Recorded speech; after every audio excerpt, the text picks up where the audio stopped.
I apologize for the delay in our start time, but we had we had a committee meeting prior to this, and as soon as everyone is attached with their computers to the source of whatever computers are attached to, we'll get started. So another minute or two, I think.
Okay, members, are we all ready? Everyone's connected, their computers connected? Thank you. Okay, good morning, everyone. I want to ask us all to please turn off our cell phones, or at least turn them to silent, and make sure they're off the table. Also, everyone with Blackberries, please make sure that the Blackberries are off the table so we can avoid any kind of feedback. For those members of the public, you may notice that our members, many of them, some of them, are using computers. This is to access the board information materials which are in electronic format. The board welcomes any public comment on items on the agenda, and it is the board's intent to ask for public comment prior to the board taking action on any agenda item. If for some reason I forget to ask the public comment on an agenda item and you wish to speak on that item, just please raise your hand and complete a presenter slip and give them to Mr. Einer. Mr. Einer, can you raise your hand so everyone can see who he is? Thank you. And I'll do my best to call upon everyone who has supplied a slip for the agenda item and recognize those who wish to make comments at the last minute as well. But please remember that we're on time constraints and you are limited to 2 to 3 minutes. I prefer it's closer to 2. We plan to break at around 11:45 for lunch, and then we will move to the Horizon Room for our noon speaker, agenda item 29. And we'll hear announcements then about lunch, unless you want them now. Mr. Einer, you want to ask the public if they'd like to participate in ordering lunch?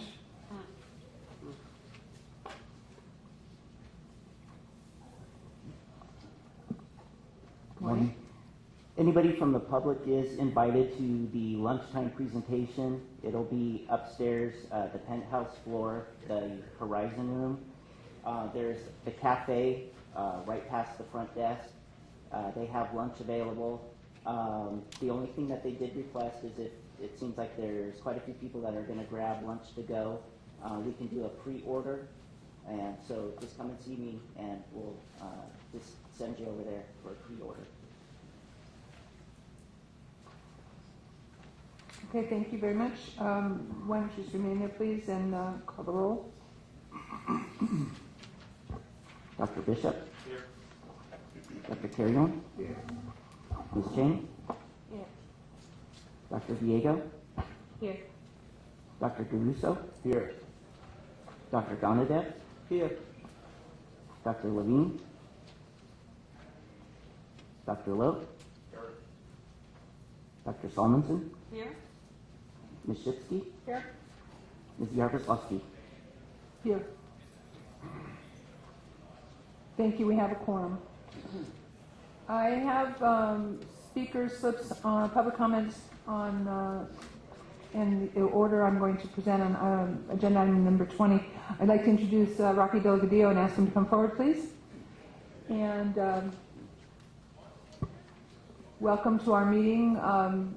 Let me introduce you as the LA County Medical Association Director versus what I gave you title to earlier in the day. I mean, I am in charge of the world, but I apologize. But welcome to our meeting, and please, podium is yours. Thank you very much. Madam Chair and honorable board members, I want to welcome you to the County of Los Angeles on behalf of the LA County Medical Association and the 6,000 physician members that we represent. Obviously, I really don't have to welcome Madam Chair Yaroslavsky because I think of her as the First Lady of LA County. So it's nice to be here with all of you. I want to say that the LA County Medical Association is in full gear and ready to run forward with partners like you. We think there are new opportunities for us to work together to work on public health campaigns here in the County of Los Angeles, and we want to be your partner. We also understand that there are vacancies on your board, and we would like the Los Angeles representation, but we'd like a little bit more, and we'd like to make some presentations to you about that, and we hope that we'll be able to move that forward. We're also revamping our Southern California Physician magazine, which many of you might get, and that's another opportunity for us to partner where you could provide content for that magazine and get messages out to the Medical Association has focused on. We've started a foundation, and we are in the process of raising money and then awarding scholarships to underprivileged kids to go to medical school. As we all know, there is a dearth of representation in some of our more challenged communities or our communities that are rising up at the moment, and I'm hopeful that we can get more doctors into those communities and provide service. This is one way that we can do that. We would like to be your partner in that regard. Again, I want to thank you for being here in the city of Los Angeles, and I hope I didn't use up all of my 2 minutes, but I'm glad that you guys are here, and I look forward to working with you in the future. Thanks so much. Thank you very much. Does anyone have any questions? Well, I've heard you speak at my community hospital, very impressed, but a thought springs to mind, not quite being in that demographic, but sooner than I'd like to admit. But I do think if, frankly, malpractice were more affordable, that physicians could stay in the workforce longer on a part-time basis, but at this point it's really all or nothing. And I've heard that expressed with the colleagues that forces them into retirement where they still had good years, but perhaps not on a full-time basis. And I know the board's been interested in that, but just throw that out. Good. That's a great issue that we should take on and move forward. We do know with the association we are getting better discounts on our medical malpractice insurance coverage, but I do believe that that's another way for us to be helpful to doctors. Thank you. Any other comments? Thank you very much. Thank you very much. Enjoy your day. Moving on with public speakers, Dr. Kermansky, would you come forward, please? Good morning. I have 3 pages here that I'll give to Mr. Hepler or anybody else who wants them that explain what I'm talking about, the talking points, and I'll try to stay to the 2 to 3 minutes. We talked yesterday about the fact that that a couple of the employees of the board, not the board themselves, have been making arrangements with third-party vendors who are not qualified to do business in California. And the obvious question is, are they qualified to do business in Colorado or anyplace else? So the state of Colorado has weighed in. I have breaking news from Colorado with regard to CPEP. CPEP is domiciled in Denver. Now, the question is, do they have a license to provide clinical training program in radioisotopes in medicine, which is a specialty in radiology? The state of Colorado looked at CPEP and 5 other companies, and they determined there were major problems with all of them. This letter deals just with CPEP, but it says they are not licensed for clinical training in radioisotopes in Denver. So for your employees to send doctors from California to Denver runs afoul of the laws in Colorado. They are very serious about enforcing the Colorado laws in what's called the Colorado Radiation Protection Act. And they, in the past 12 months, have given out $434,000 in fines to people who failure to register. And CPEP has failed to register in that area. $860,000 in fines to failure to supervise their programs. $727,000 for not having a licensed MD, that would be a radiologist, to supervise the radiology training, $630,000 for failure to have policies and procedures under Colorado law. I have as my Exhibit 1 the letter from Colorado which says they are not licensed. A list of the fines that they've given out to 5 or 6 people who are in a similar position to CPAP with regard to the radiation problem. This is with regard to giving radioisotopes in a clinical training program. And they made a number of other determinations. CPAP would have to hire an expert to certify their rooms as being safe, and they haven't done that. So they made a finding that CPAP has not complied with the qualified expert provision of the Colorado Radiation Protection Act. Also, CPAP could not comply with California law.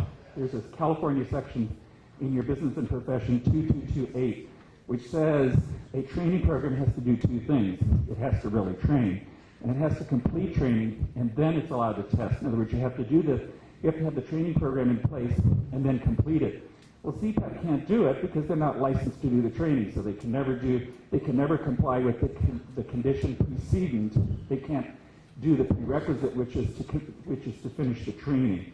So I have these 3 items, 1, 2, and 3. I'd like entered as exhibits as far as my comments, and I'll give them to Mr. Hepler or anybody else who wants them. And it has to do with, I think, a misuse of the board's authority. You have employees who are threatening doctors, you must go to Colorado and do X, Y, and Z, or we will revoke your license, using your authority as the board, and you've never authorized CPAP or anything else along that line, and it would be a misuse of your authority to revoke a license based on someone's failure to go to a program that isn't even licensed, not licensed here, not licensed in Colorado, and also Colorado has indicated that KSTAR, the other You need to wrap it up, please. project, it's not licensed in Colorado either. Thank you, Dr. Kamansky. Moving on, Michelle Montserrat Ramos, please. Michelle's not here. Julie Felsmith? Good morning. I just want to take 1 minute to thank and wish Anita Scurry a very healthy and happy retirement. I'm not going to get through this any better than you did, Anita. I've known you and worked with you for over 20 years on countless issues at countless boards, not just this one. And you should be very proud of your career and the many ways in which you have been a quiet but firm leader and advisor, and your constant reminder that public protection is what these boards are supposed to be all about. Thank you. I will miss you. I didn't get to vote either. I can't think of anybody who's more deserving of a happy retirement except maybe me. Thank you very much. Thank you, Julie. Genevieve Cleverell?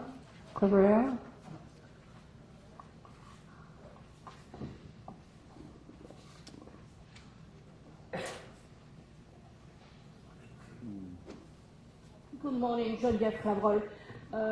In the past, I had a request from your board to get a clarification on prescribing medical order and drug using the apothecary system. In return, I received, an expectation what apothecary was. I know very well what apothecary was.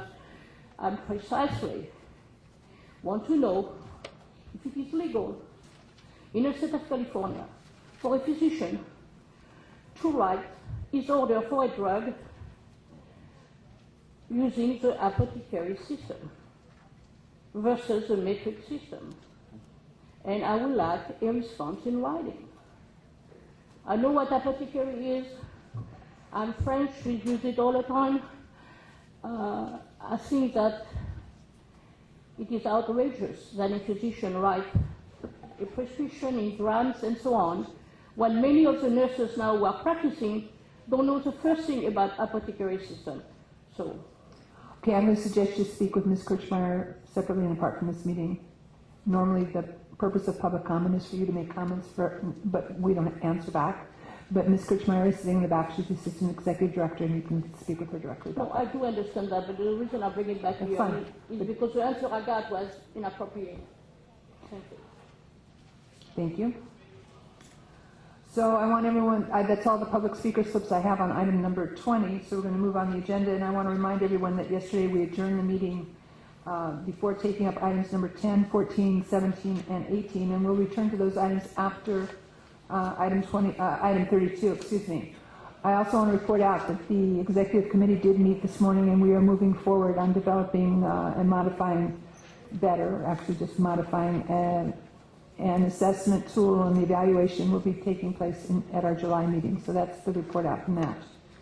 So moving on to item number 21.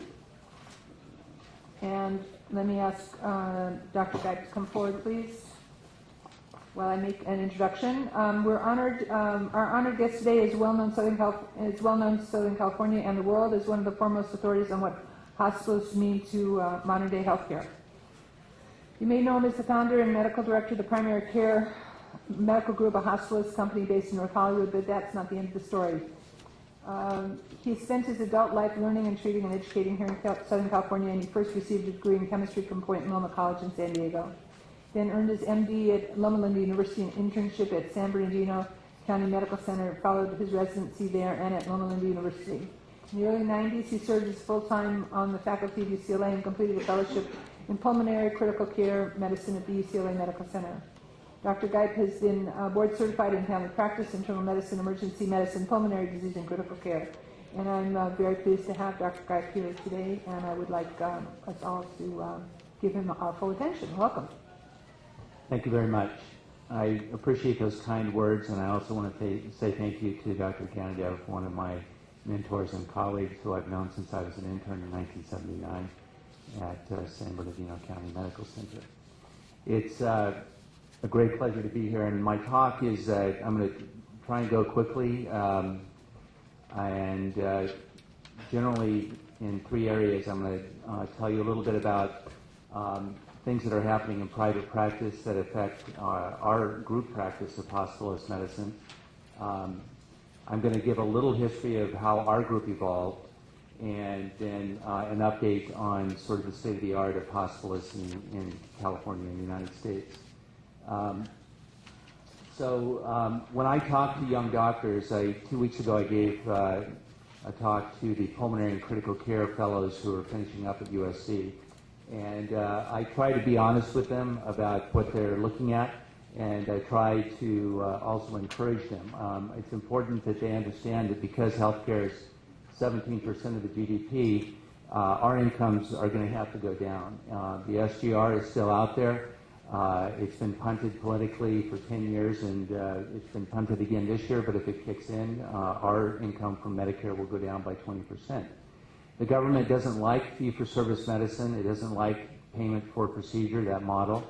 And some of my friends at Kaiser refer to that as the solve for income model. So if a doctor wants to earn more, he figures out how to do more of a procedure or more of a better paying procedure, but that's probably going to go away. I tell young doctors that they are going to be in the 1%, and they need to prepare sort of mentally and spiritually and emotionally for whatever that means, and take advantage of things that I never thought about at their age, which is putting tax-advantaged options to work early so that you don't have to work until you're 70 to pay for caring for your parents or your children or your other costs. So the next slide is a slide that, does anyone know where this slide was shot?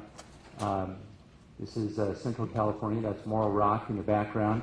And so when I talk to young doctors, I use this to demonstrate the fear factor of going into private practice.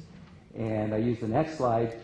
That's me out in front, followed by my 17-year-old. And there's a very interesting current that runs on the north side of Morro Rock out into the bay that actually just pulls you out there. And I use this slide to tell them about the excitement of going into private practice and being out there on your own. At the very end of this, I'll show you the rewards. So let's have the next one. The New York Times put out an article 2 years ago talking about the decreasing number of us that are going into private practice. In 2005, about 2/3 of practices were physician-owned. By 2008, that was down to less than 50%, and I'm sure it's lower than that today. So why is that happening? It's increasingly difficult for people on their own to deal with the scrutiny that we're getting over medical errors and quality improvement initiatives.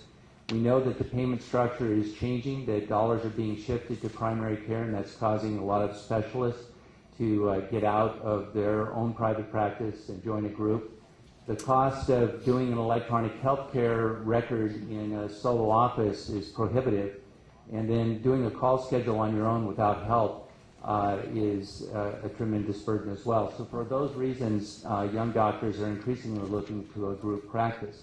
I do tell them that they can still make it. I see every year young, talented physicians coming to Los Angeles County, where I live and work, which has 24,000 or so of the 85,000 licensed physicians in the state. If they're available, if they're nice, if they're competent, they still are able to make a go of it. So the entrepreneurial spirit is still out there, even though the numbers in private practice are going down. So just a little bit now about how our group evolved. It's interesting, 4 years ago, another group in North Hollywood went public to do hospitalist medicine. And I'm sure you recognize that that's unusual. There's been a neonatology group called Pediatrics that's been publicly traded for a long time. But here we have a hospitalist company called IPC that had an IPO in 2008 that was successful. I think there were less than 10 IPOs that were successful in 2008. So the hospitalist segment of the healthcare economy is about a $2 billion piece of what goes on. And only about 15% of that $2 billion is managed by groups like this. They're actually not the largest group anymore. This slide I had done in sort of retaliation to the fact that we aren't venture capitalized, we aren't publicly traded, we're a relatively small group practice. Last year, Cogent H&G was a merger, and that is the largest hospitalist practice in the state. IPC, I think, is in 16 states, and I think Cogent is in about 30. But there's a range in terms of the practice models. Our beginnings, I got my license in 1980. As was mentioned, I did 2 primary care residencies. I did emergency medicine, and then I did a fellowship at UCLA. And since '92, I've been in private practice.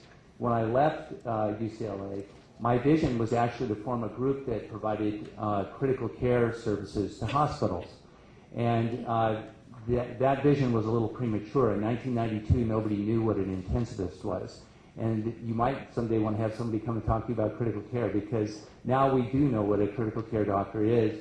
But then when I went out and talked to groups about a contract for ICU services to hospitals, it was impossible because the model wasn't there.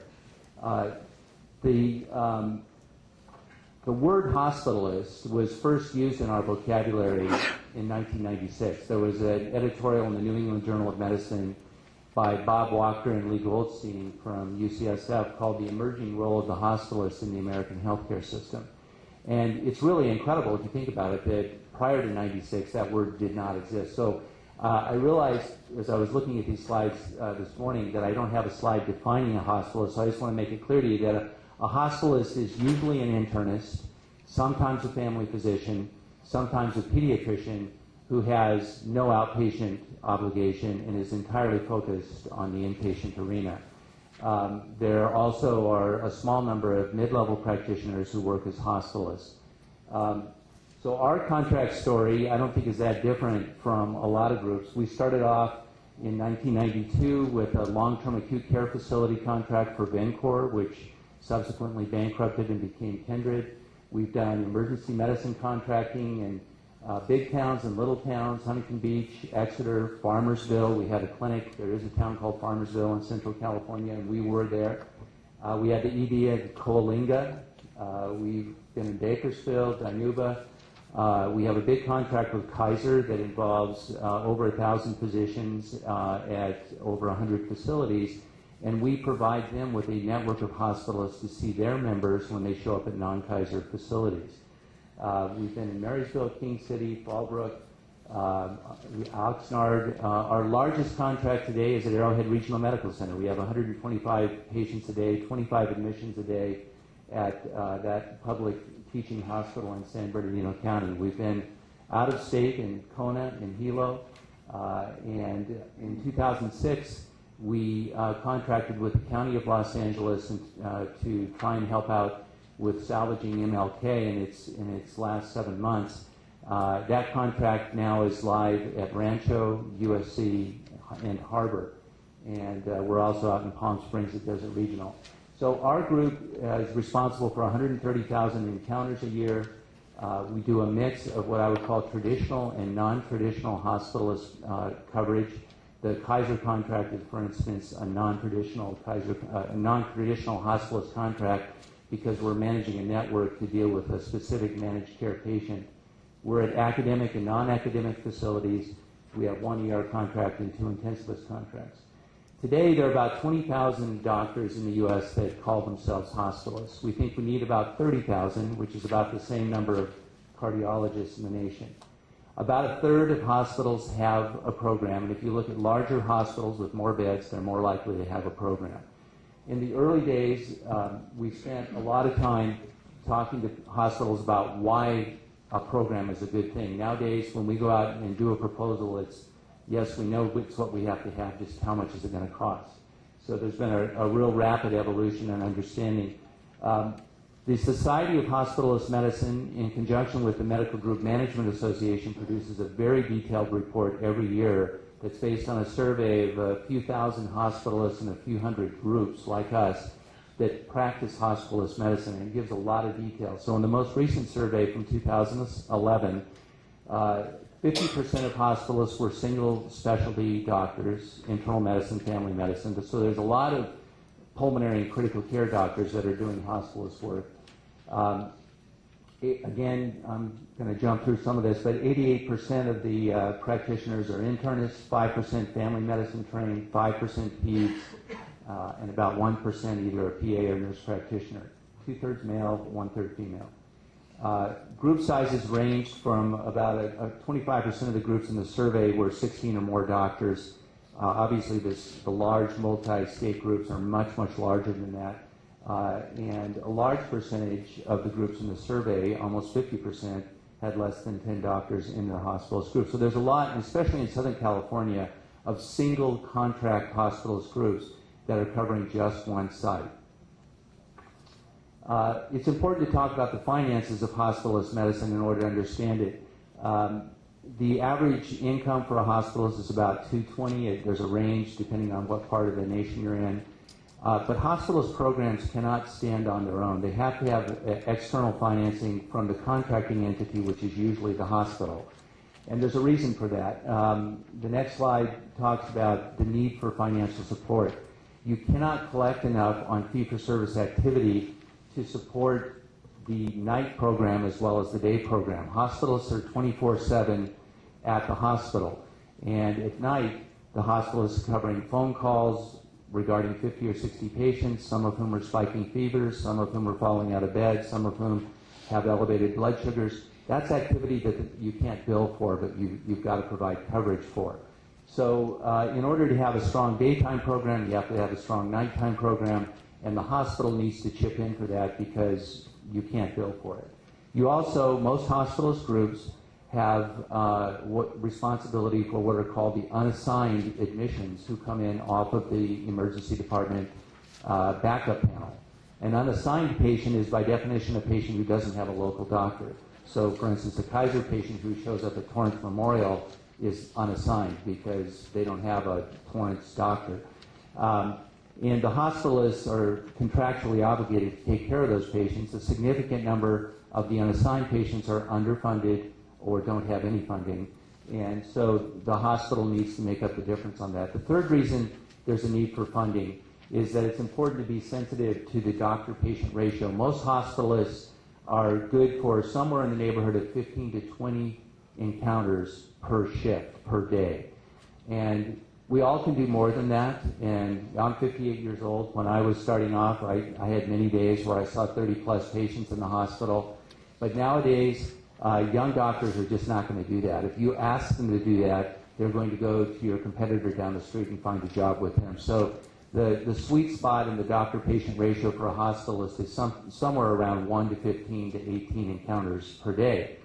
And so that results in, on average, the hospital supporting In Southern California, hospitalist programs to the tune of about $120,000 per FTE hospitalist per year. Our target for new recruits for hospitalists are the internists and family medicine doctors coming out of residency programs. So the internal medicine programs are graduating about 6,000 new internists a year. At any one time, there are about 21,000 internal medicine residents on duty. About 8,500 of those doctors are international graduates, and about 1,100 of them or 1,200 of them are osteopathically trained. We're putting out about 3,200 family medicine doctors a year, about 360 pulmonary and critical care doctors per year. So that's the workforce that's coming out and available for hospitalist groups to recruit from every year. When you build a hospitalist program, you need to make sure that the hospital that you're contracting with and you understand why you need a program. And the answers are usually the same. They have terrible utilization problems, the length of stay is too long, they don't have a coordinated effort to meet quality targets because they're dealing with maybe 50 to 100 physicians on the medical staff versus a finite group of providers. So you need to understand the reasons, and the reasons are pretty similar nowadays. The key stakeholders at each hospital need to be supportive. If a hospital administrator wants to do it, but the chief of staff, the director of the ICU, the director of the ED don't want to do it, then it's not going to happen. The size of the service needs to be known. You need to know, are we taking care of 20 patients, 50, 75 patients? You need to know what your payer mix is so that you can estimate fee-for-service collections. And then you need to do a staffing model and estimate expenses. The hospitalist programs bring several advantages to the hospital. You have a finite group of doctors that can work on quality initiatives, core measure compliance, antibiotic stewardships, readmission rates, sepsis guidelines, all the things that hospitals need to do. You now are talking about a core group of inpatient doctors to do that. You can get greater efficiency, reduce length of stay. Most hospitalist programs have been shown to reduce length of stay by at least half a day, which is a huge savings. The backup panel call problem for the emergency department is solved because the hospitalist group is going to take that call. The hospitalist group can provide local primary care physicians with coverage for nights and weekends. The hospitalist group is going to do a better job of communicating with handoffs and sign-outs, and they will have someone in-house at night to deal with rapid response problems, and they'll be collaborating with the critical care doctors in the ICU. The components are the same everywhere. You're going to start with a strong group of clinicians who are committed to achieving excellent inpatient results and who can empathize with patients and families at their time of need. You can have a local medical director for the hospitalist program who not only is a medical director but sees patients actively and is the point person for complaints. Hospitalist programs solve problems, but they create problems, and there has to be a leader to listen to the complaints. And then to support the operations of the program, you have to have an infrastructure for recruitment, for reporting, for credentialing, for scheduling, for call center, and for risk management. We have weekly hospitalist team meetings where we get together as a group and talk about problems. We provide our hospitalists with coaching and mentoring to facilitate orientation. You know, it takes a long time to learn how a new hospital works, and you've got to be prepared for orienting them. We actively have our hospitalists participate in committees of the medical staff. They can't just be shift workers and not have a stake in what's going on with the medical staff. And then we have a robust program excuse me, for tracking and reporting on the key metrics. From a credentialing standpoint, hospitals are mostly doing things with their heads, not their hands. Internists are trained to put in lines. They're trained to do thoracentesis, paracentesis, lumbar puncture. But we always tell our hospitalists, look, we prefer that you find someone else to do that work because hospitalists need to round early. They need to write discharge orders early. They need to have family meetings. They're getting called 5 to 7 times a minute from nurses, patients, families. And if they get tied up with a procedure, that can sort of take them out of the loop for an hour. So nowadays, there are many ways to get procedures done besides having the hospitalist or internist do them. You can have interventional radiology do them. You can call your surgical colleagues, or you can call an intensivist, and even sometimes the emergency physicians will come up and do procedures. The professional organization is the Society of Hospitalist Medicine. It has thousands of members. We just had our annual meeting in San Diego last month. They have a very robust website.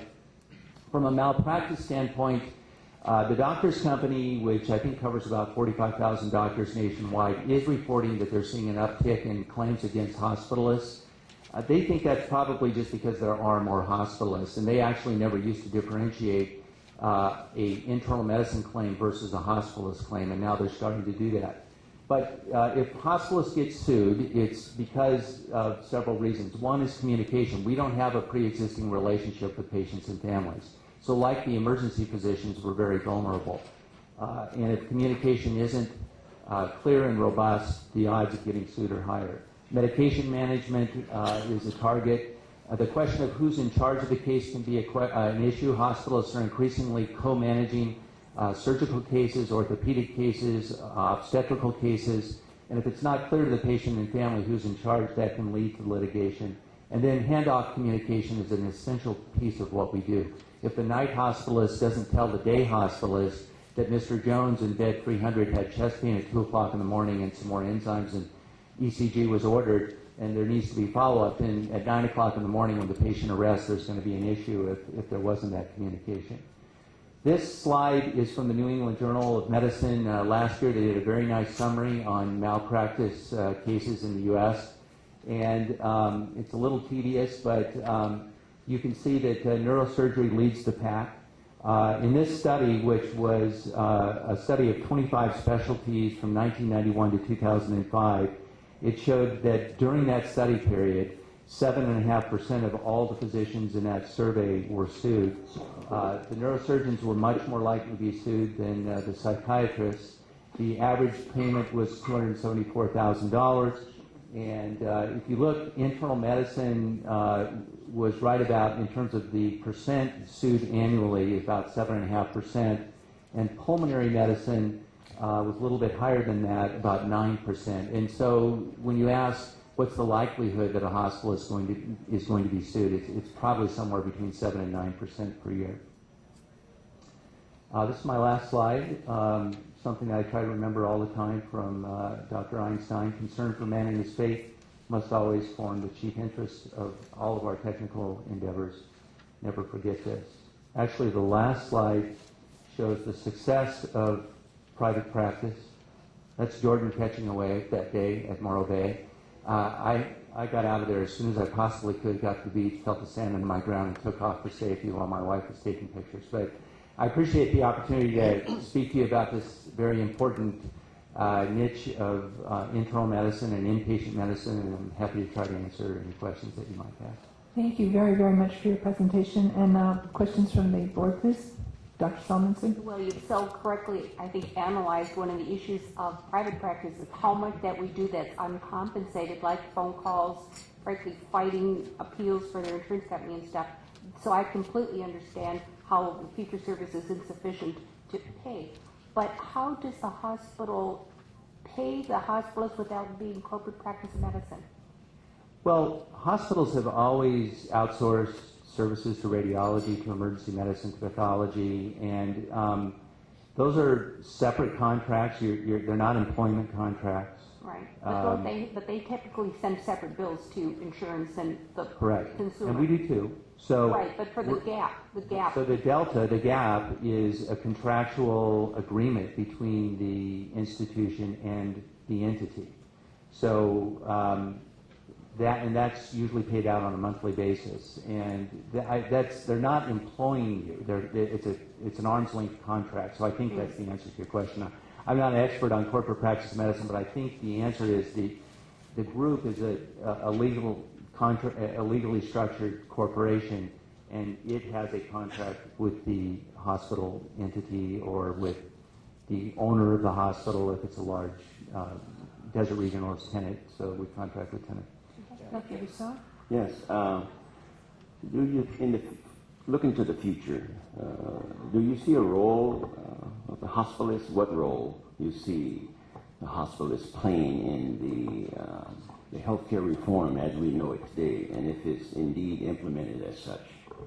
Well, I think that that planners and policymakers are going to want hospitalists to be managing inpatient care. I think the past model where Dr. Jones, a generalist, who's today is going to see 30 patients in the office or 20 patients in the office, and has 5 inpatients or 3, and he's going to try and round on those patients early before he goes into the office, or maybe he's going to try and round on those patients at noon, or maybe he's going to do both and come over in the evening, but he's got 30 office visits to handle. That's his focus. That's where his revenue is coming from primarily.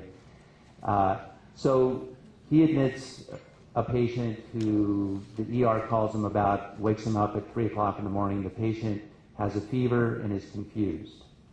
And maybe the emergency doctor tells him that the electrocardiogram shows some ectopy, but no acute ischemia. So he gets on the phone to his colleague, the neurologist, because the patient's confused. He wants a neurology consult. His colleague, the infectious disease physician, because the patient's got a fever, and his colleague, the cardiologist, because there's some PVCs on the 12 leads.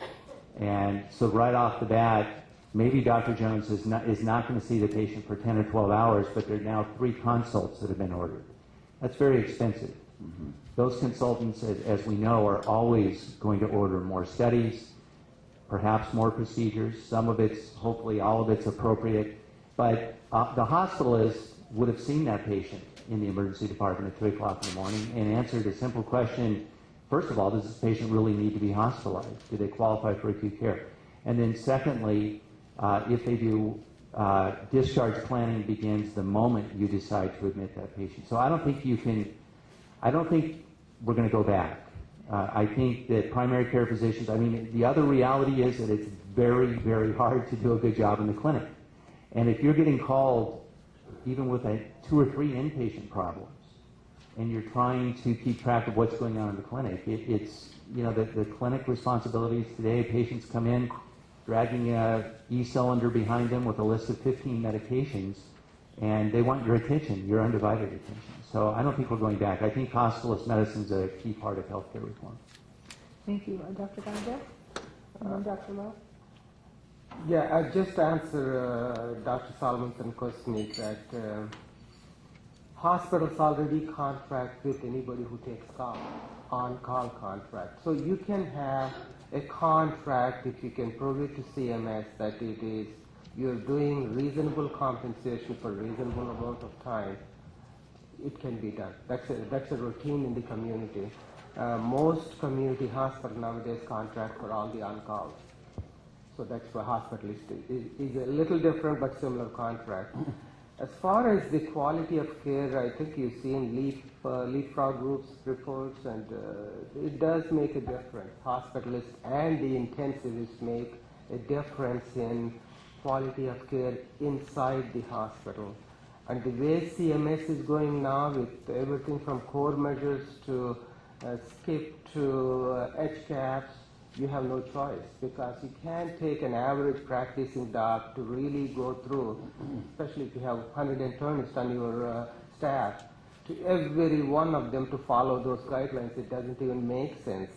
And many family practice docs now feel that their time is better spent in their office rather than run from the office to see the patient in the hospital and then run back to the office. So it's a specialized medicine, but I think it's going to work better for the care, acute care, especially sicker people.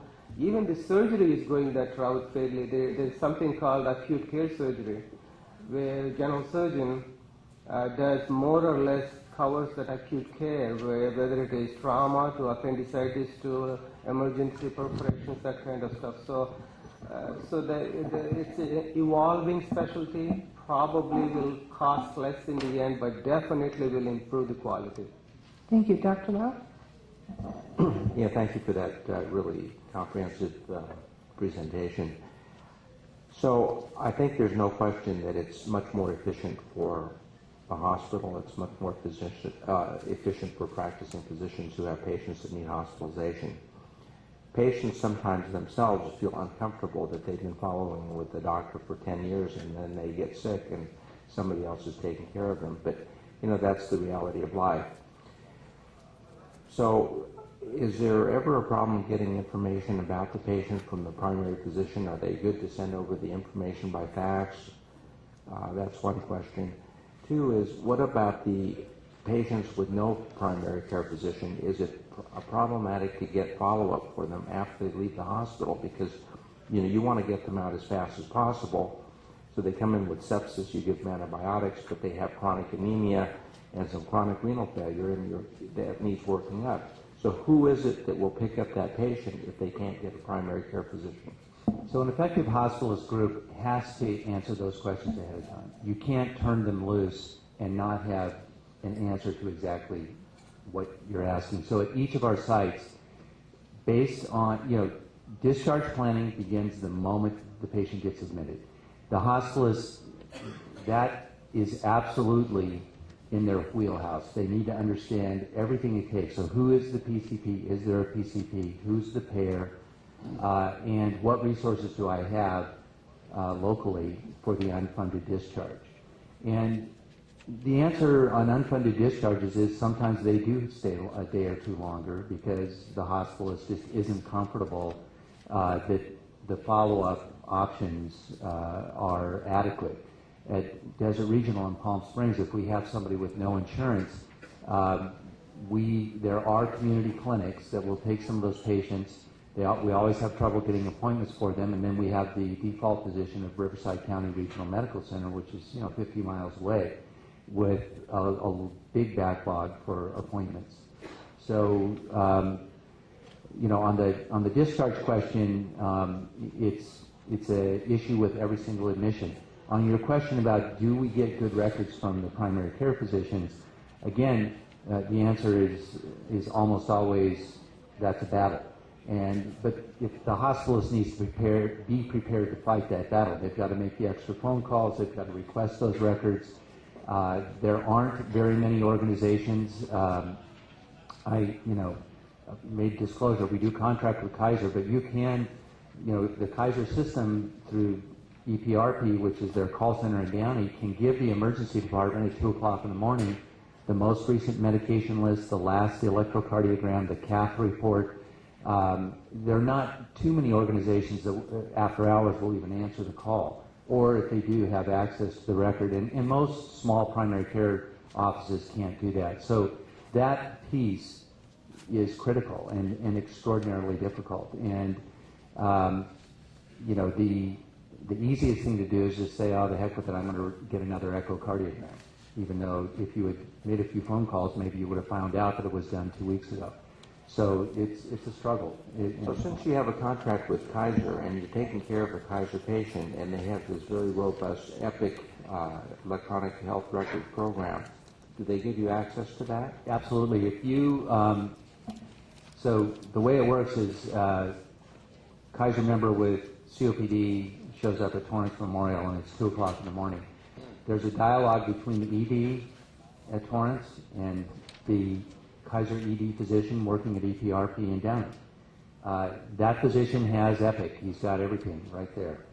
And he will fax to the ED tonight whatever they want to facilitate management.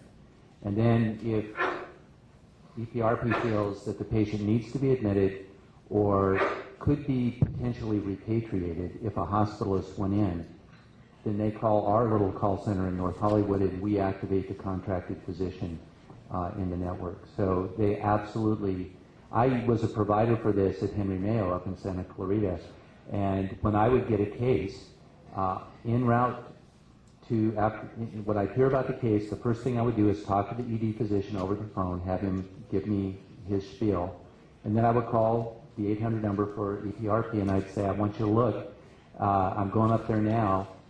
Based on what I've been told, this patient might have a recent discharge summary, I want that. And I just give them a menu, look for this. And I'd get there and it'd be a 15 or 20 page fax. And that's pretty profound stuff that helps you right there at the bedside to make decisions about, does this patient need to be admitted? Are they stable for transfer? If they are admitted, what do I need to do in terms of new tests? So That does work, but unfortunately, most managed care organizations can't get close to that. Dr. Diego? So I saw the statistics that you were showing, and even just talking about the access to the patients that don't have a medical home. My concern is, and I don't know if it's being addressed, especially since you say we need 30,000 more hospitalists, they're coming from internal medicine, they're coming from family medicine, they're coming from primary care that we know is already hurting. The gentleman from LA talked about the aging physicians in Los Angeles. Is there something happening to address that? Because obviously you guys need this, but it's taken away. It's almost like robbing Peter to pay Paul. Yeah, it's a great point. And if you look, the one slide that I had that showed the people graduating, that was a 2004 JAMA article.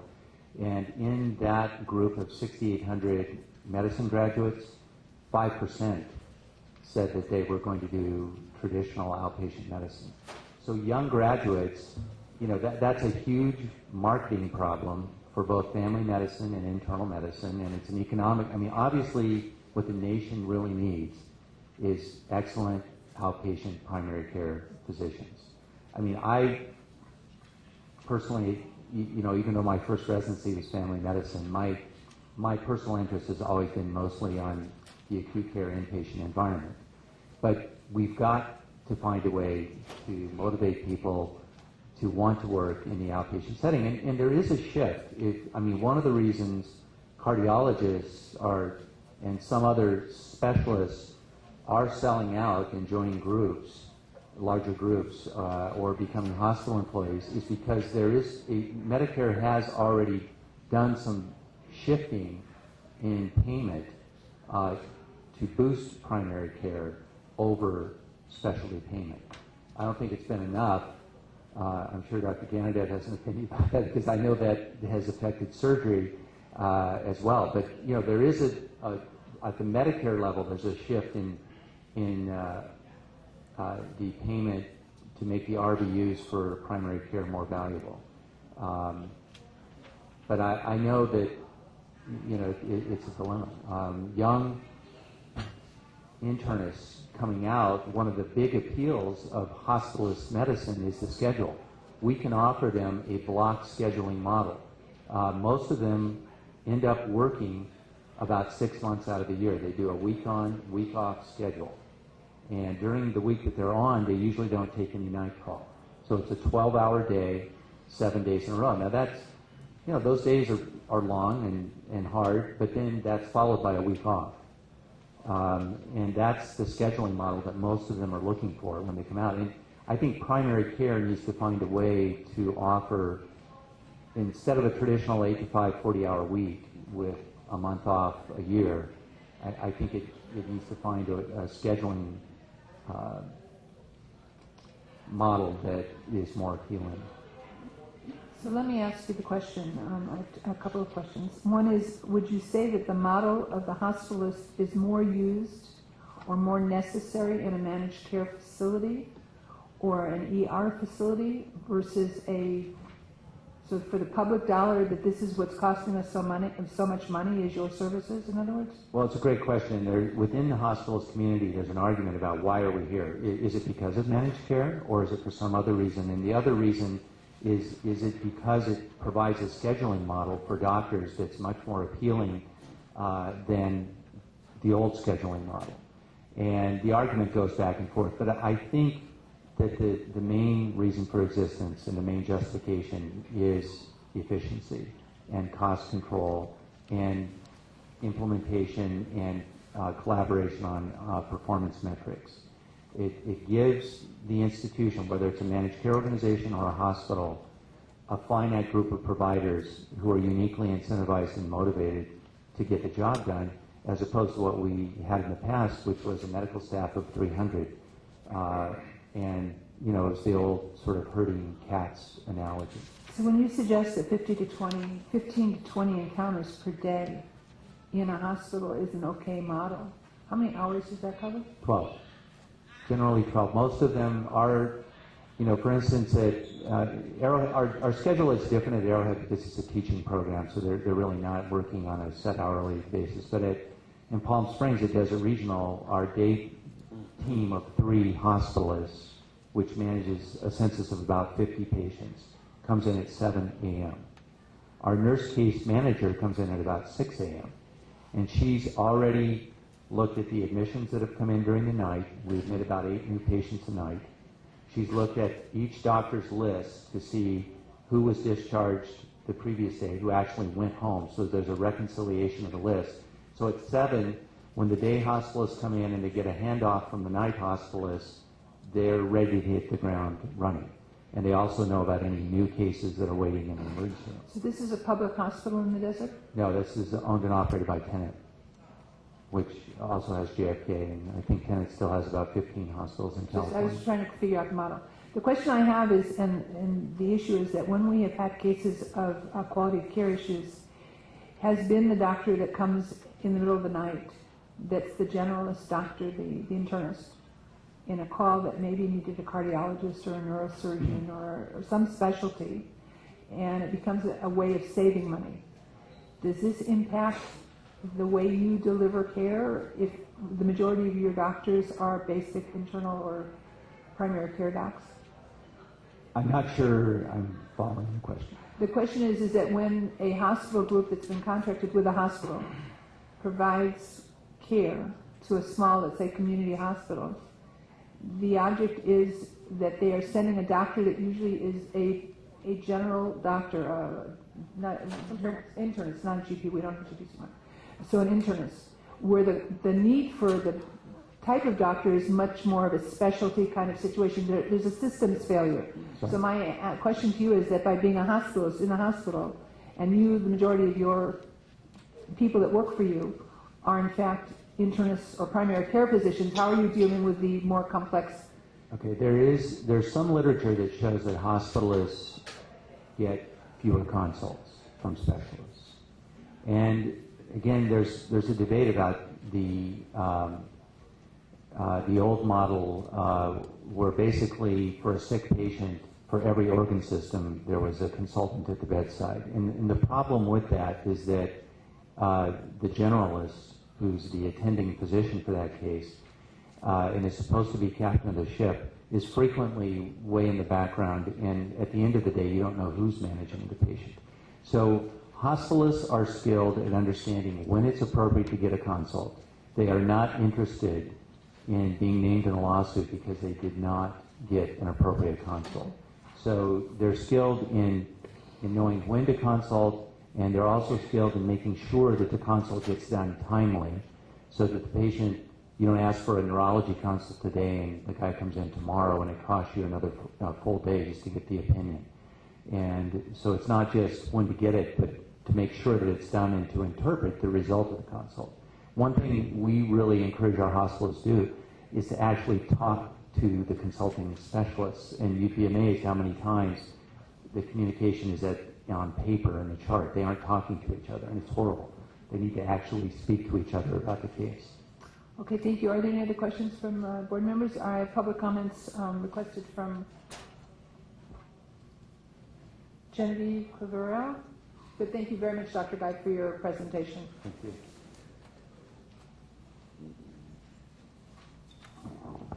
Good morning, Genevieve Clavero.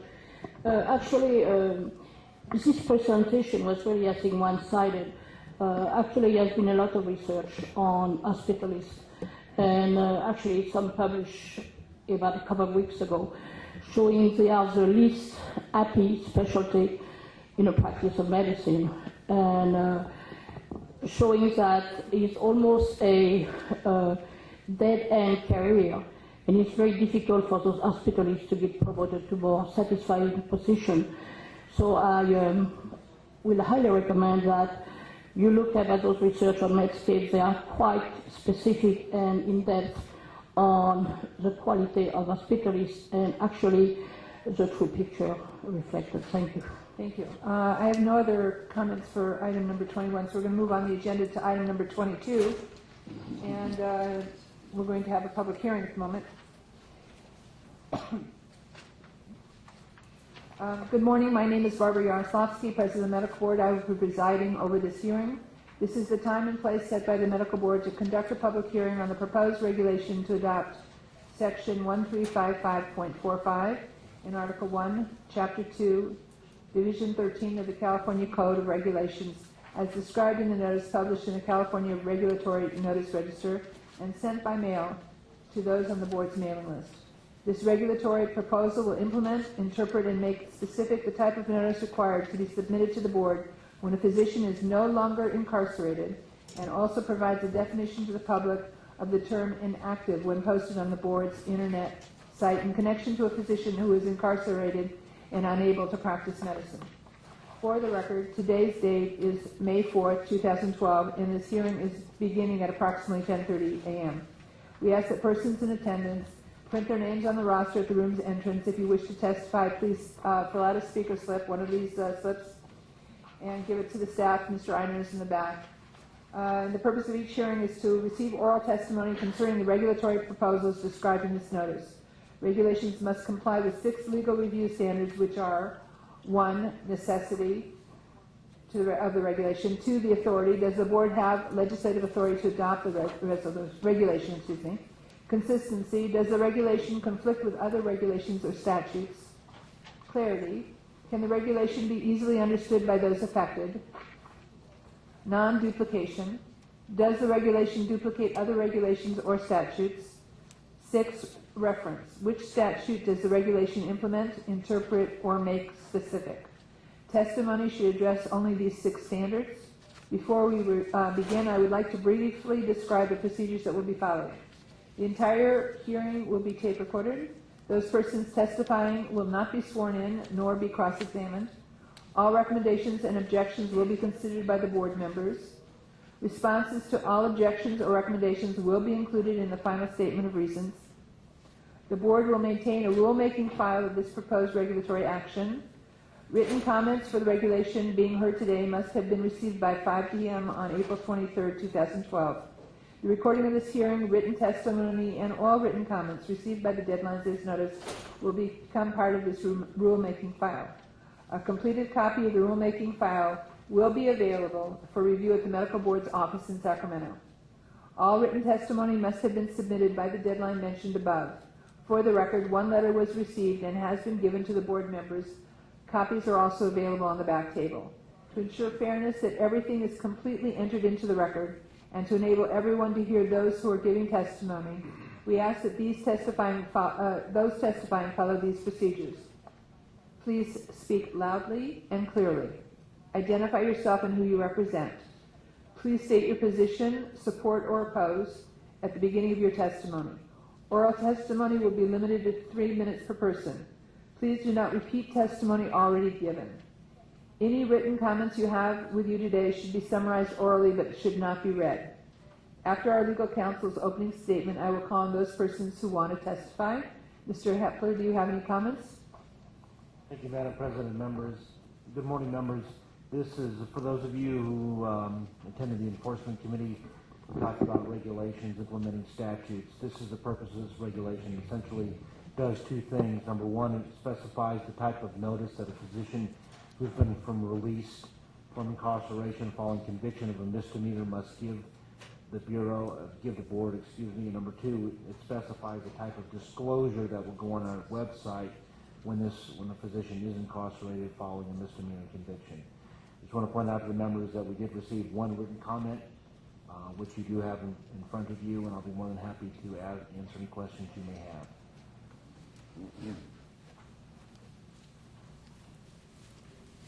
You don't have any questions? No?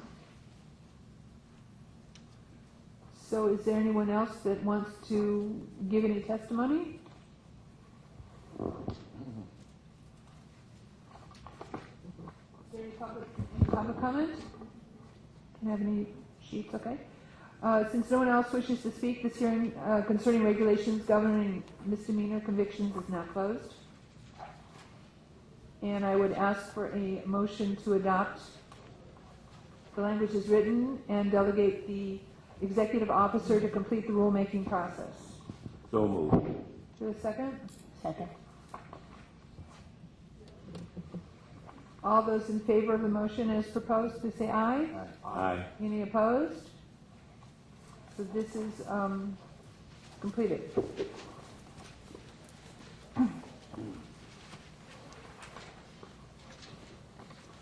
Thank you, Mr. Hepler.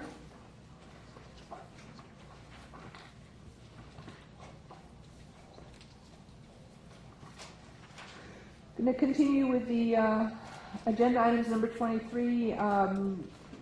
Board members' communications with interested parties. Do I have anyone that wants to disclose anything? I don't. Are the new members on the board, they're aware of what that means, correct? It's been asked. Dr. Bishop, Dr. Gonadev, any mention of any interested parties meetings? No, fine, thank you. I always say anybody I meet with is interesting.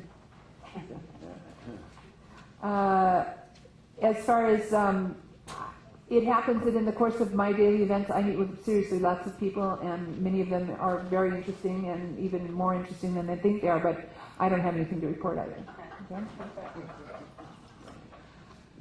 So I want to thank Dr. Carrion and his family for hosting our dinner last night at Pollo Inca. It was excellent. We all ate too much and had a wonderful time, and we're not, doesn't happen often enough. So I want to thank you very much. I want to remind the board as well as the public that I do have weekly conversations with the staff. I have an executive call on Thursday mornings. They always tend to be instructive and informative. We also had a visit to the Mind Institute in Sacramento, and we also have had one phone call with board presidents and the new director of DCA. I've had various phone calls with the governor's appointment staff, and I'm working to try and help them move on appointments as well. They've been helpful, but they've got 10,000 things on their desk, and ours is not. And understandably, we are able to meet quorum. There's many boards and bureaus around the state that are not in the same sense that we are in good shape. We could always be better, but we'll get there. So I'm going to move on to item number 25 and ask Ms. Whitney to give us her executive report, along with Ms. Kirchmeier, please. Good morning. I'll start with the newsletter. All of you received a copy of the link to the soft copy of our newsletter, and it's on the back table for examination. This edition has links to audio and video files and will continue to become more and more interactive. We hope that you'll provide feedback to the editor. We have our public information officer here today, Dan, Mr. Wood, and various contributors. If you comment to them, that would be very helpful so we can continue to improve our newsletter.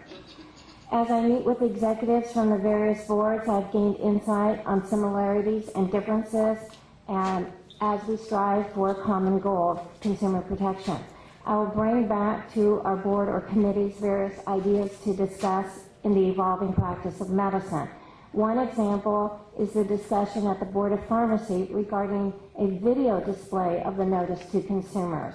This will be a concept that will be forwarded to the Education Committee to review to determine if our regulations should be examined and possibly revised.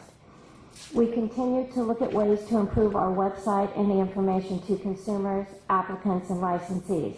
The systematic review will take some time, and we encourage consumer groups such as Consumer Union, CPIL, and physician groups such as CMA, the local medical societies and specialty societies, along with hospitals and other interested parties to provide input. As we work on the website, we will invite some of those parties to review materials and provide feedback to get the best product for our consumers as well as our physicians. I participated in 2 conference calls with the Federal Drug Administration regarding counterfeit drugs, and you had a little bit of information presented yesterday from the Executive Director of the Board of Pharmacy.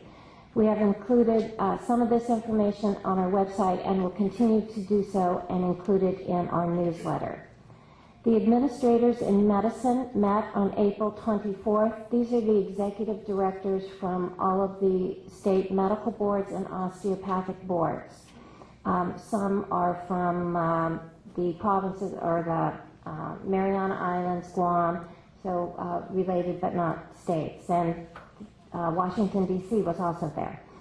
I have materials from the meeting and will be providing a short summary to the members and give you some information on what we learned in the future. Moving on to administrative matters before Ms. Kirkmeyer provides her updates. I testified at the Senate Budget Sub-4 Committee hearing regarding the need for our Office of Safe Medicine and the positions that go along with it. The subcommittee approved our proposal to permanently establish this office with 6 staff. Subsequently, the Assembly Subcommittee did too. It was for vote only, so I did not attend that hearing. As I informed you via email on April 23rd, the Department of Finance, pursuant to Budget Letter 12-03, swept or took 18.1 positions from the board's total of 283.2 positions as part of the salary savings elimination.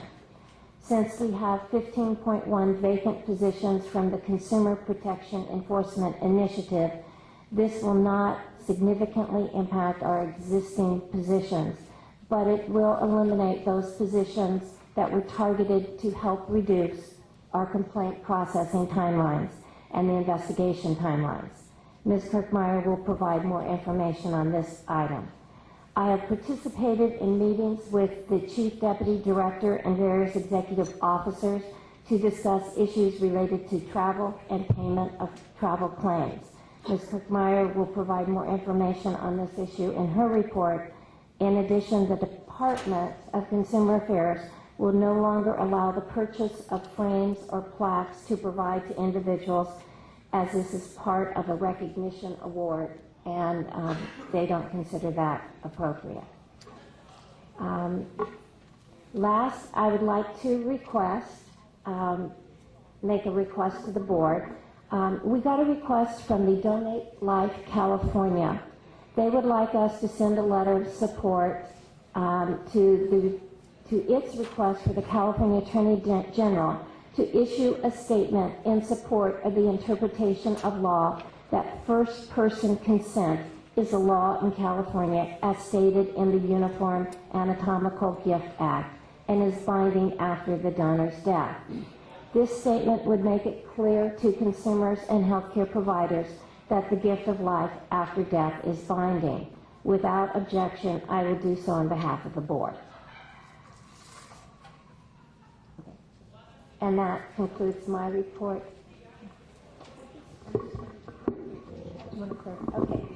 Okay. Yes. The Donate Life California has been set up in law pursuant to a Senate bill, and it was clarified that if you sign a form to donate your organs, then that is considered a lawful act, and it's consent, and no one can basically change that consent after you die.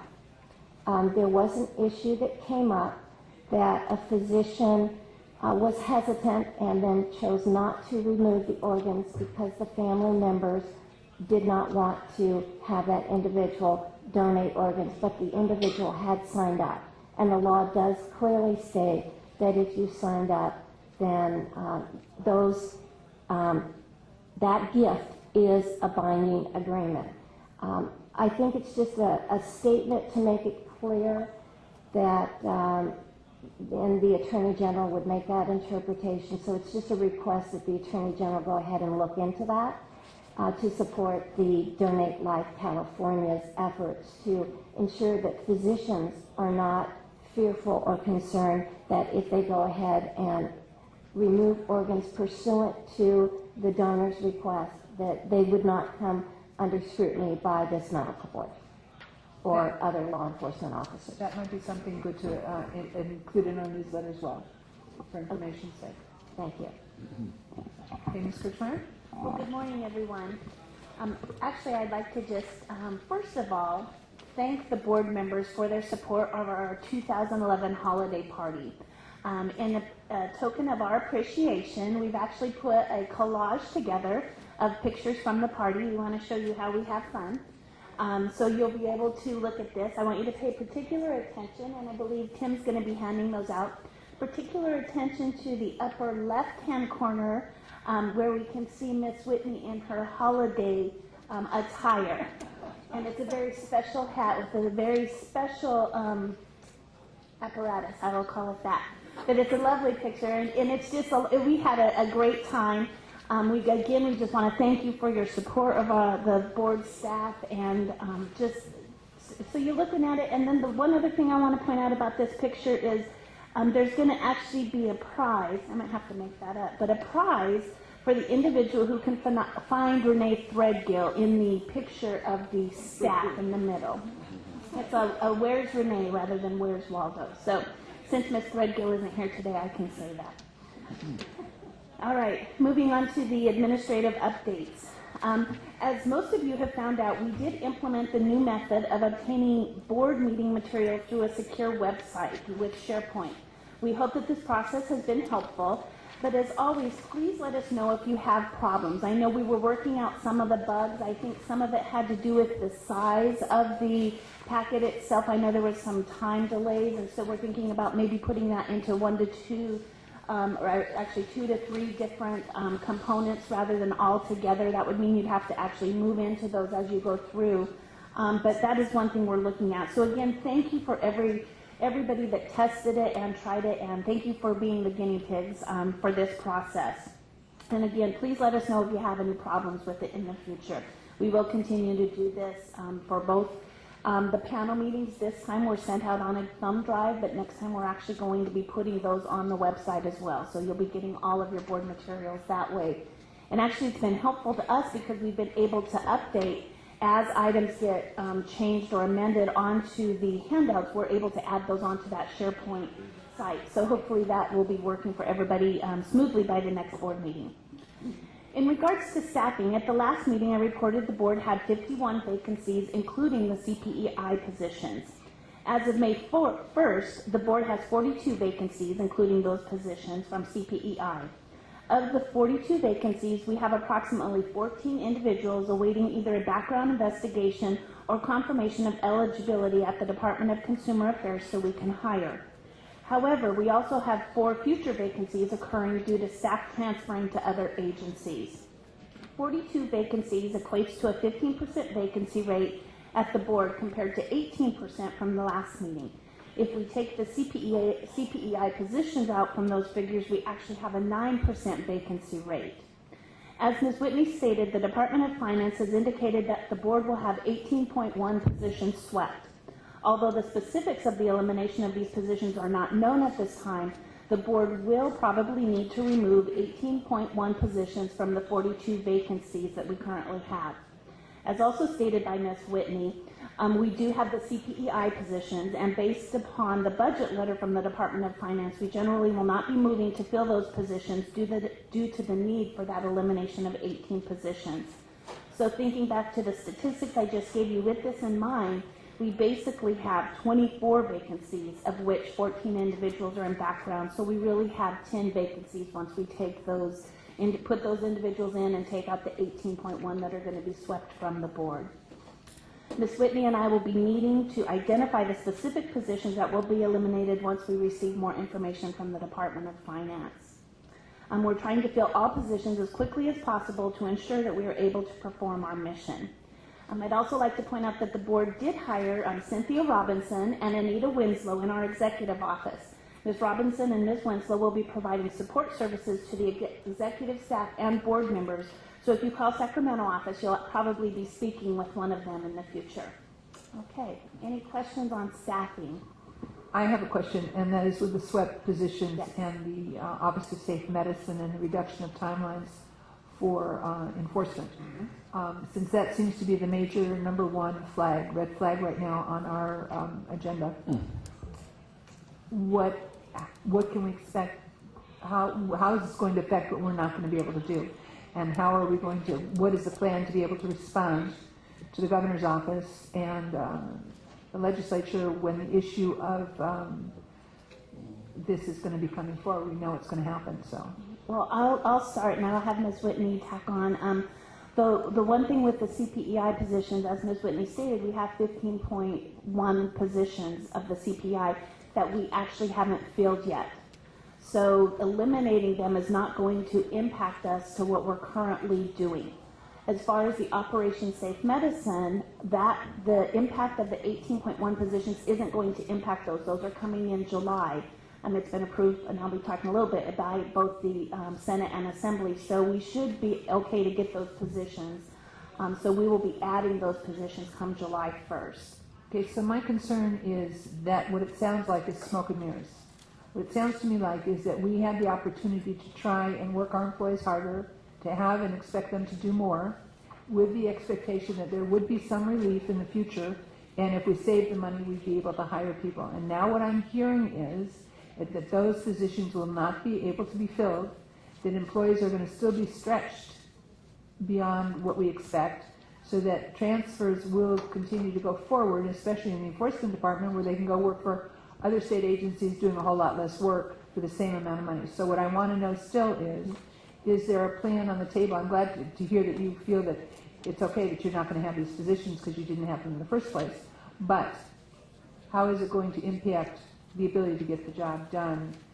I mean, you can only work people so hard before you start to have some breaking points. Okay? So. Then, before you answer, can I interject? There's 18 positions going away, and we have 15 vacancies. So even at that, we're -3. You're absolutely right. We will have to look at the numbers that we have. We're going to have to pull out more positions from other units within the board to meet the positions that have been swept. So with all the positive opportunities that you see that you're going to be able to handle this, and Ms. Whitney is going to be able to deal with this, I would still like to be on record that this is going to impact our ability to do what we're expected to do, that it is the issue here is that we have a budget that is funded by licensing fees. This is not part of the general budget, and in all due fairness to the governor, who's really trying to make a difference in this state and become economically smart, in my opinion, this is going to impact the job we're going to be able to do. So I just want it to be understood by the members sitting around here, as well as the public that might be listening, that certain times that there are things that happen beyond our control, and that I really want everyone here around the table to understand that staff is really working to the best that they can do, but eventually something's going to give, and let's hope it's not the staff. Dr. Bishop. I strongly support what you're saying, and actually, when you think about this, by siphoning off money from our department for other causes, we're essentially having a secret tax on physicians that's above and beyond what other taxes we pay. Because our budget is completely paid for. I want the public to know that our budget is completely paid for by physicians' licensing fees. There is no support from the state for this department. So by taking money away, which they are doing, to use for other projects, it's essentially an excessive tax on physicians. And this is in a situation where we're already talking about physician dissatisfaction, physicians leaving the practice. This is an example of what we're up against. So I think this is an unprecedented boondoggle. Dr. Tomlinson? I just want to add to that, when then in the press, physicians are criticized for not paying enough in their licensing fee, that we are slow to enforce. So it's a double whammy. So, Dr. Gonaday? Thank you. I totally support both of you on this. I have some budget questions. It looks like, looking at the budget, our reserves are going to drop to $1 million by 2015. Kim, is that correct?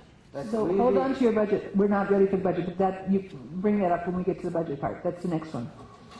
So on this, I just want to thank you all for the support and realize that we do appreciate the support and help that we get, let's say, from the department and from the agency, but that the majority of the funding that we're doing, as you heard from Dr. Bishop, is from licensing fees. So continue, please.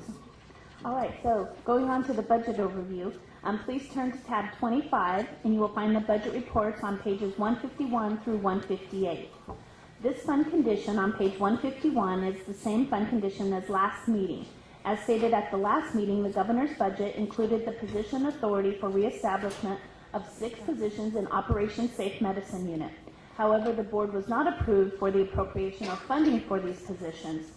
and will therefore have to absorb the costs for this unit within the existing budget. Additionally, the Breeze project was also included in the governor's budget for a one-time augmentation of $1.278 million in fiscal year 12-13. Take a deep breath, please. Take a deep breath and slow it down. I'm real slow on the numbers. I'm real slow. All right.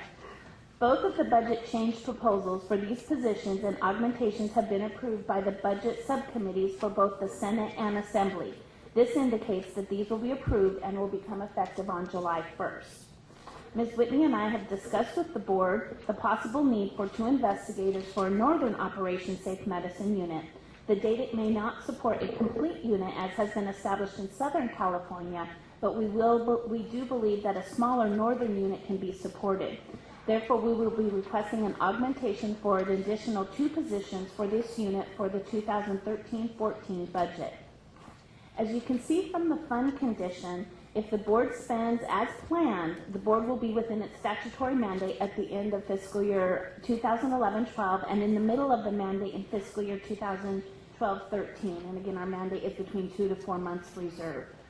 Therefore, it is still not prudent to consider any reduction at this time in fees as previously recommended by the Bureau of State Audits. The board staff continues to review its fund condition, and if the board continues as planned, we will be within our mandate by fiscal year 12-13. And Dr. Ganadev, yes, you're correct. If we spend as planned in 2013-14, we will be at 1 month reserve. Now, of course, that doesn't take into consideration that we do have the $15 million loaned to the general fund. So as soon as we get to the point where we won't be able to do our services with the money that we have or that we need the money, at that time then we would go to the Department of Finance and ask for our monies to be returned from the general fund. Are we mandated by law to maintain a certain percentage or a certain amount of work ability in reserve? So are we, by law, do we have to maintain 3 months, 6 months, a year? It's between 2 to 4 months. We used to have it at 2 months, and the law was changed 2 years ago, I believe, to a reserve between 2 to 4 months. And that's in statute? It's in statute. Okay. Yes. So that's what we will be looking at, Dr. Ganadev, as we move through. Of course, this doesn't have the final budget. Once we have 11-12 done, then we'll have a more accurate picture at the next meeting. We usually Do you have a question, Dr. Ganadev, on this, please? Yeah, I have a couple. One is that if you look at the expenses, I'm just putting my MBA hat on. I took my MD hat off for a short time. When you look at the program expenditures, they jumped from 47 million to 54 million. Do you know why? Yes, I can tell you that the 47 million is the actual spending of 10-11.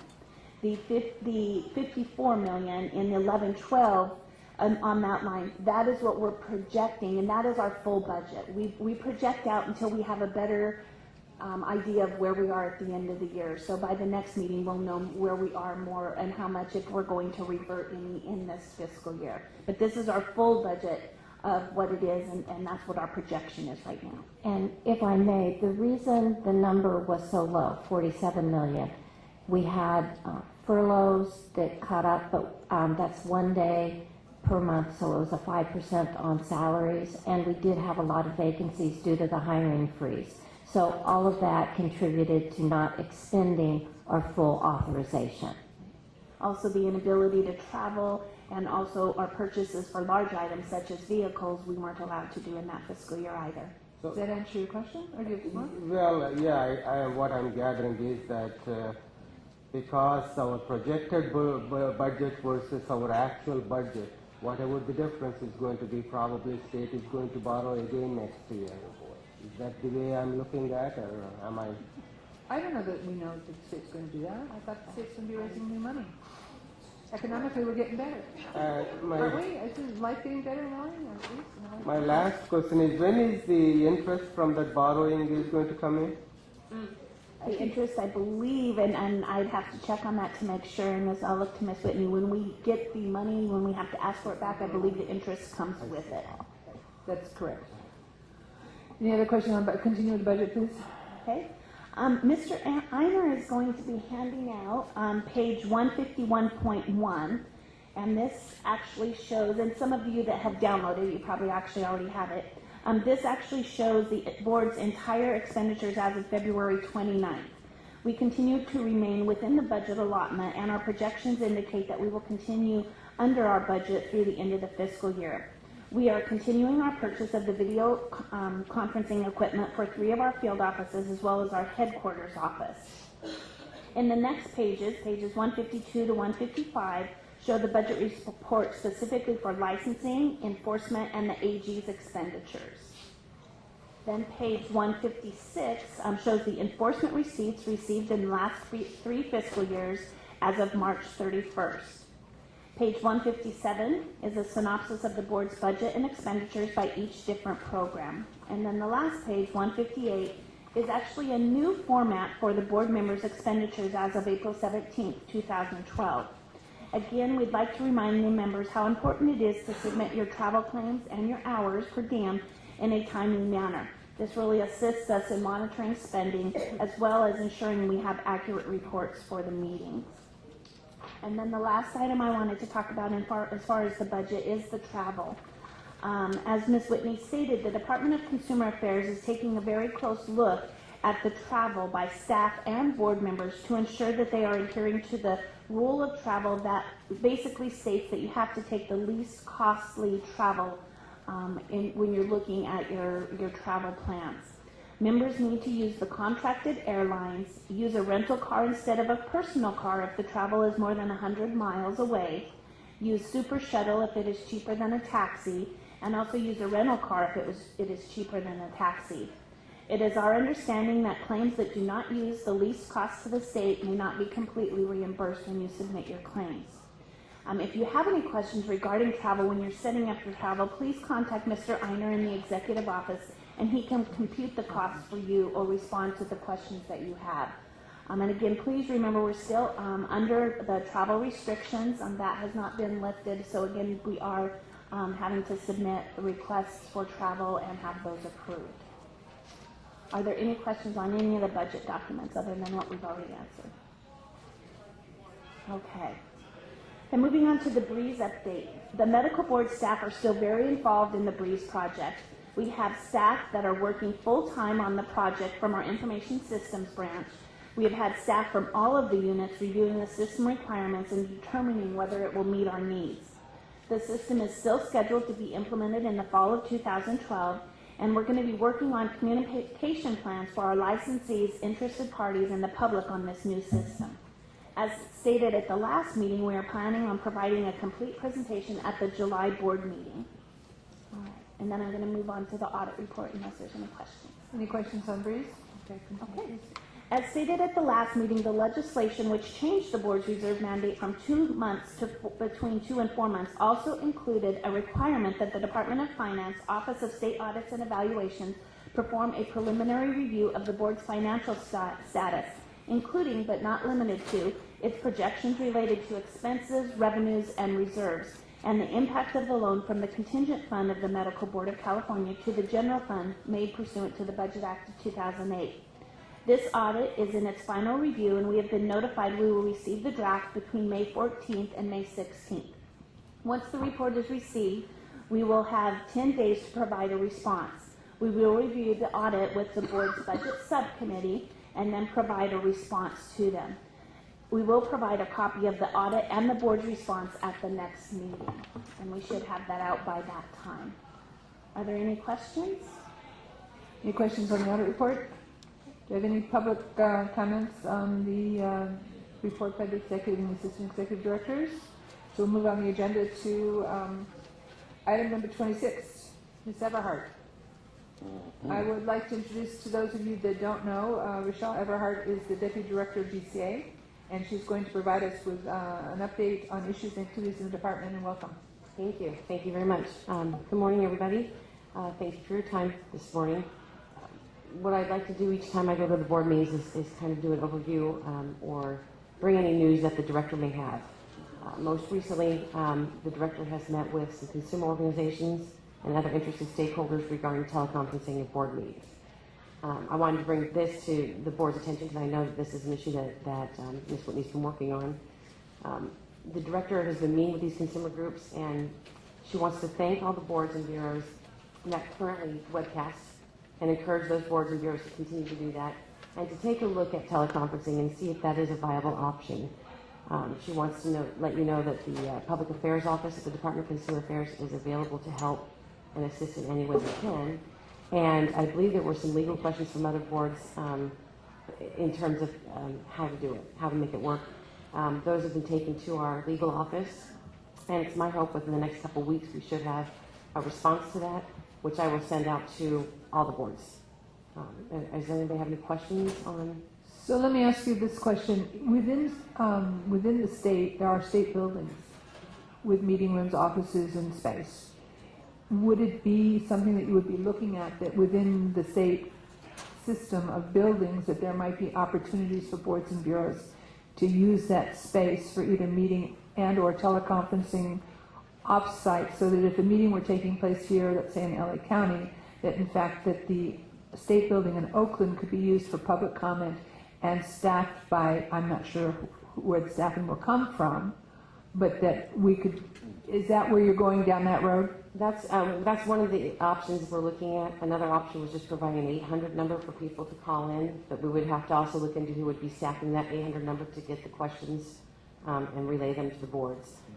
I'm not too deep into the weeds on this yet, so I don't have details, but one of the options was making sure that there were other locations available, state buildings, like you've mentioned, provided to the public to be able to. The reason I'm asking is I have seen it on in Los Angeles. They do this with city council meetings, and people that are interested in commenting on council meetings from locations other than where the meeting is taking place, and it seems to work because you can see people's faces. The phone is a nice option, but the phone, to be honest with you, you don't always get the gist of what someone is trying to get across, meaning not from a language barrier, but from engagement as far as what they're trying to, it's too sterile. Okay, maybe that's a better way of putting the phone, in my opinion. So I would urge you to consider some kind of a network. It would be great. As well as the opportunity to maybe use state buildings for public meetings in general, so people wouldn't have to pay for them. Absolutely.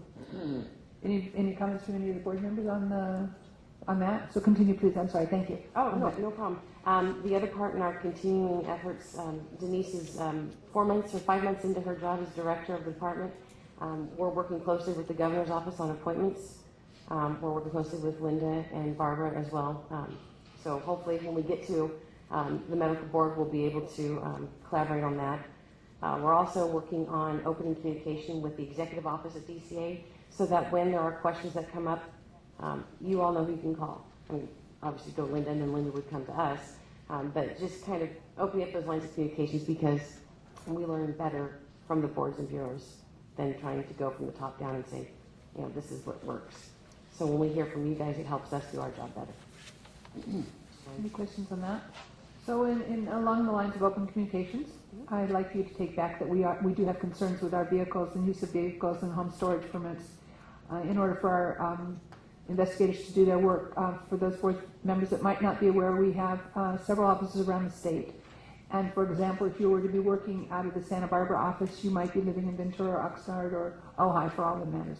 And you would have received your cases in the work you've been doing, and you need to be out in the field on a regular basis. You don't need to be coming into the office to collect your papers and to leave the office to go. You would have them, and you would be going and doing your investigative work. So the issue it is really important for our investigators to have safe vehicles that they can take home and store in a safe place at home. The idea of having them sitting in a lot, a public state lot, in a dark street, in a remote area, in an industrial area, is not always the safest manner to leave vehicles, let alone on a public street in the city of Los Angeles, where it's also not always so smart. And the issue is also the quantity and the numbers that we have available. So that is an issue. It's an issue for the quality of the ability for us to do our job, as well as for the public protection for the people of the state of California. So the vehicles is an issue, as well as the travel restrictions are an issue. What we have found, and we've seen the wonderful work of Mr. Shunky and the ability to walk into any graduate medical school program and to work with the graduating residents or titled whatever, medical students, and to get the materials in advance so that they know what they need to do in the process of licensing goes so much more smooth, and the time constraints are much reduced, and the effect on the ability for us to public protection again and for public awareness that we're doing a good job and not being on the front page of the newspaper as to why it takes 5 years to get a license. The job is being done by staff admirably, and I appreciate that Mr. Shunke's travel has been allowed to be resumed. But the idea of this nitpicking on travel, we have an executive director, you have an executive director. There needs to be some expectation of the professionalism of the job and some kind of leeway for some choices to be made by staff to get the job done effectively. So be it a prioritization of what needs to be done, to be discussed between our executive director and your executive director, you, whomever the appropriate person is, that might be a way to also move forward so that not every time you want to take a drink of water you have to ask for permission. And I apologize for marginalizing it like that, but it starts to feel like every time we take a breath we've got to get an okay. So I'd like you to take that message back. Absolutely. Anybody, thank you. Anything else well, welcome. We're glad you're here. We hope you're being well informed and you'll take back that we're doing a good job. Absolutely. Thank you very much. Okay, so let's move on the agenda. Oh, item number 26, I have public comment. I'm sorry. You also have, but on this, yes. So you want to come forward first and identify yourself? Are you Genevieve? No, but sit down. You're. I know. I forgot. Okay. Sunset. Right. Hilma Balayan. I'm a residency program administrator at Kaiser Permanente, Los Angeles.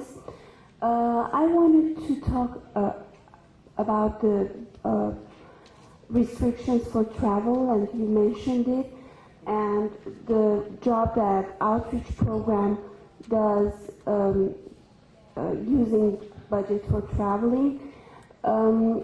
First, we appreciate that last year there was question to eliminate it altogether, but I understand that the section concerning participating to licensure affairs is still on, and Kevin is coming this year.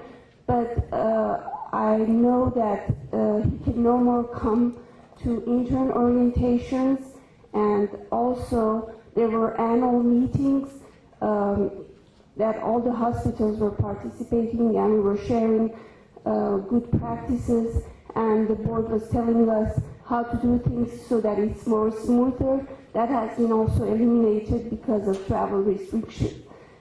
I wanted to talk about the benefits of that. First of all, when Kevin was coming to the orientations and explaining, I was in a disciplinary hearing yesterday, and there was question about the DUI and how important it is to be truthful, and Kevin was talking about all this.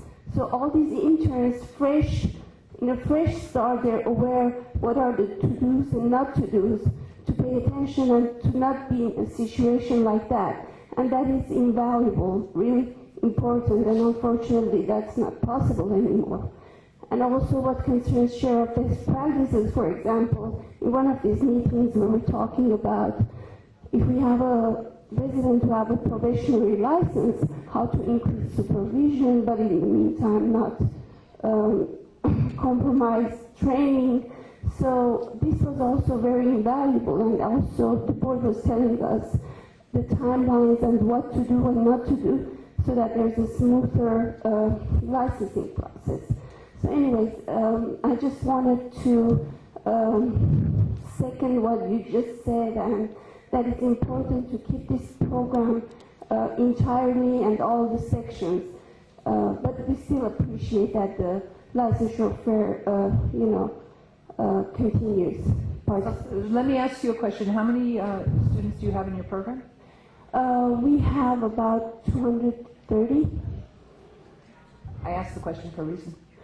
And I've been in this business 13 years, and I can tell you, like 5 years ago when we started to work with outreach program, before that, coming January, February, we still had more than half of our residents that were not licensed.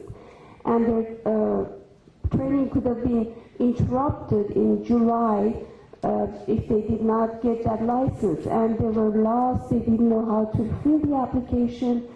the applications were not complete, coming back. But since we've been working with outreach program, and Kevin is coming to our licensure fair, he reviews applications, make sure they're complete, so that they won't come back. And now, like around January, February, we have less than 15% who are not licensed, and those are because of they haven't passed their USMLE. I mean, not because there's a delay in processing their applications, but because they're missing documents. So let me ask you one other question, and that is when you have the hospital collaborative efforts for best practices, how many students would you assume that affects? Well, the ones that we participate that are in the LA area, I can say there were at least people present from 15, 16 organizations, and some of them are huge, like UCLA, USC. They have, I don't know, thousands of residents. That's what my point was, exactly. So I appreciate your comments and your support. I know that it's very important, and if it means doing whatever we need to do, we're going to hope that we can make some changes to make sure that your programs are not affected. Thank you. You're welcome. I also have a public comment from Genevieve Claraval, please. And I apologize. One day I'll learn French. I used to know it, but then I went to school. Well, your language has nothing to do with intelligence or IQ. Oh, thank you. Genevieve Claraval, since, about the issue yesterday of the BRN, it's still not being established. So technically we're still under the DCA. And I just wonder, what the DCA is going to do to make sure that, people get appointed, and see anything you can do to make this happen. And I will be relentless in that, so you will see me every time until we have a board of nursing with an appointed member. You were complaining not to have all the members appointed. We have one member out of 9 members appointed. So I have an article you may enjoy reading about the BRN and so on. Okay, I might remind you that you just heard the previous speaker speak, and 2 speakers ago from the Department of Consumer Affairs, and I'm sure she'll be here throughout the meeting, so if you'd like to make your comments known to her directly, I'm sure she heard you very loud and clear, but you're welcome to speak to her. Thank you.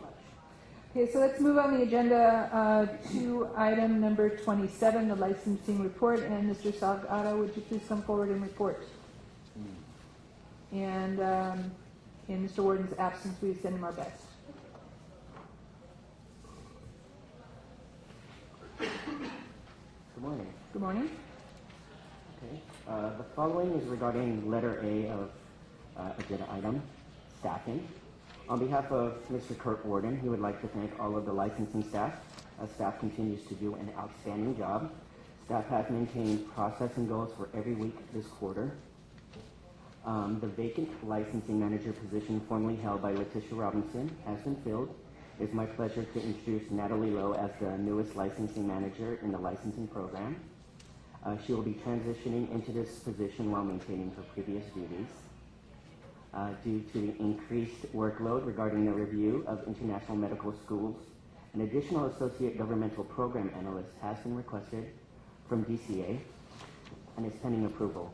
Once approved, the board will advertise, conduct interviews, and hire a new staff person. This position will assist Cheryl Thompson, who is the current international medical school analyst. Licensing currently has 3 vacancies at the level of an office technician. 2 of the vacancies are in the call center and 1 is administrative support. 2 of these positions have been advertised and we are in the process of conducting interviews. We are awaiting approval to advertise the remaining positions. Approximately 40% of the licensing staff are in various stages of training for their positions. So even though the vacancies have significantly been reduced, there is still a great deal of training, which results in staff not working at their full capability at this time. The following is regarding letter B in program statistics. Please refer to page 159 or tab 27B for reference. In this third quarter of this fiscal year, the board has received 1,862 physician and surgeon applications. 1,979 of these applications were reviewed, including postgraduate training authorization letter applications. There are a total of 4,515 pending physician and surgeon applications, and of those, 3,928 have been reviewed. 587 are pending review, and 1,419 physician and surgeon licenses were issued this quarter. In regards to the call center, the Consumer Information Unit answers approximately about 28,000 phone calls in regards to the board. And in regards to application review, last year at this time, the initial review of applications was 36 days for U.S. and 30 days for international medical school graduates. The pending mail was 7 days for both U.S. and international medical schools. Currently, the U.S. file reviews are at 40 days for initial review, and the international medical school files are at 30 days for initial review. Pending mail is still at 7 for both U.S. and international medical school graduates. If you refer to page 159.6, I'll reference statistics regarding the Strategic Plan Goal 5, Organizational Effectiveness, and the goal of reviewing licensing applications within 45 days. In this third quarter, the board had 1 week of the 13 weeks this quarter where the initial review exceeded the goal of 45 days. However, during that week, the board only exceeded the review by no more than 5 days. In regards to the Business and Profession Code 2065 and 2066 statistics, as of yesterday, May 3rd, the board has received 994 applicant names submitted by the 39 hospitals participating. 947 of these applications have been received, and 921 of these applications have been reviewed. Out of the 921 of the applications reviewed, 616 applicants have been licensed. All the remaining applicants have been notified by the board, and we are diligently tracking these applicants and their applications in hopes of licensure at the end of June. And the following is in regards to letter C, the status of International Medical School Program. Since the information has been provided to you in the packet, 7 additional schools have been recognized under California Code of Regulations Section 1314.1A1.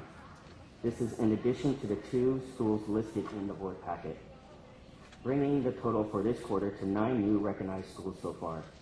The additional 9 schools positively impacts 14 applicants who are awaiting school recognition before their license or PTAL could be issued. All of the other schools have been contacted, and we are currently awaiting responses in regards to awaiting recognition. And this concludes the report on behalf of the licensing chief. I want to thank you very much. I want to thank you for stepping in and doing such an admirable job, really. And you should let the licensing staff know that we really are very appreciative and well aware of the increase in numbers of phone calls, increase in number of applications, increase in less people working there. It seems that that's a double negative, but there's been an increase in less people. And you've done an admirable job, and you should take that back, and we're very appreciative. And I really, seriously, any members would like to comment? Dr. Ganadev and then Ms. Chang? Yeah, thank you. I think one issue I still hear from people waiting for their license is the communication to them when something is missing. It has been difficult because some of them wait very long time. An example is somebody in 1982 did an internship at a VA hospital. That VA hospital closed a long time ago. So you don't get that letter, but everything else you got. And so their concern is they don't even get notified in time, and they're just sitting there and waiting. So which way are we really letting these people know what's holding up, what can they do to really get their license on track? Dr. Ganadev, let me ask you the question. You're aware that there's a lookup system by which every physician who applies can look up and see exactly what is missing and what the timeline and what's available. I'm not sure that we maybe need to, this might be a very good opportunity to request that the newsletter remind doctors that there is that lookup opportunity, but the issue is that it's available online. Is it up to date though? That's what my question. Because I'll tell you the new dean of the University of California Riverside Medical School, his office called me. They waited about a year, and they were somewhat lost. And this was a dean of a brand new medical school. So that's why I just want to know, where do we really have a system where the applicant really can know what's missing so that they can really take care of it? Yes. So one has to also remember, I apologize for interrupting, that the person has to apply in order to have that lookup date. So you heard what I said, the person has to apply. You have to make an application in order to have the information on the computer. So I apologize, go ahead. I just wanted to clarify that. Yeah, within 7 days when we receive mail, we'll indicate on the website that we received it. Usually within a week, it determines whether that document was appropriate by the analyst. And usually within a 24-hour contact with a request from the applicant, we will respond to what specifics to what they're missing. So put that together with what you just heard me say. That in order to have something on the website, in order to have a lookup number, one must make application to the medical board. If one does not make application, there will be nothing on the website. Application for lookup, that's what I'm looking at. I'll just apply for the license. License applications and pay the fee. So it's a license application and pay the fee. Then you go into the system. So if you go to, let's talk offline about that, because if you have to receive phone, and if any of the members are receiving phone calls from anyone in the public, really feel free to pick up that phone and make Ms. Whitney answer your question. Ms. Chang and then Dr. Solomon. Oh, I was just going to give the staff a compliment.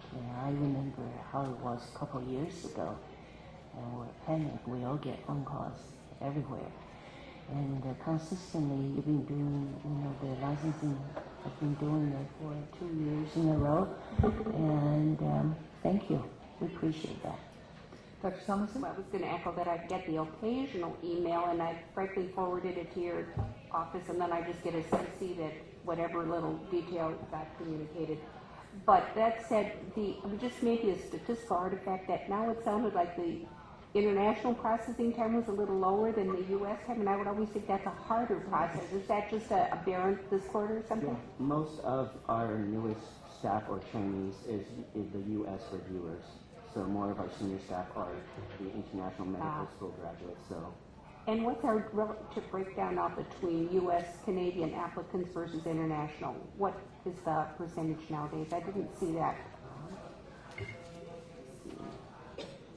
And that's okay at another time, but it's just kind of interesting because I always cut them a little more slack, thinking internationals are a little harder to do.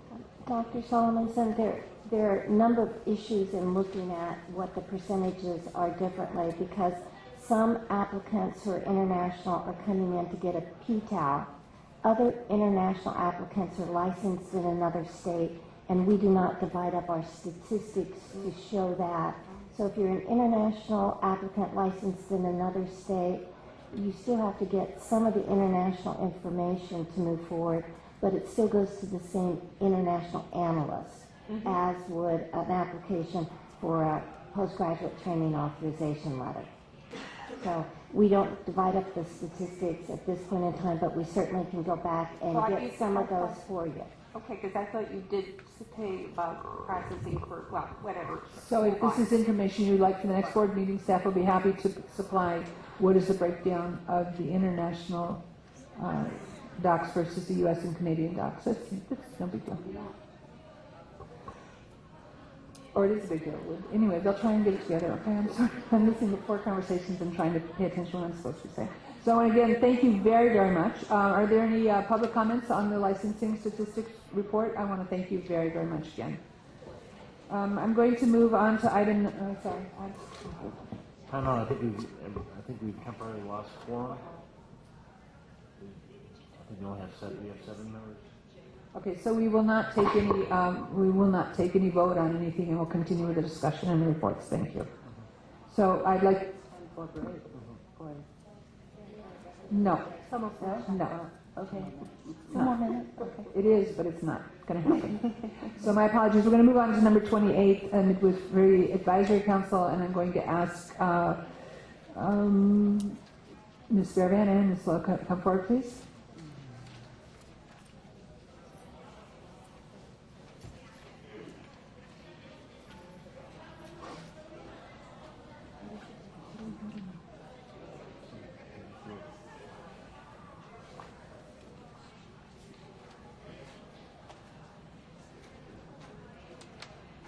Okay, so what I'm understanding is that we do have something to vote on, so what we're going to do is start with B, 28B, the interested parties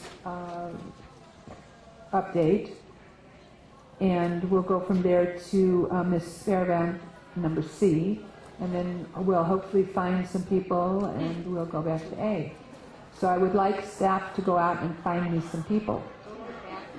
And they're probably in the restroom, so figure it out. Thank you. Ms. Lowe. On March 29, 2012, the Midwifery Regulations Interested Parties Workshop was held at the Medical Board's headquarters in Sacramento. Discussion took place regarding the proposed regulations, Section 1379.23, Physician Supervision and Collaborative Relationship, and Section 1379.24, Midwifery Practice, Test Drugs and Devices. Based on discussion at the meeting, edits have been made to the proposed regulations, and it's anticipated to be presented at the August 30th, 2012 Midwifery Advisory Council meeting in Sacramento. And that's our update. Thank you. Ms. Fairbairn? But just before you start, I would like it noticed that by not having enough members of the medical board present, it makes it very difficult on everyone to maintain quorum. No comments, but anyway, continue, please. I agree with you, Dr. Lowe. I'm the first one there for you, but I'm just going to suggest we will, in 15 minutes, have a major break, or I will be broken. Ms. Fairbairn. My name is Carrie Sparrowbond. I am the new chair of the Midwifery Advisory Council, and I am really pleased to be before you for the first time. I'm not going to say anything about the discussion and consideration of appointments. We're going to wait on Ms. Lowe to present that. But we feel that we did choose three very, very wonderful people to assist us on the Midwifery Advisory Council. The interested parties meeting was amazingly well attended by midwives from all over the state, as well as members of the physician community and ACOG. We had a wonderful, lively discussion. Everybody was very respectful, and I'm really looking forward to presentation of final language at the August Midwifery Advisory Council meeting. So the only other thing I really have to report is that the items for the August agenda that I'd like to request be put on. So something that's been coming forward a lot from staff is that there are many, many questions from midwifery students and midwives around the issue of midwifery students and assistants. So we need some clarity there.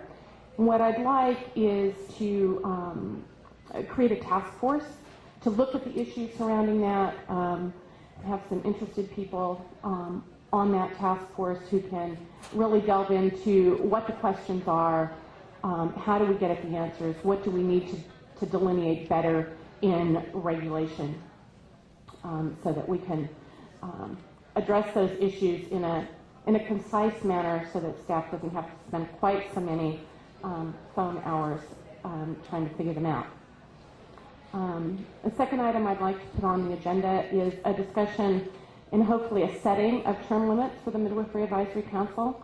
I think it's important in this era if we're going to continue to have valuable input from various members of the licensed midwifery community, as well as other interested parties in home birth and midwifery care, that we need to have some rotation on the council and some idea of when those terms will be actually expiring, so that we can get new people onto the map.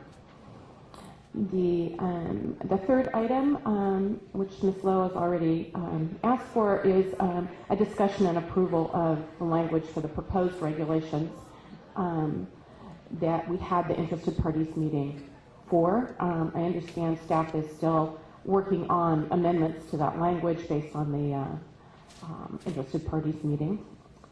And then the fourth thing that we've talked about repeatedly in the Midwifery Advisory Council is shifting our data collection system to a system that's already in place, that's already been crafted through the Midwives Alliance of North America. Currently, our data is collected in a retrospective manner. I'm sure all of you understand that that isn't a very reliable method for data collection if we're going to use the data in any kind of meaningful way going forward. The Midwives Alliance of North America has been gathering information on home births throughout the country and Canada for greater than 12 years at least. And their data gathering tool has been designed by epidemiologists, and they've actually already had one study published in the British Medical Journal that resulted from the gathering of those statistics. So what I'd like to do is convene a task force to look at what does the feasibility look like? What do we have to do? Can we write regulations? Are we going to have to go back to the legislature? What's it going to look like if we're going to move forward with using the Midwives Alliance of North America as a data collection tool? And I recognize that this is going to take staff time and commitment, but I would really like to get it on the books for some time in 2012 to begin looking at that. Thank you. Would you like to give us maybe a 1-minute synopsis of some of your background so the members sitting here know who they're speaking with besides your name? Happy to. I have a bachelor's from the University of California at Riverside in anthropology, oddly enough. I became a midwife through the apprenticeship route. I began my midwifery training in 1984, and I began seeing clients on my own in 1990. In 1996, I sat the first licensing exam in California, and my license number is 25. Since 1997, I have worked primarily in physicians' offices and clinics, and haven't really been attending births except for the occasional friend.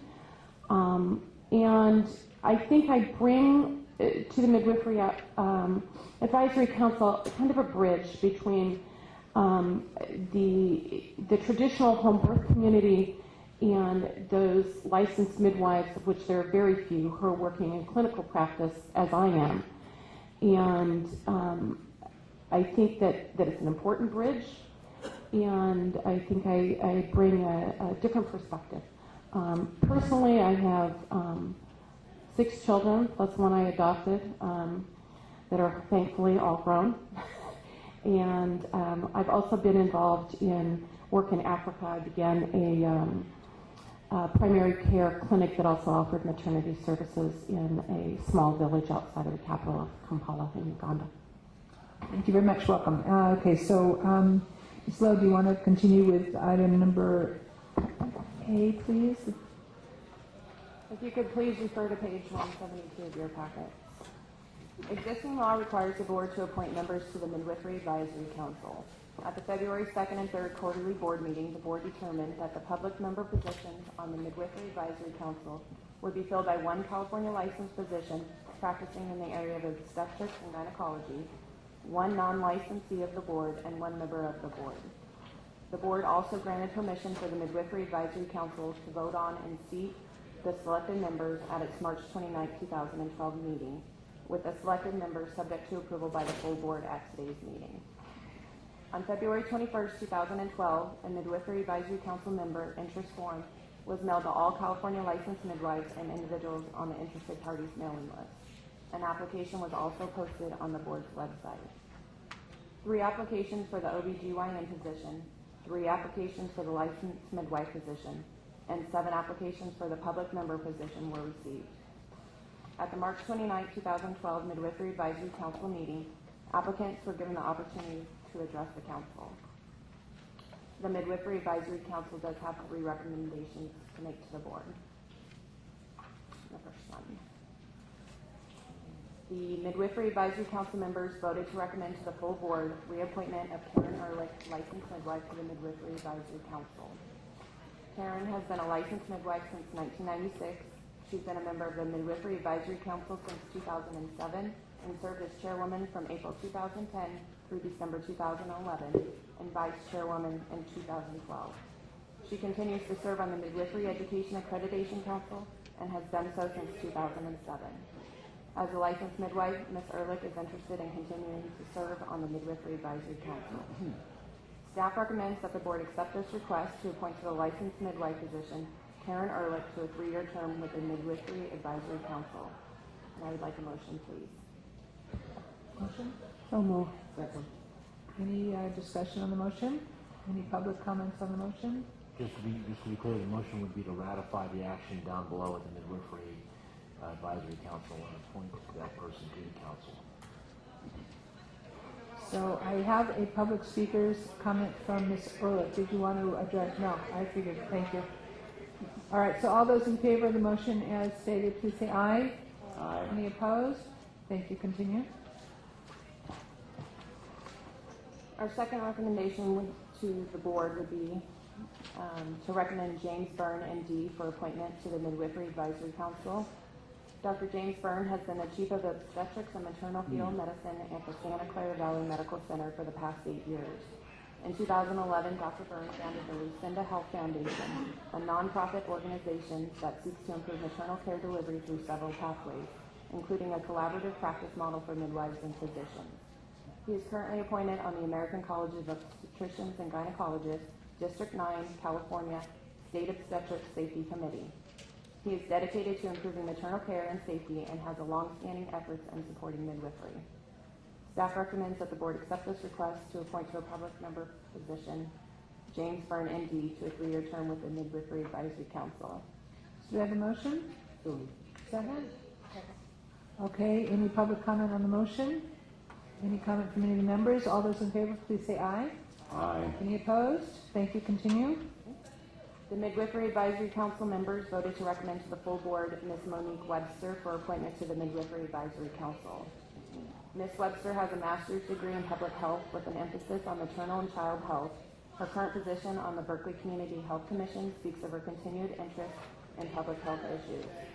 Ms. Webster has volunteer experience as a postpartum doula in the San Francisco Bay Area and is currently planning a home birth with a midwife. Staff recommends that the board accept this request to appoint to a public member position Monique Webster to a 3-year term with the Midwifery Advisory Council. So we have a motion? Also moved. Second? Dr. Lowe, thank you. Any public comment on the motion? Any comment from any of the members? All those in favor, please say aye. Aye. Any opposed? Thank you very much. You want to go through the agenda items and you need a motion for that, or you want to just take it as a staff recommendation? The 4 things that were mentioned. I can ask for a motion. For the next Midwifery Advisory Council meeting on August 30th, the agenda items as requested would be to create a task force for students and assistants, setting of term limits on members of council, a discussion of proposal of the proposed regulation changes, and a discussion on the data collection to MANA. As well as what does a student look like? Right, student or assistant, right? Student. Fine, okay. Yeah. Yes, she is. Okay, motion to that effect on the agenda for their next meeting? Second? I'll second. Any public comment? Any members of the board? Okay, all those in favor, please say aye. Aye. Any opposed? Any abstentions? Okay, so that's done. Thank you very much. So we're going to move, it's now almost 11:45, and we're going to move up to the Horizon Room, and we're going to have a break. And we're going to have the presentation of the Federation of State Medical Board. Dr. Chaudhry will begin his presentation at noon, and we invite any of the members of the public to participate and be there. And we will reconvene with that presentation at noon upstairs in the Horizon Room. So those of you that need to check out should do so. Those of you that need to do whatever you need to do, you'll do. And we'll see you all upstairs. Thank you very much. The room is secure here, yes.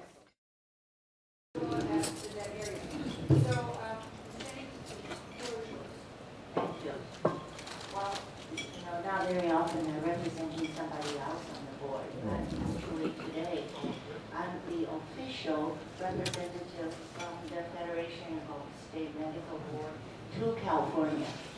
So you'll have to put up with me for a few minutes. And I wanted to introduce to you our leading executive director and the president of Federation. Dr. Chaudhry is a physician. He is a DO, and he has a lot of things. He has a master's degree from OIU and the Harvard School of Public Health. Before he joined FSMB, he was a commissioner of health services for Suffolk County, New York, and is one of the nine largest health departments in the United States. And he also was faculties of New York College of, no, I got that wrong. He graduated from there, graduated from New York University and New York College of Osteopathic Medicine. And he has a doctorate degree there. He was a flight surgeon. He has an interesting life. He was a flight surgeon. And he worked also on the board of the American College of Osteopathic Internists and all the other organizations. But I just recently found out he can write. He wrote a book called The Fundamentals of Clinical Medicine. And he also helped wrote the book on the history of the 100 years of the Federation. So since you heard me from time to time about all the Federation stats materials, I thought this would be a good opportunity for Dr. Chaudhry to do the presentation. And ladies and gentlemen, would you give me a hand? Give me a hand. Thank you. Thank you very much, Hetty. I think it's actually part of my job description to be able to write, so that is good. So thank you all. Good afternoon, I guess now, and thank you, Ms. Yaroslavsky and Ms. Whitney, for inviting me. It's always a pleasure to come to Los Angeles. I've been telling some of you that I have family here, and I've been coming here since the 70s, and I love Long Beach, and I love Norwalk and LA, and I've actually been all along the coast, so I love California. It's always nice to visit. So this was a wonderful opportunity when it came time for the Medical Board of California's site visit for the Federation, and I'm delighted to be here. So what I'd like to do is, I don't want to interrupt your lunch too much, but I wanted to go over basically some of the things that we're involved in, but also to make this a dialogue, and so this does not have to be a lecture with just me telling you. If you have questions, please feel free to interrupt and comment as we move along. So what I'd like to do, and I'm working with Hetty, so Hetty will chime in whenever she feels it's appropriate. I bring you greetings from our Federation Board of Directors. This is actually our board as of last week. Sunday they changed over. We had a few more individuals on it, but the gentleman to my right is Dr. Lance Talmadge. He's an obstetrician gynecologist from Ohio. He is now the chair of the Federation's Board of Directors, and as you see, Hetty is in the back. She has been on the board now for several years. How many years, Hetty? 4th year now on the Federation Board of Directors. And so we have a cross-section of individuals representing many different specialties, not just physicians. We have attorneys, we have individuals who are public members, and so that's part of our makeup. And so I bring you greetings from all of them as well as from Dr. Talmadge. What I'd like to cover is basically, what are we doing for all of you? As you know, the Federation was set up 100 years ago, not for our own edification and purpose, but really to serve the state medical boards. So much of this presentation is about what we're doing on your behalf. We've made some changes to our vision and mission statement. Just want to share some of that with you to make sure you understand how we are constantly looking out for you, and talk a little bit about our structure and how we function. In terms of our vision is to be the leader in medical regulation. And the best way to do that is to work with you very carefully.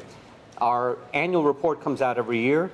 It's a 40-page document this year because of our centennial. And part of what makes us be able to promote excellence in medical practice, medical licensure, and medical regulation is to share best practices among the 70 state medical and territorial boards that there are. So in our annual report, there is a prominent mention of Operation Safe Medicine from the Medical Board of California.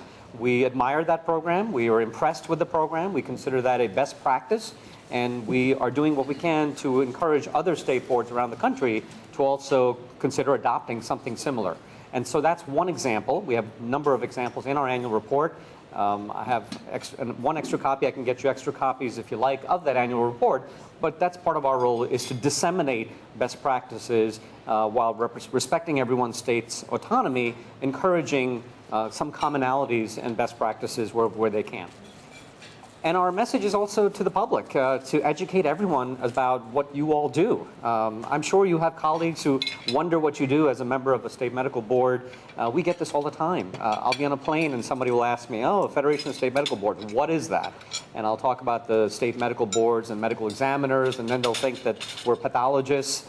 So there's still a lack of understanding. I would say it's pretty pervasive in terms of what role the state medical boards play. So part of our role is to make sure that people understand what you do. And so we've, at the heart of our work, though, is three elements: advocacy, education, and data. And I'll talk about each one momentarily. This is sort of a rough organizational chart. We have 187 employees at the Federation. We have two main offices. The primary office is located in Euless, Texas. That's right by the airport at Dallas-Fort Worth. And then we also now have a second office full-time in Washington, D.C. We have 3 full-time employees there. And the office in D.C. was started just 2 years ago because we feel it's very important to get the message out in terms of the role of the state boards, not just at the state legislatures, but also at the federal level, because there are lots of issues that impact the state boards either directly or indirectly.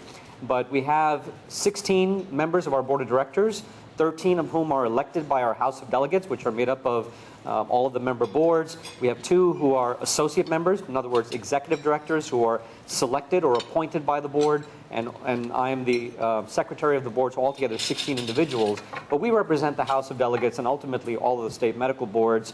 And then see around my name, you see the other senior members of our staff. Some of you may know them very well. So how does Federation adopt policy? A good example of this, I'll go back to 1996. In 1996, the state board said, you know, there are a lot of these commercial entities out there that claim that they do credentials verification. They're charging a lot of money to doctors. We don't know what their practices are, how secure are they, what is the level of quality. And rather than having these commercial vendors do this for a profit, could the Federation put together an analysis of whether we should be doing something like this? And so the Federation, always responsive to the needs of the state medical boards, back in 1996 said, sure. Usually when an issue comes up, we create a committee.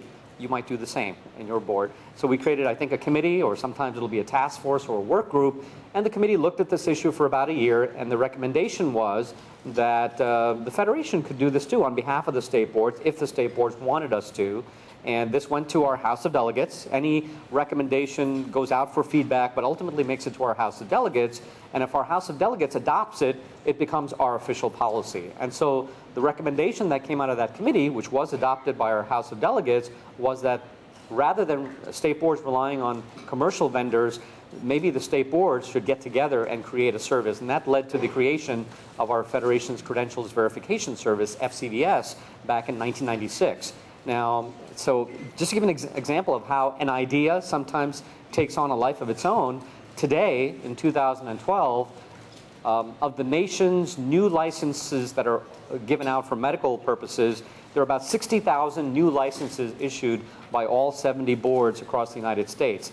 Nearly half of them have gone through our FCVS service.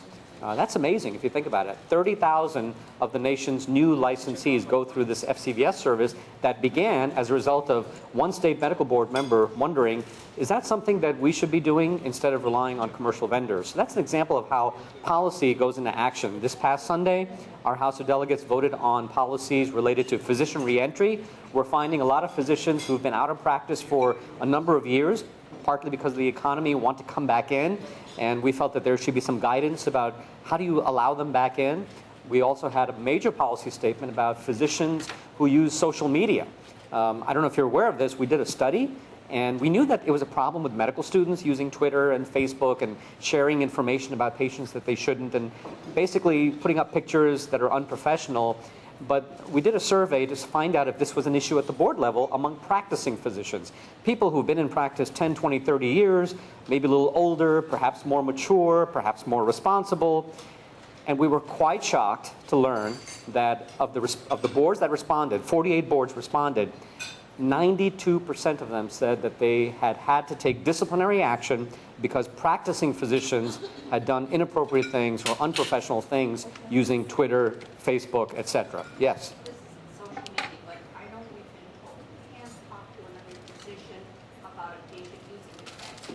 But if a patient texts a physician, they don't put demographics on there, but their phone numbers on there. Are you allowed to answer the text or not? Well, that's the type of question that this, so last year we looked at, so when we got the data, we were shocked. 92% of the state boards had dealt with this issue, and 46% of the boards have actually revoked licenses because of either doing inappropriate things like asking a patient out on a date using Facebook, or claiming a credential that they didn't have, or any number of inappropriate behavior. And so we created a special committee on ethics and professionalism, and that committee put together some recommendations. And so within certain guidelines, there could be a physician-patient interaction. We don't want to work against technology. We encourage the use of technology, but it has to be within certain safeguards. And so I would direct you to our policy, which was adopted by our House of Delegates, about when is it okay for physicians to utilize social media, and when we would recommend that they should not get involved. We certainly don't feel, just to give you an example,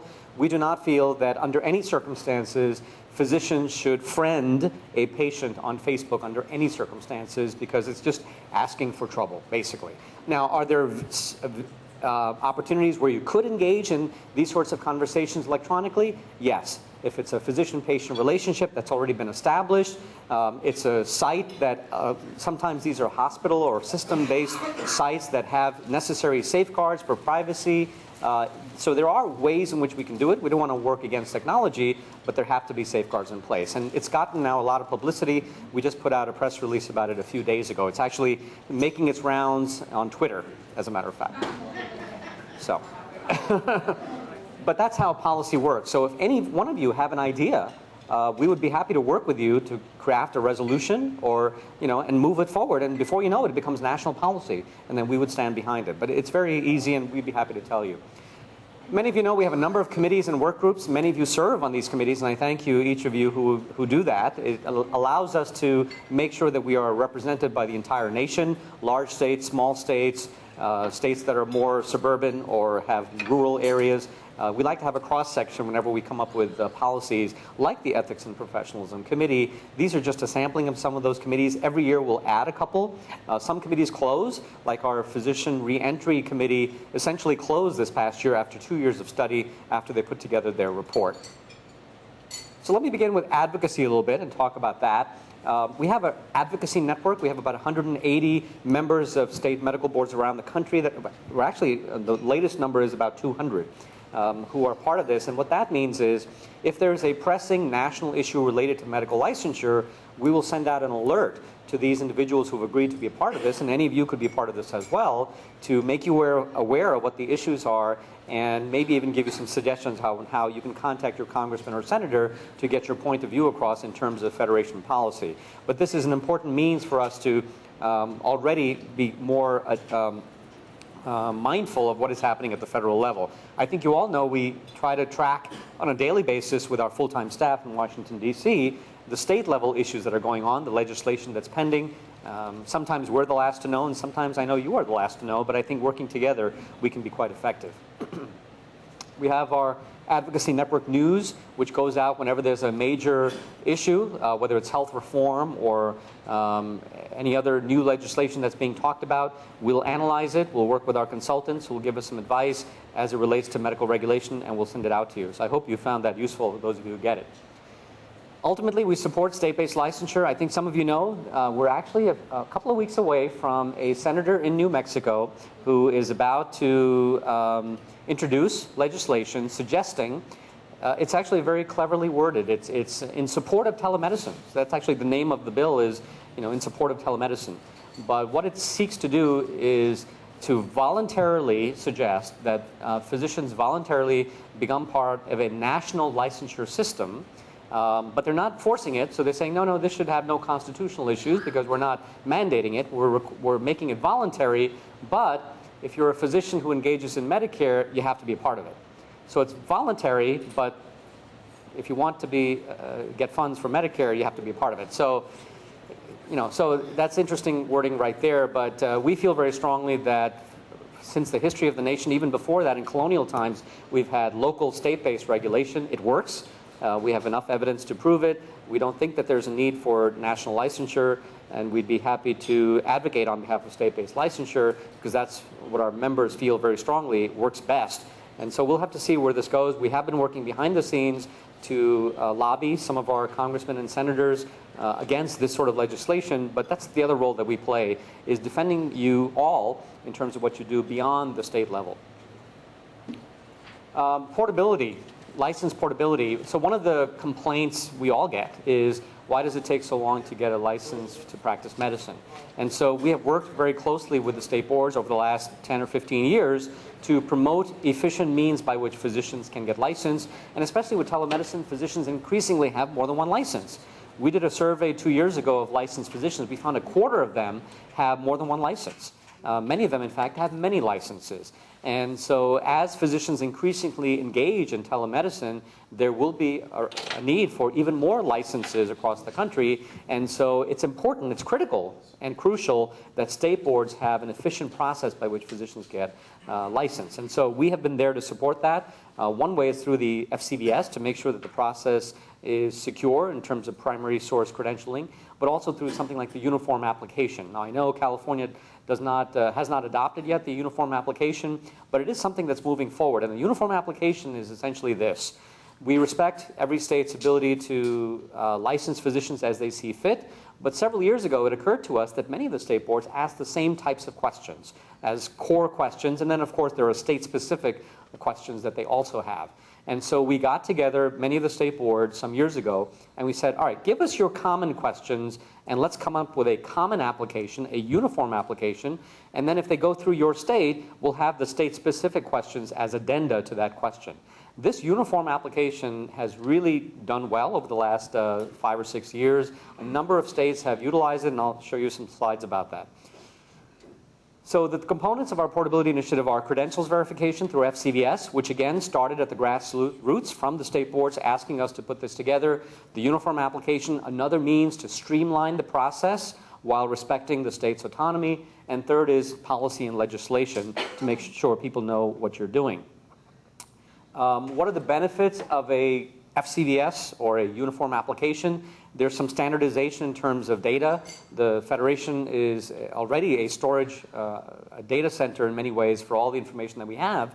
We have information on every single licensed physician in the United States. That's why when we did a census 2 years ago, we could tell exactly that we have exactly 850,085 actively licensed physicians in the United States. We know where they went to medical school. We know what residency program they trained at. All this data is shared among the state boards. The Federation acts as a conduit, and we have pretty accurate information that allows all of you to work effectively in the areas of discipline, especially as increasingly physicians have more than one license. Yes? 850,085 physicians in the United States in the aggregate. As of a survey we did 2 years ago, we're currently doing another survey, and I'll point out, and this is a good opportunity for me to say so, part of the reason for that accurate information is the information that we get from the state boards. The Medical Board of California, Barbara knows this and Linda knows this, every month allows us to get accurate data about California physicians. And that's important because, as I'll show you in a little bit, physicians who have licenses in California also have licenses in other states. And if they're going to be practicing medicine in other states, if there's a disciplinary action or some other action that's occurring here, other states need to know that. And so sharing of data is critical to what we are all about. In terms of uniform application, It's in our survey. I can send you our census of international, our survey of actively licensed physicians had the exact number. It's about 26% of the nation's physicians are international medical graduates. They primarily come from India, Pakistan, China, and Philippines. And the Caribbean, though, is increasing in numbers, actually about to overtake India. The number of physicians, close to that. India and Pakistan are way ahead with the rest of the country. And the main reason we found because your education is in English. No, what I'm saying is that if you look at the total number of graduates of these schools who are seeking licensure in the United States, there's also a distinction between U.S. medical grads, U.S. citizen IMGs, and non-U.S. citizen IMGs. That's different. That's what I'm talking about. But if you look at uniform application, we've gotten some federal grants to help the states move ahead with uniform application. I was amazed when I joined the Federation 3 years ago that there are still state boards that are entirely doing licensure on paper. I won't name names, but there's a medical board that has one full-time staff person devoted to processing licenses in their jurisdiction. It's a small jurisdiction, but when that person is out that week, nobody gets licensed in that state. And it's all on pen and paper, basically. So we are encouraging state boards to become electronically adept. We have grant monies available through federal sources to enable that, and the states that are circled are states that have gotten some of those monies to help them become more electronically adept so that they can streamline the process of licensure, and that benefits everyone. But in terms of totals, these are the number of boards. 45 of the 70 boards in the United States are at some level of adoption of this uniform application. And this has particularly been useful for physicians who now, when they finish their training and they're seeking a license, they're no longer seeking just one license to practice. They're seeking multiple licenses. So a uniform application actually makes it easy for them to apply to a number of states at once with just state-specific questions that they can ask. It streamlines the process for the state boards as well as for the physicians. It's something for this board to think about whenever they're ready to make that decision. I'm going to switch gears a little bit and talk about maintenance of licensure. Maintenance of licensure, some of you may know about. It actually dates back to 2004 when the House of Delegates of the Federation of State Medical Boards felt that it's ultimately the state medical board's responsibility to the public to ensure that there is ongoing competence of physicians seeking renewal of licensure.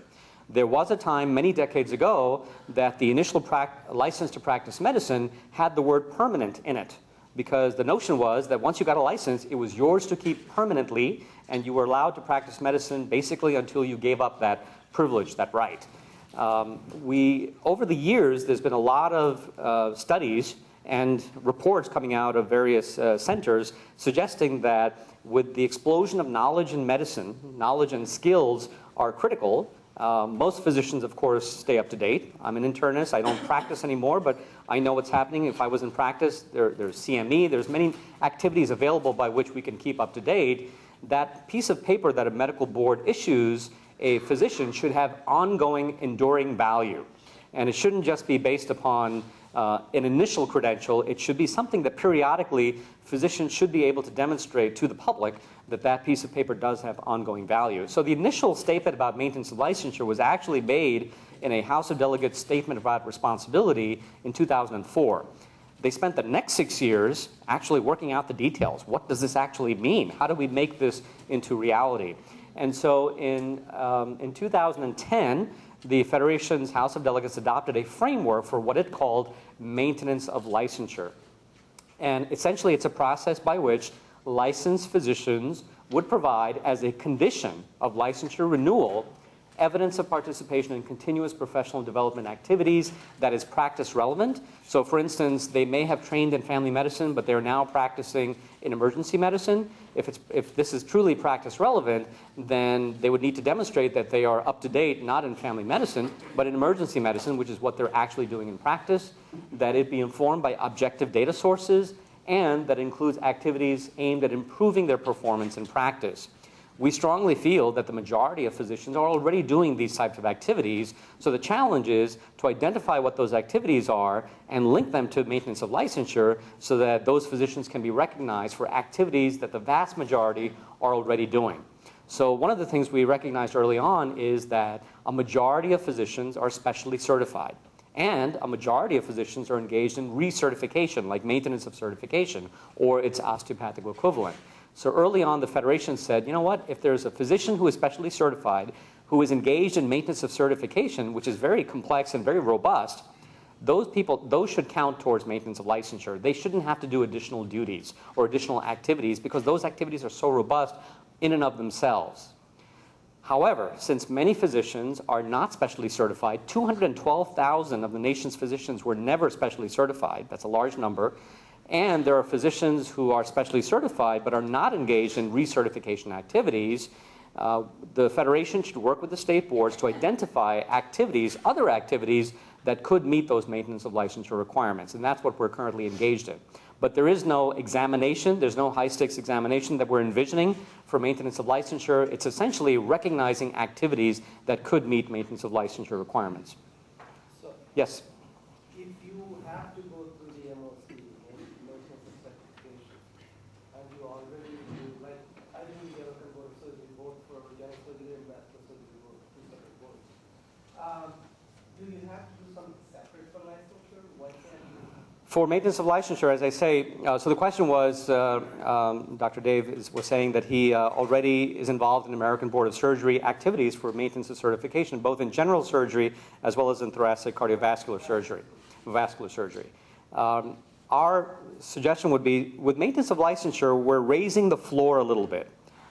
In our minds, specialty certification is sort of a ceiling. It's a demonstration of excellence in a particular specialty. We're not going to require, and I don't think states are interested in this, to require specialty certification.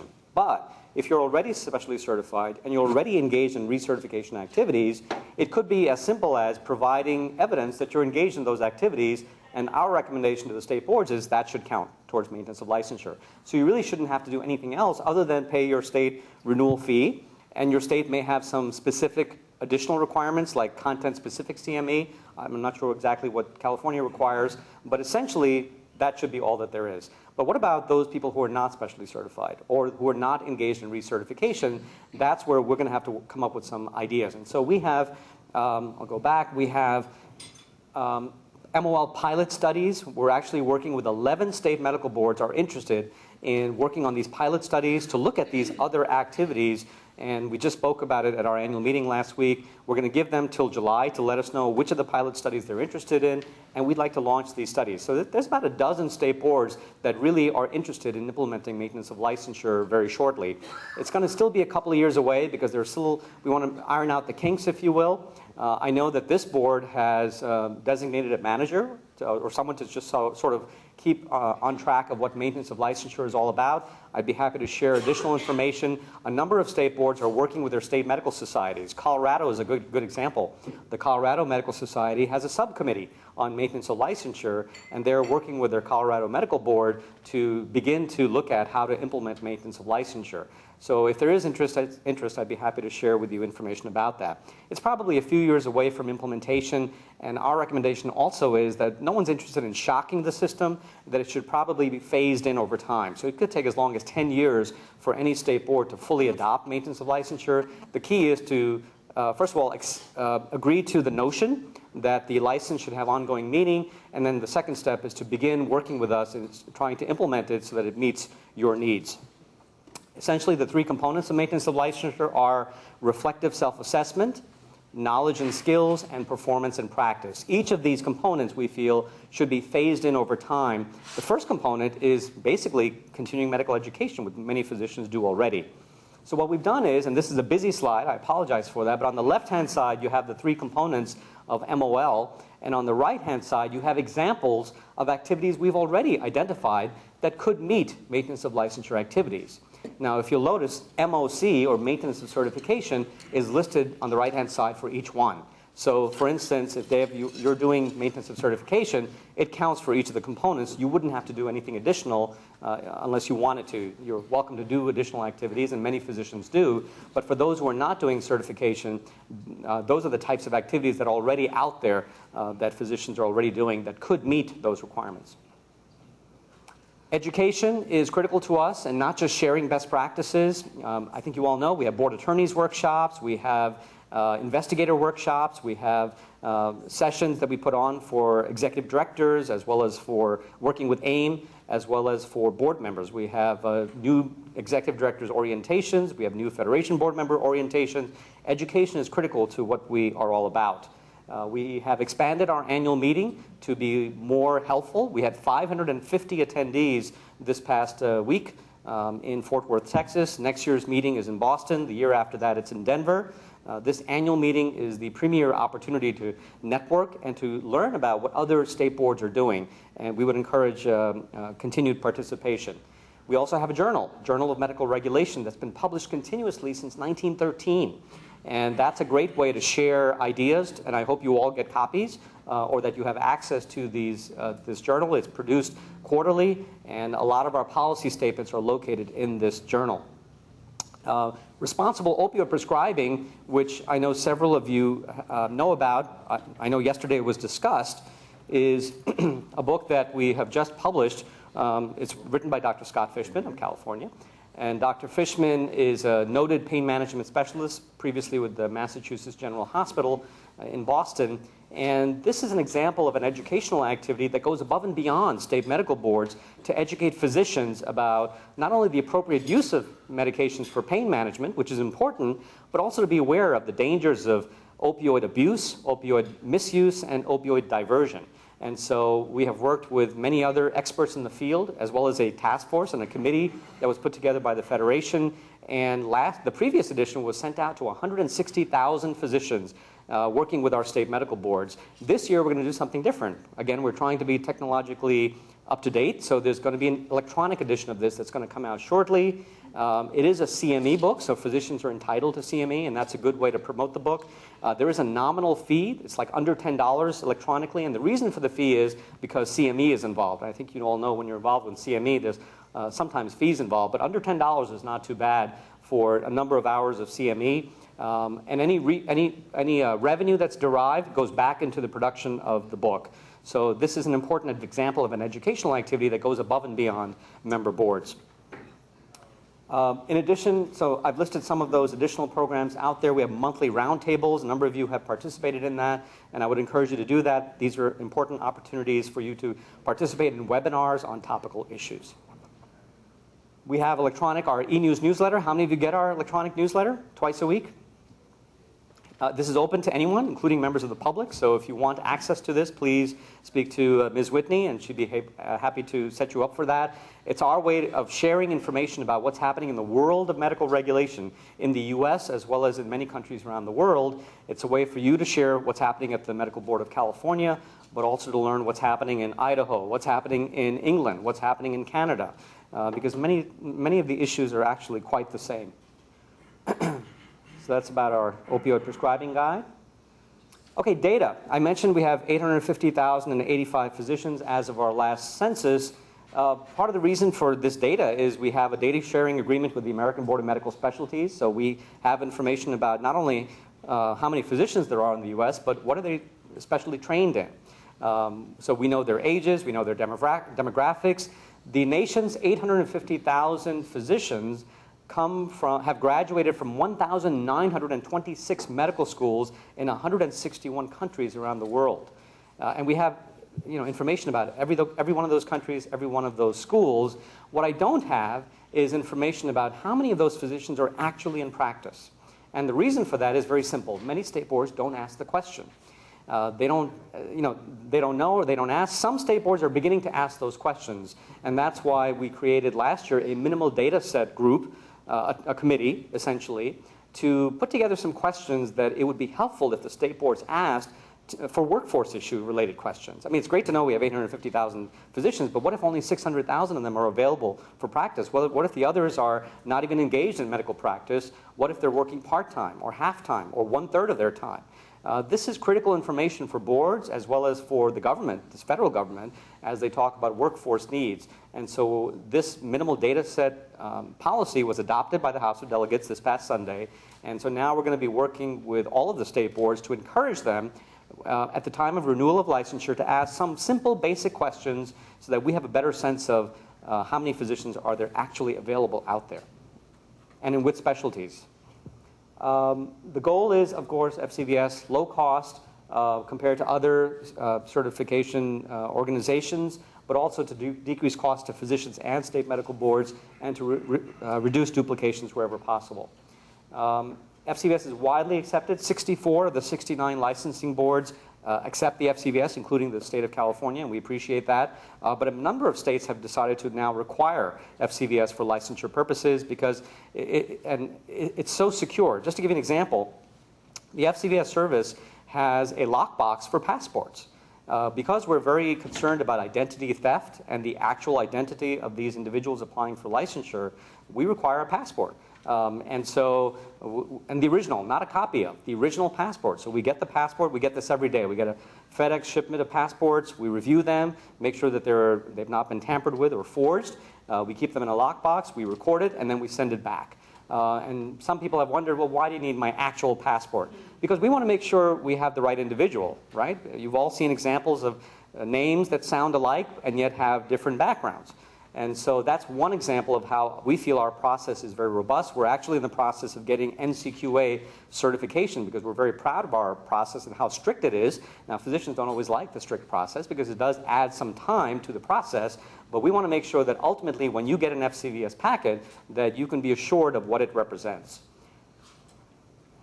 So in California, for the Medical Board of California, you are one of those 64 accepting boards.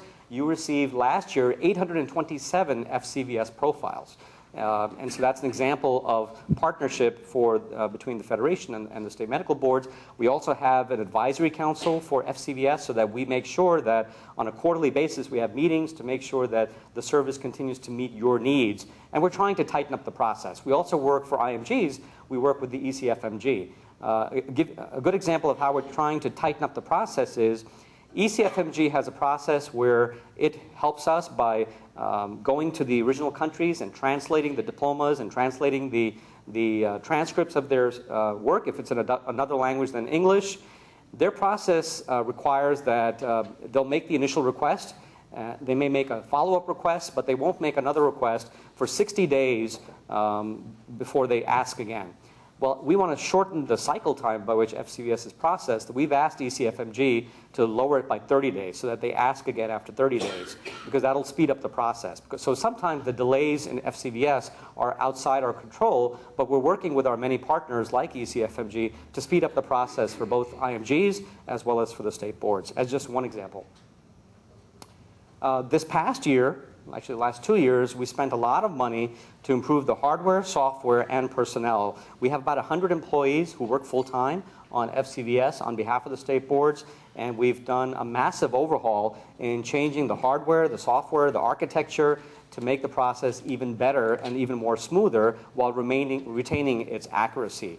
There were some kinks in the past year in terms of rolling out the new process, but it's much more aesthetically pleasing. And now the state boards will have a way very shortly to look at and see where the applicant is in the process without having to call and check. And so that's another example of innovation on your behalf.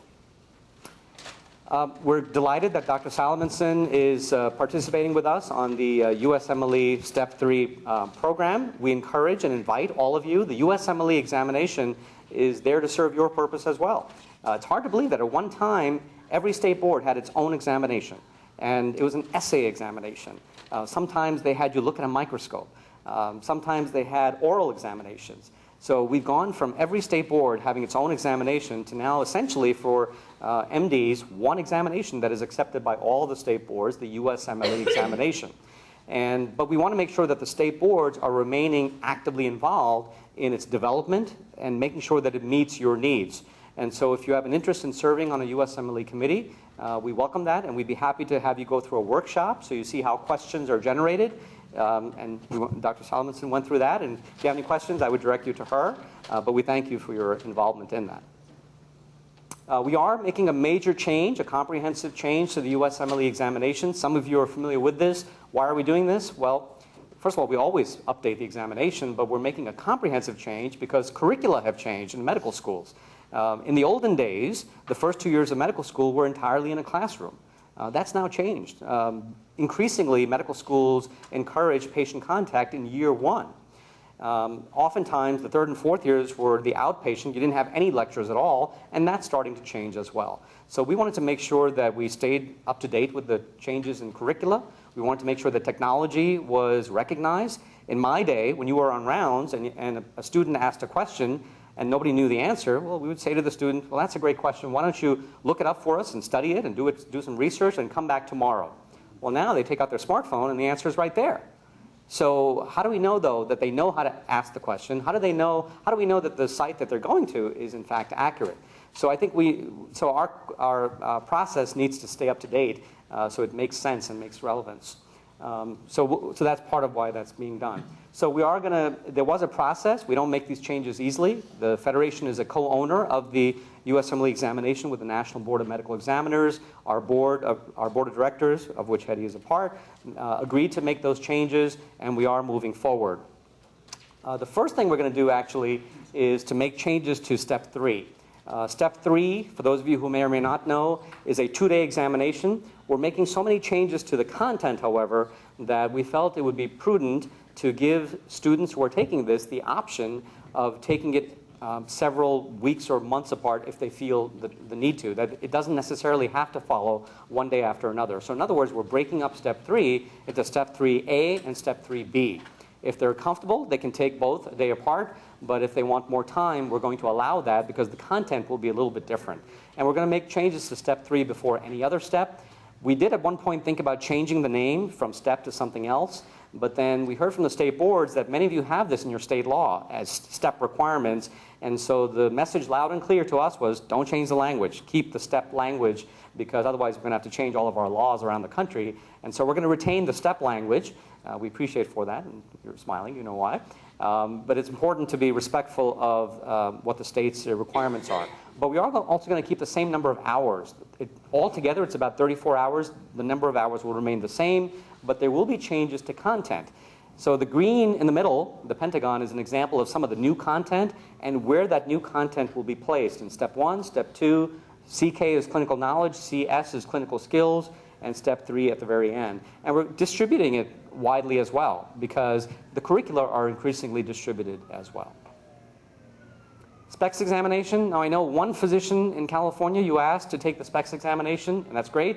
The SPECS examination, as a reminder, is a all-purpose, general-purpose examination that many state boards utilize.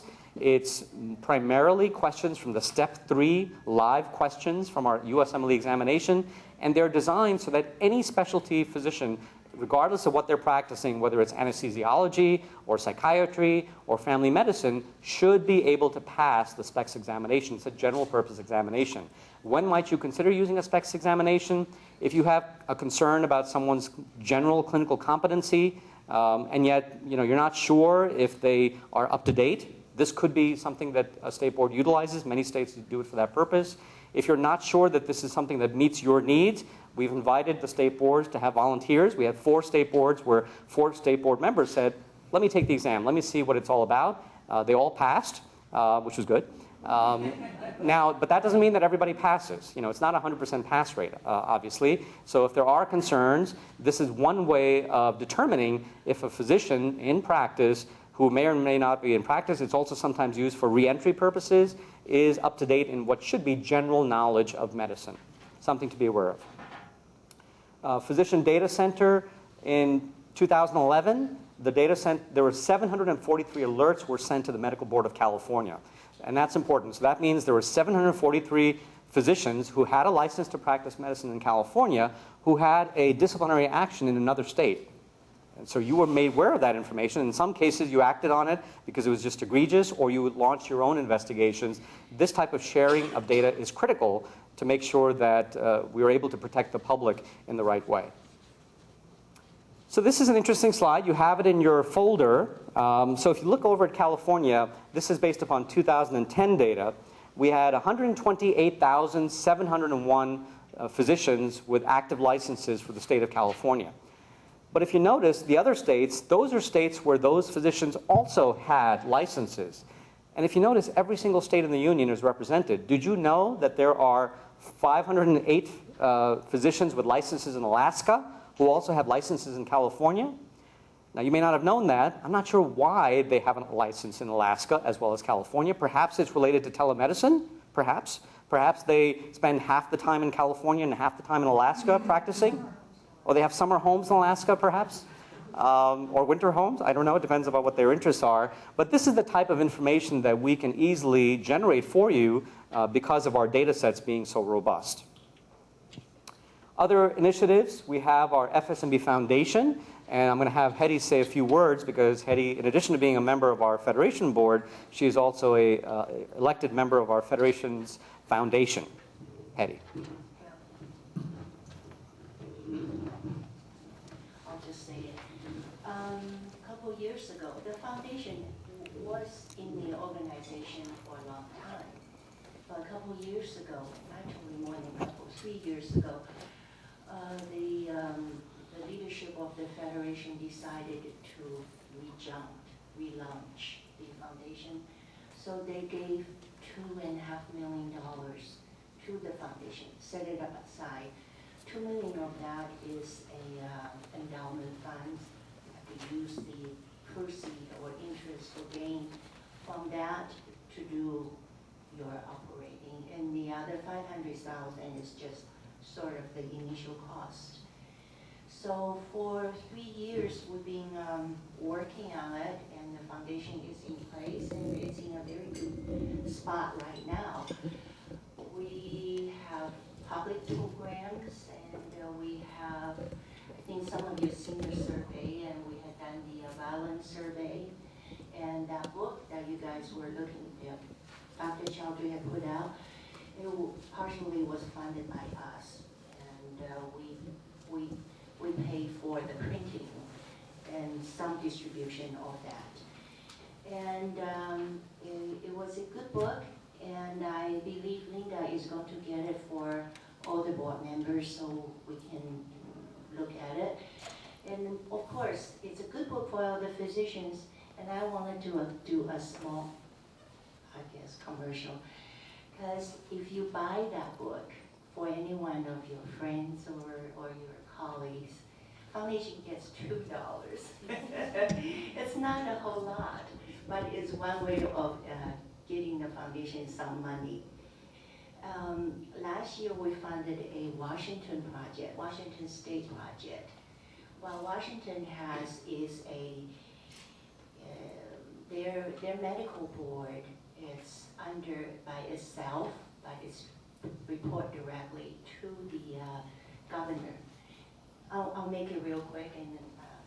When that was about 4 years ago, in order to justify and to see how that comes through, we have to find out what their performance is. So Federation actually funded them to hire a consultant to do the job. And then we're also trying to do a project which is like a best practice for the investigators, and that's the next project for this coming year. Now, handing back to you. Thank you, Hetty. I want to be respectful of the time. Just have a few slides. By the way, you have at your tables my entire presentation in hard copy. So I thought it was appropriate. We're celebrating our 100th anniversary at the Federation to share with you your history and how you connect with the Federation. This gentleman is Dr. Charles Pinkham. He served as president of the Federation 80 years ago, and he's from the Medical Board of California. He was an expert on board disciplinary and administrative procedures. As you can see, the dress styles have changed somewhat in 80 years. Widely published on national journals, and was one of the dominant figures in medical licensure during the first half of the 20th century in the United States. Another example is Dr. Lewis Jones, who was FSMB president 50 years ago, actually, when we were celebrating our 50th anniversary. He was instrumental in acquiring for the Federation our first national office in Fort Worth, Texas, 50 years ago. In 1962, interesting comment from Dr. Jones.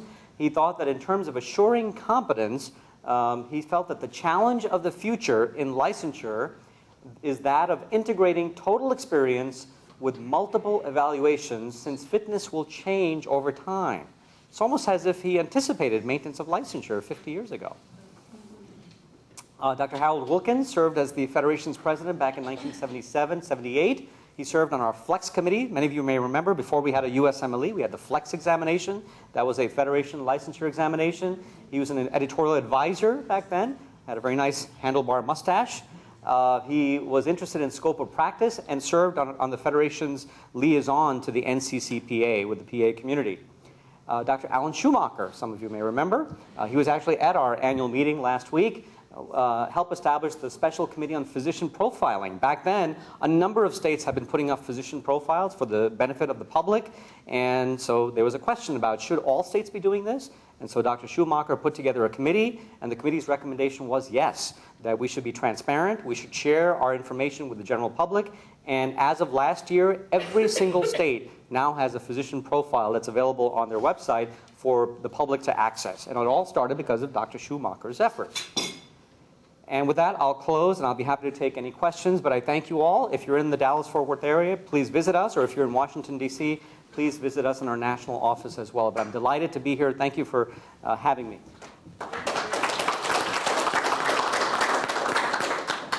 After question, don't leave, because we would like to have a picture with the board members. So, Dr. Chandri, on behalf of the Medical Board of California, I would like to thank you very much for being here, for hosting our lunch, for all the work you do. Hetty, you want to comment? Wow. Here is a congratulatory plaque. Thank you very much. How do you take a picture? And as I explained to people yesterday, the reason you hold your hand on the plaque is so they can't crop you out of the picture. That's true. You've done this before. Thank you. Thank you very much. Thank you very much. Well, so, thank you so much. It's our pleasure, and really thank you for being here. Thank you for your attention, and we look forward to working with you in the future. Great. And if I could ask the board members to come up here, and let's quickly take a picture so we can get back to the agenda. I apologize. Thank you. No, not at all. We'll prominently display this in our boardroom in our headquarters. Thank you so much.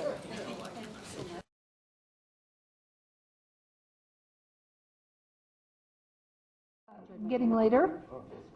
So it's now 1:15. I'd like to get started in the next couple of minutes, please.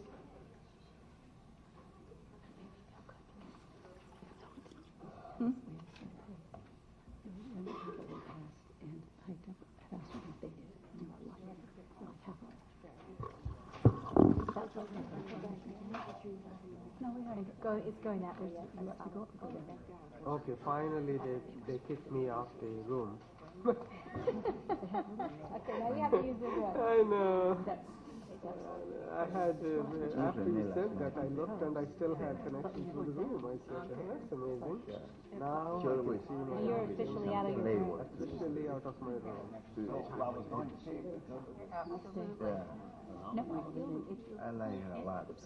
Okay, I'd like to call us all back to order, please. We do have a quorum present, and we're going to move on to item number 17. We're going to, agenda item number 17, and then 18, and then we'll return to number 30. So, Mr. Shanke, would you please come forward and report to us?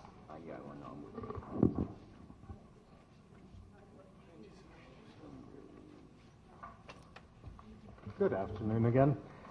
Just to bring you up to speed on some of the things that are happening with the outreach. Briefly to reiterate and touch on what Mr. Salgado said earlier, one of the statistics you always ask us to bring back is what's happening on the matrix. And for the new board members, we solicit and request names from the teaching hospitals around California each year to let us know the names of their residents and fellows who expect to get licensed or have a PTAL issued by the beginning of the next training year.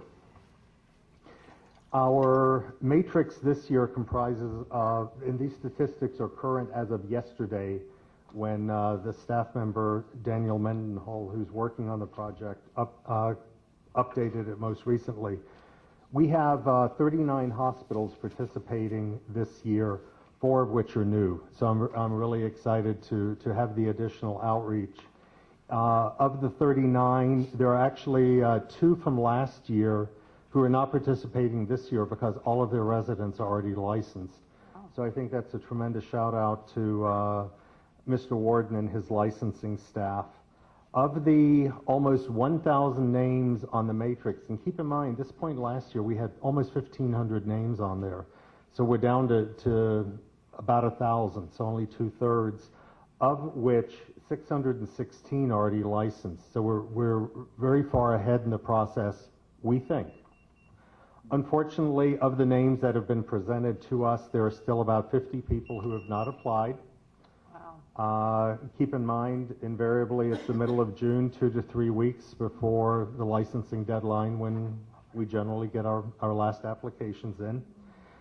And there are right now about 11 of the people who need a license this summer whose file has been identified as having significant licensing issues, whether criminal history, dishonesty, performance issues, substance abuse problems, which will be reviewed and considered in a separate process.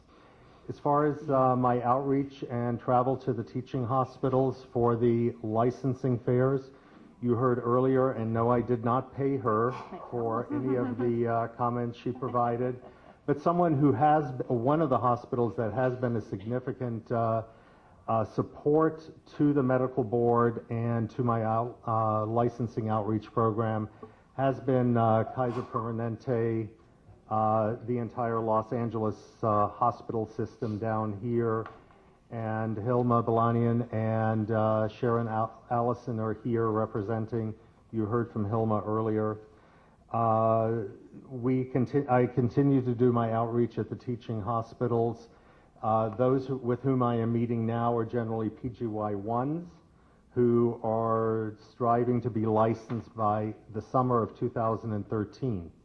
So we're reaching them earlier, and also have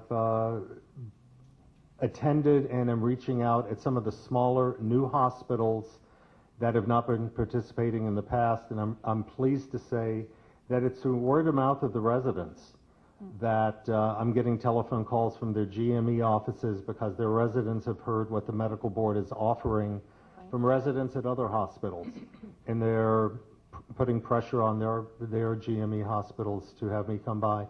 I'm not expending any other money to go visit them. I can't justify a visit to a hospital for only 10 or 12 or 15 residents, but when I'm in that area already, visiting a larger hospital, I'll stop off there. So a lot of time is spent coordinating visits to hospitals in a geographic area, keeping in mind the administration's request that we keep our budget and travel to a minimum. That's it. Any questions, Dr. Solomonson? More of a comment. Of course, I always salute you. But in addition, it's more like the training programs, even if the medical students could get involved to at least know what's coming, because they can derail themselves with their celebratory events. And I did, thank you for reminding me of this, and I forgot to say it. Earlier this spring, when I was down at UCSD, the medical school heard that I was going to be there, and on the afternoon before the license fair, I actually went up to La Jolla and had about an hour-and-a-half presentation to about 75 medical students who literally started asking questions, and one of the statements was, gosh, I had no idea that whatever the incident was going to impact or could impact my ability to get licensed. So it was a wake-up call and a reality check for them to realize that they need to behave in the bigger scope of things. well, so again, without expending more travel, if you're there anyway to try to do more of that, I think it'd be great. Yeah. Thank you. Thank you. Any public comments? We have one comment. Hilma Balakian, please. Bless you. No, I did not pay her. I am not going to repeat in detail what I already said in an earlier session, but again, thank you, Kevin, for all the good work that you do. I just had one of the tools that we use is the WAS system that you earlier spoke about it. That's very helpful because when we have the ATM number and the resident provides this to us, it allows us to keep track of the progress. One of the things, that if possible, is for PTAL applicants, the WAS will continue saying pending even after they receive their PTAL. That is because that continues until they get licensed. However, it will be very helpful if somehow on that WAS system it says PTAL issued. The reason is because for license we have a way of doing a primary verification. But for PTAL, we just have to rely to the piece of paper that they're providing to us. So it will be very helpful if we can confirm that and do a primary source verification. The other thing about the WAS is when in the area where it says other, it will be helpful if it's more explicit what is it, the documentation that they're expecting in other and that is not arriving, because then what's happened, residents is confused, we have to call and use medical board resources to find out what that is instead of just having it in the WAS system. Okay. So I just wanted so to... you'll confer with Mr. Shunke afterward and make this all work out so you guys are happier about what we're doing, okay? That, and then one of the things is Federation said that the USMLE Step 3 results this year, whoever did the exam after February 15, the results will be out only in June. And June is already a crazy month for the medical board and licensing. And our institution, personally, we have just one resident who has this case. And it's kind of worrisome that in addition to all that, workload that is there in June, there's going to be an additional workload. But I'm confident that the board is already allocating more resources or doing whatever is necessary to address this issue. So your concern is that the Federation timeline for the USMLE Step 3 is going to come out during a period of time where you guys are too busy, we're too busy to getting licenses ready for the July deadline. Right, because normally when they do the exam, 4 to 8 weeks later the results are out. But this year they're upgrading some systems or something. So whoever did the exam after February 15, the results are held and will be all out sometime in June. So what I'm going to suggest is that our staff contact the Federation, USMLE people, and make sure that our concerns are delivered. So I want to thank you for bringing that to our attention. Thank you. Thank you.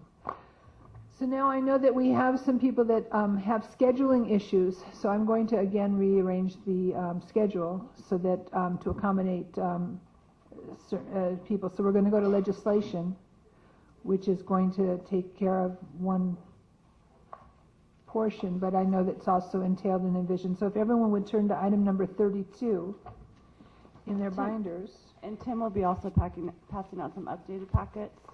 Oh, great. Sorry. Okay, so first, good afternoon. First, I would like to report on legislative outreach per the strategic plan. For this meeting, I contacted over 40 legislative district offices to let them know about our quarterly board meeting, that we're meeting, passed out agendas and information, and welcomed them or their staff to attend. I also continue to meet with Capitol legislative and committee offices on a daily basis on our sponsor bills, bills we have positions on, and issues that surface or might impact the board. Like I said, Tim is passing out some updated packets. The first page of the legislative packet is the tracker list, and that's in your update.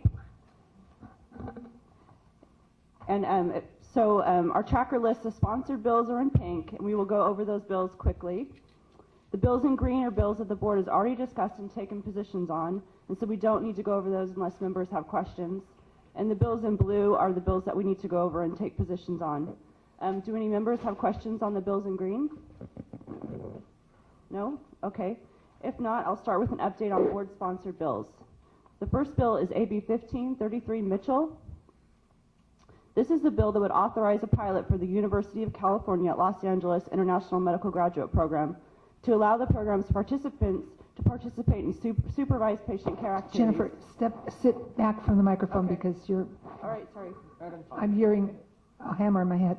Sorry. I do have a question and one in. Yeah, I will too, but so let us finish this one and then we'll get back. All right, okay, so this is the Mitchell bill that the board is co-sponsoring along with UC. I'm happy to report this bill has received no votes as to yet. It was on consent in the Assembly Appropriations Committee, and it was also on consent on the Assembly floor. So it's passed out of the Assembly, and it's now in the Senate. And it's awaiting hearing in the Policy Committee. Okay. Do members have any comments specifically on AB 33? Excuse me, 1533. If I can only read, it would be better. So 1533. So the members don't have any questions, but I do have a... I have a quick question. Sure. Does it say how many people we are in the pilot, how many people they are sponsoring or trying to capture? Or I'm trying to read. It's a very low amount, I think, in their program. They currently have a program now, but the problem is that they can't do hands-on clinical training because they're not currently enrolled. And so I believe it's a small portion, but I believe that we also have a representative from UCLA here that might be able to answer that Right. question. I would ask Dr. Bolat to please come forward. She's asked to speak on item number 32 anyway, so I want to welcome you seriously. Thank you for coming down and being here. Well, thank you, Madam Chair, members of the board, and Executive Director Whitney. It's a real pleasure to be here, and I appreciate this opportunity to formally say thank you. My name is, as was stated, is Michelle Bolat. I'm professor and vice chair of the Department of Family Medicine at UCLA, and I serve as the executive director of the UCLA International Medical Graduate Program. Just about 3 years ago, in April 2009, colleague and co-founder of the program, Dr. Patrick Dowling, presented the UCLA IMG as a model to address the healthcare issues of physician work shortage here in our state. And just 3 short years later, in March 2012, as was stated, Assemblywoman Holly Mitchell introduced this co-sponsored bill by your board, by the medical board and UC. Last Wednesday, 2 UCLA medical student deans acknowledged this pilot program is an innovative approach to help address the healthcare disparity gaps faced by many of those living in California's underserved communities. And last Friday, the University of California highlighted this program as an approach to improve the quality of healthcare throughout the state. And we're at 54 and counting. So since the inception of this program, we have international medical graduates that are now either in a California Family Medicine residency program or have graduated. And these programs stretch as far north as Modesto and Fresno, and certainly all throughout the Central Valley, and as far south as Campo, near the Mexicali border. And I want to again express my appreciation. Without your support, this would not have been possible. And I can answer any question. Are there any direct questions for Dr. Bolat? I'd like to disclose that I attended one of the graduation or culmination ceremonies of one of the group of doctors were speaking about. It was a very emotional evening. It was a really wonderful opportunity to see hands-on what is going forward.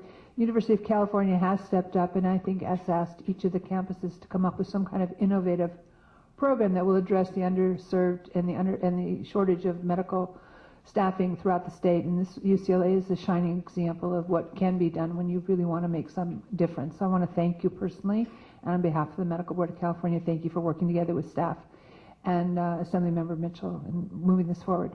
Thank you very much. Mrs. Mose, continue, please. Thank you. The next omnibus bill is SB 1575. This is the bill, the vehicle by which omnibus legislation has been carried by Senate BMP Committee.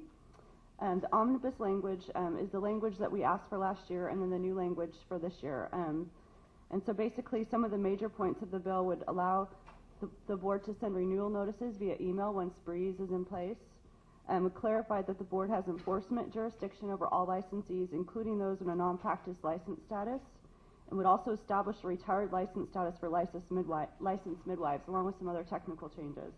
So this bill is in the omnibus bill. It passed out of Senate BNP on consent, and it's now in Appropriations Committee. So the board sponsors those provisions that we requested be put in the bill. Any questions on this specific bill? We'll get, at the end, we'll get to the others.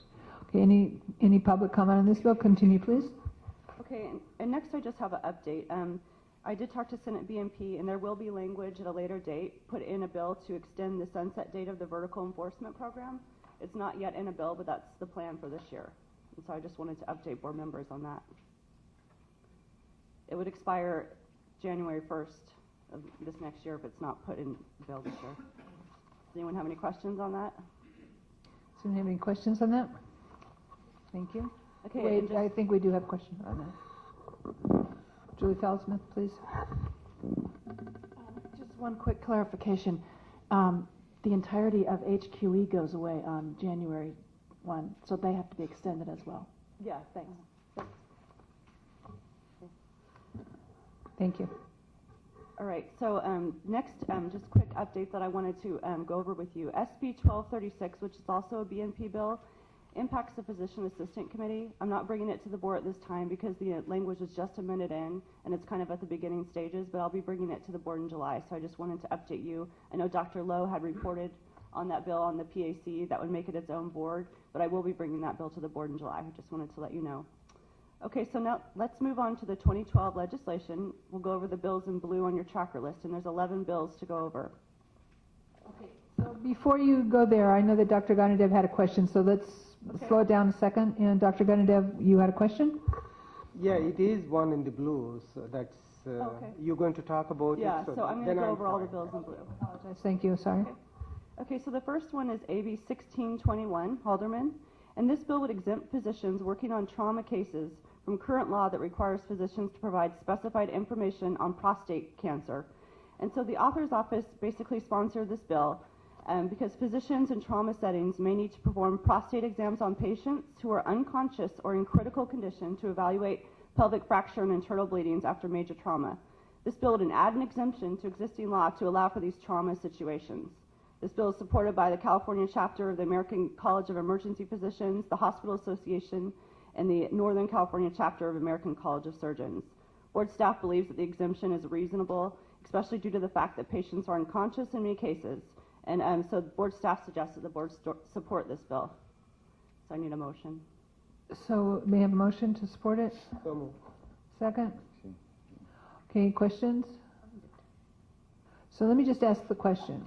Okay. Because we've tried to make sure that government wasn't in the business of telling doctors what to do. And I would like to understand why this bill is necessary, that when a patient is involved in a traumatic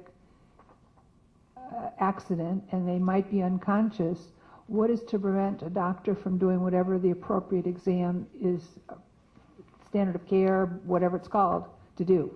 Well, I can kind of explain the situation. So I talked to the author's office, and she had a physician in her district that was worried. He was an ER physician, and he works on trauma cases, and there was a patient that he had that was unconscious, and she had to do a prostate exam. And by law, they're required to give basically our prostate cancer brochure out and inform them. And because the patient was he was worried that he was going to get in trouble by the medical board because he didn't do this. And so that's the reason. Because the patient was unconscious and couldn't read the documentation about a test. While the patient was unconscious, the doctor is worried that they're going to get in trouble for performing an exam. And we're going to make a law because one doctor was worried about an unconscious patient who couldn't read a informational brochure. Is that what I'm hearing? Well, according to the emergency physicians, they say this is a problem. I can't believe this. Can we're a Saturday Night Live script stuff? Dr. Ganadev, you want to clear this up for me? Yeah, this is actually to get the government off intruding into medical care in a special situation. Actually, there is a law about prostate cancer where every doctor has to do, and there is no way a trauma surgeon or a ER doc can follow that law unless you amend that law. They are practicing against the law, I guess you can say. This is so I'm not understanding what I heard then. Is that what you're saying? I think the problem is the initial law. Right. This is Yes. trying to This is We to have a fix law it. that requires Yes. them to give a brochure. And it's physically impossible to give the brochure under these circumstances, so the problem is with the original law, so this would be a fix to the An original law. exemption to that. Especially if you're going to original use the brochure for the exam, I guess. I can't believe this. This is what happens actually when the government does practice laws, medicine. So this wouldn't be part of omnibus cleanup rules or cleanup legislation? Oh, just let it go. Call for the question. Okay. My apologies. A bit of humor in the middle of the afternoon. Dr. Carrion. This is the typical situation where somebody who is not a clinician tries to tell us what to do. And doesn't make sense for me to do any type of examination that is not related to the clinical picture of the patient. That means it doesn't make sense to me from the clinical standpoint. It's a good thing I wasn't with you on this meeting with Halderman, that's for sure. Any public comments on this? All those in favor of the motion, please say aye. Aye. Any opposed? Thank you. Continue, please. Okay. The next bill is AB 1896 Chesbrough. This bill is sponsored by the California Rural Indian Health Board and would align state law with the federal Patient Protection and Affordable Care Act, which exempts all healthcare practitioners employed by a tribal health program from California licensure if they're licensed in another state. According to the sponsors, tribal clinics now can see patients that are not associated with the tribe, and 1/3 of the patients are non-Indian Medi-Cal patients. And currently, in order to receive Medi-Cal payments, the provider must be licensed in California. The purpose of this bill is to align California with federal law and allow tribal health programs to receive Medi-Cal payments for services provided, even if the provider is not licensed in California because they're working in a tribal health clinic, and this is basically federal law that's passed. Board staff, just to give you some background, board staff has met with CRIB, the California Rural Indian Health Board, several times and has discussed the importance of protecting consumers and ensuring that all patients, including patients not associated with an Indian tribe, have complaint resolutions available. According to the sponsor, there are some options available for patients receiving services in tribal health programs, and I can go over some of those if you're interested. Tribal health governing boards have a complaint resolution process. There's a web-based patient safety adverse event reporting system called WebCident through the federal government. Federal Tort Claims Act, which allows parties that have been injured to basically to file claims against the federal government. And there's also, those basically are the options available for these patients that are seen by the tribal health clinics. Board staff will continue to work with the sponsors, the author's office, and other interested parties to ensure if the bill's passed, it's implemented in a way that will ensure consumer protection. However, board staff is suggesting that the board doesn't really need to take a position on the bill at this time, but we could come and present it to the board in July. It's basically, it's already federal law, so what they're trying to do is align state law with federal law. So do I have consensus that we'll hold up on this to July? But I would like to ask if it's possible while you're aligning everything with the physicians in California that are paying $25 to the Stephen Thompson Health Professions Educational Foundation, that maybe their tribal doctors would like to participate in the program, and we might be interested in reciprocal opportunities for awards. I can bring that up in our meetings. I'd appreciate it. Dr. Ganadev? Yeah, I have one more for Jennifer. Does the California tort reform apply to these doctors and these clinics, or only federal tort laws apply? Like MICRA. Does MICRA apply when a patient gets injured or wants to go professional liability? What happens? I would have to ask the sponsors. I know that they did tell me the Federal Tort Claims Act, but that wasn't, the MICRA was not mentioned. MICRA is California, and this is, I think, I'm afraid, is federal, so this is federal, so MICRA would not apply as far as I know. But you can double check. That's what I believe too, but I will double check. Okay, so we don't need to have a motion to move this until July. All right, the next bill that we have is AB 2561, and this is one of the bills that's in your update packet. It was amended since I sent the packets out. This bill is sponsored by the Association of Surgical Technologists and the California State Association of Surgical Technologists, and it would amend definitions and title protection for certified surgical technologists and put it into the Medical Practice Act. CSTs work under the supervision of a physician similar to a medical assistant. The way the bill is written now, it would not require the board to issue or license a registration for a CST. This bill would basically define what a CST can do and would have title protection in the bill. The purpose of the bill is to encourage the education, training, and utilization of surgical technologists in California, given their role in surgical settings, in order to take specific steps to prevent surgical site infections. Staff is suggesting that the board be neutral on this bill.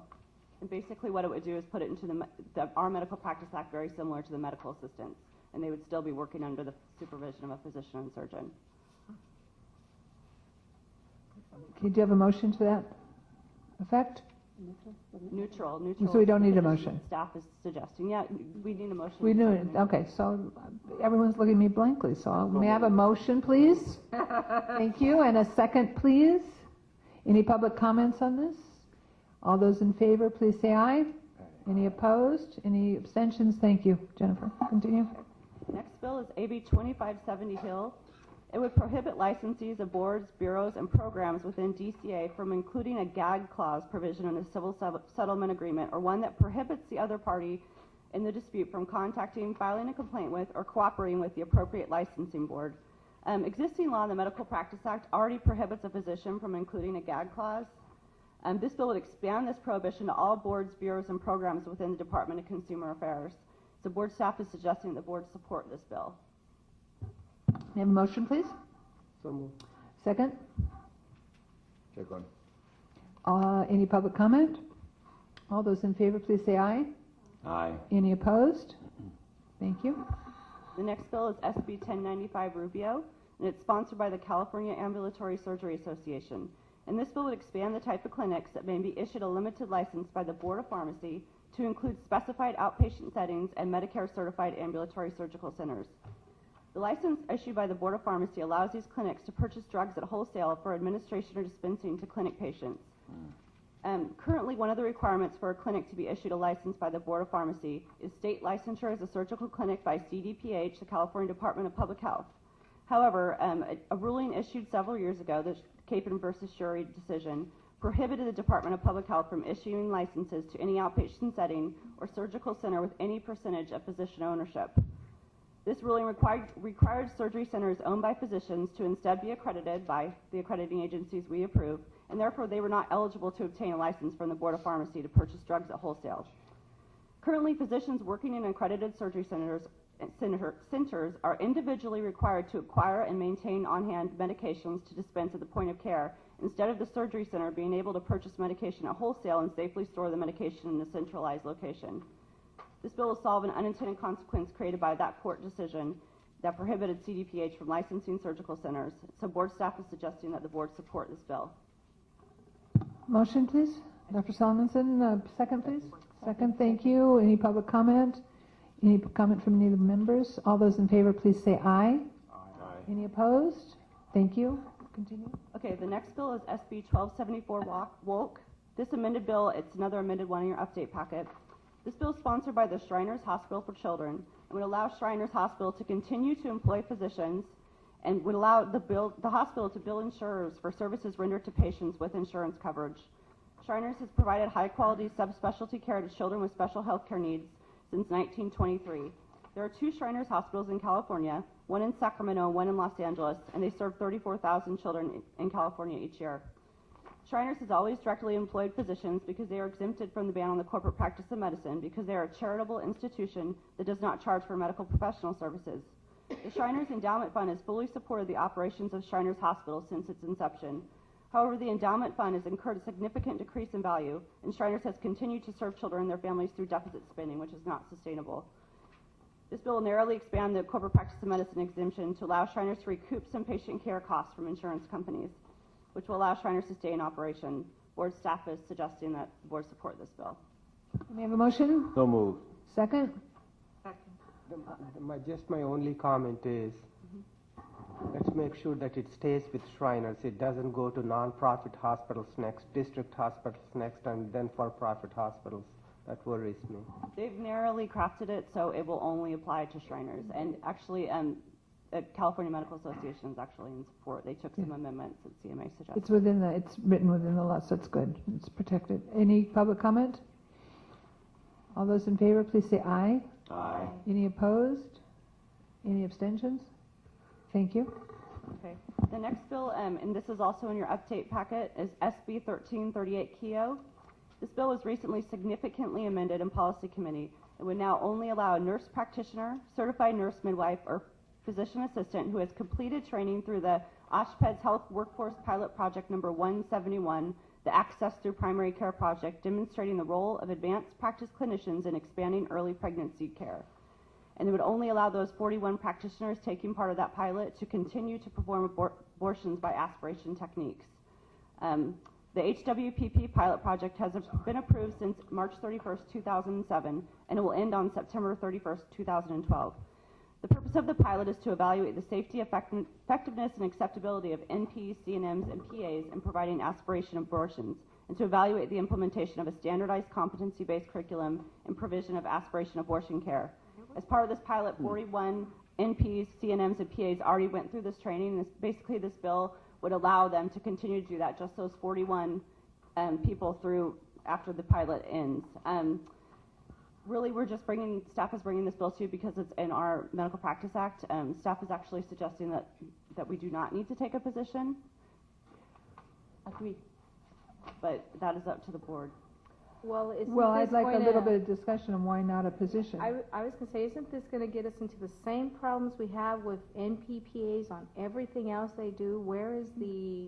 No, they have, this is a supervision, this is a supervising, these are done in But how specific readily clinics. available are they? They're on and site. all that? Well, and I can kind of tell you, but I mean, it's the same thing, right? They're on site, and that's what we said about. But the first, excuse me, but the first sentence that says, forget everything else, but this sentence, this bill would eliminate the distinction in law, in existing law, between surgical and non-surgical that was abortion. amended out, so it was significantly amended. If you look at the because update, to me, that's pretty significant. if you look at the update, Look at the update. Look at, Dr. Solomon, look at your new materials. Oh. So that was what it was before, but this has been significantly amended. And I mean, if of note, CMA, California Academy of Family Physicians, and Physicians for Reproductive Choice are all supportive. This has kind of been a negotiation just to allow these 41 practitioners that have been a part of this pilot to continue to do what they've been doing because they've received this specialized training under close supervision of a physician surgeon. Somehow it feels to me that I would rather take a position. So I would ask for a motion to approve this. To support. And if we were to take a position, that would be the position that staff would suggest. To stay neutral? No, I mean, I think the data that's included in your analysis actually shows that the pilot project's been pretty successful. Just in the past, the board hasn't really taken a position on the pilot, which is why staff suggested that we don't take a position at this time. We've always been, we've never really taken a position on the pilot. So this would allow these 41 people to continue to do these aspiration abortions, but because the board hadn't taken a position in the past, that's why staff. Okay, so then let's leave it as that. That's fine. Yeah. So can you clarify that, because I think there was some concern. This is a continuance of a pilot project whereby nurse practitioners, certified nurse midwives, and others who have done the training, they've already been doing this. They've been doing this since, I mean, it started on March 31st, 2007. I can kind of go over what training if that's helpful. I can give you We can leave it neutral and just leave it with no position and continue, and then that way we don't change the Medical Practice Act. I think you're absolutely right on that, and this pilot was discussed at length when I was in the leadership at CMA. And these people are already trained. I don't think we should have any problem in them continuing. This is just to allow them only to continue. That's all. Right. Okay, continue. Okay. And so the next bill, SB... Oh, wait, excuse me. Dr. Karen, I'm sorry, I didn't see your hand. Sorry. Yeah. Sitting quietly. I have certain questions about the terminology used here. Okay. First of all, non-surgical, I'm going to give you a free example, okay? Okay. Brief. A patient came to the office of these people and the pregnancy test is positive. They don't know if the pregnancy is intrauterine or extrauterine. I'm telling you because recently I had 2 cases like that. They treat with this particular medication. and the patient has an ectopic pregnancy. Okay? Okay. Now, if these people are trained, which I don't know if they are trained or not, we are creating unnecessary morbidity and mortality. And this is a serious issue. I think it might be kind of helpful to clear up that this non-surgical and surgical language that was in the bill is it's everything's the same as it was before. Exactly. Exactly. Dr. Carrion, in this circumstance, we're going to just let it go forward. We're not going to change the legislation. We're not going to vote on or support. We're just going to let it go and let it continue. Okay? Okay. But thank you for your point.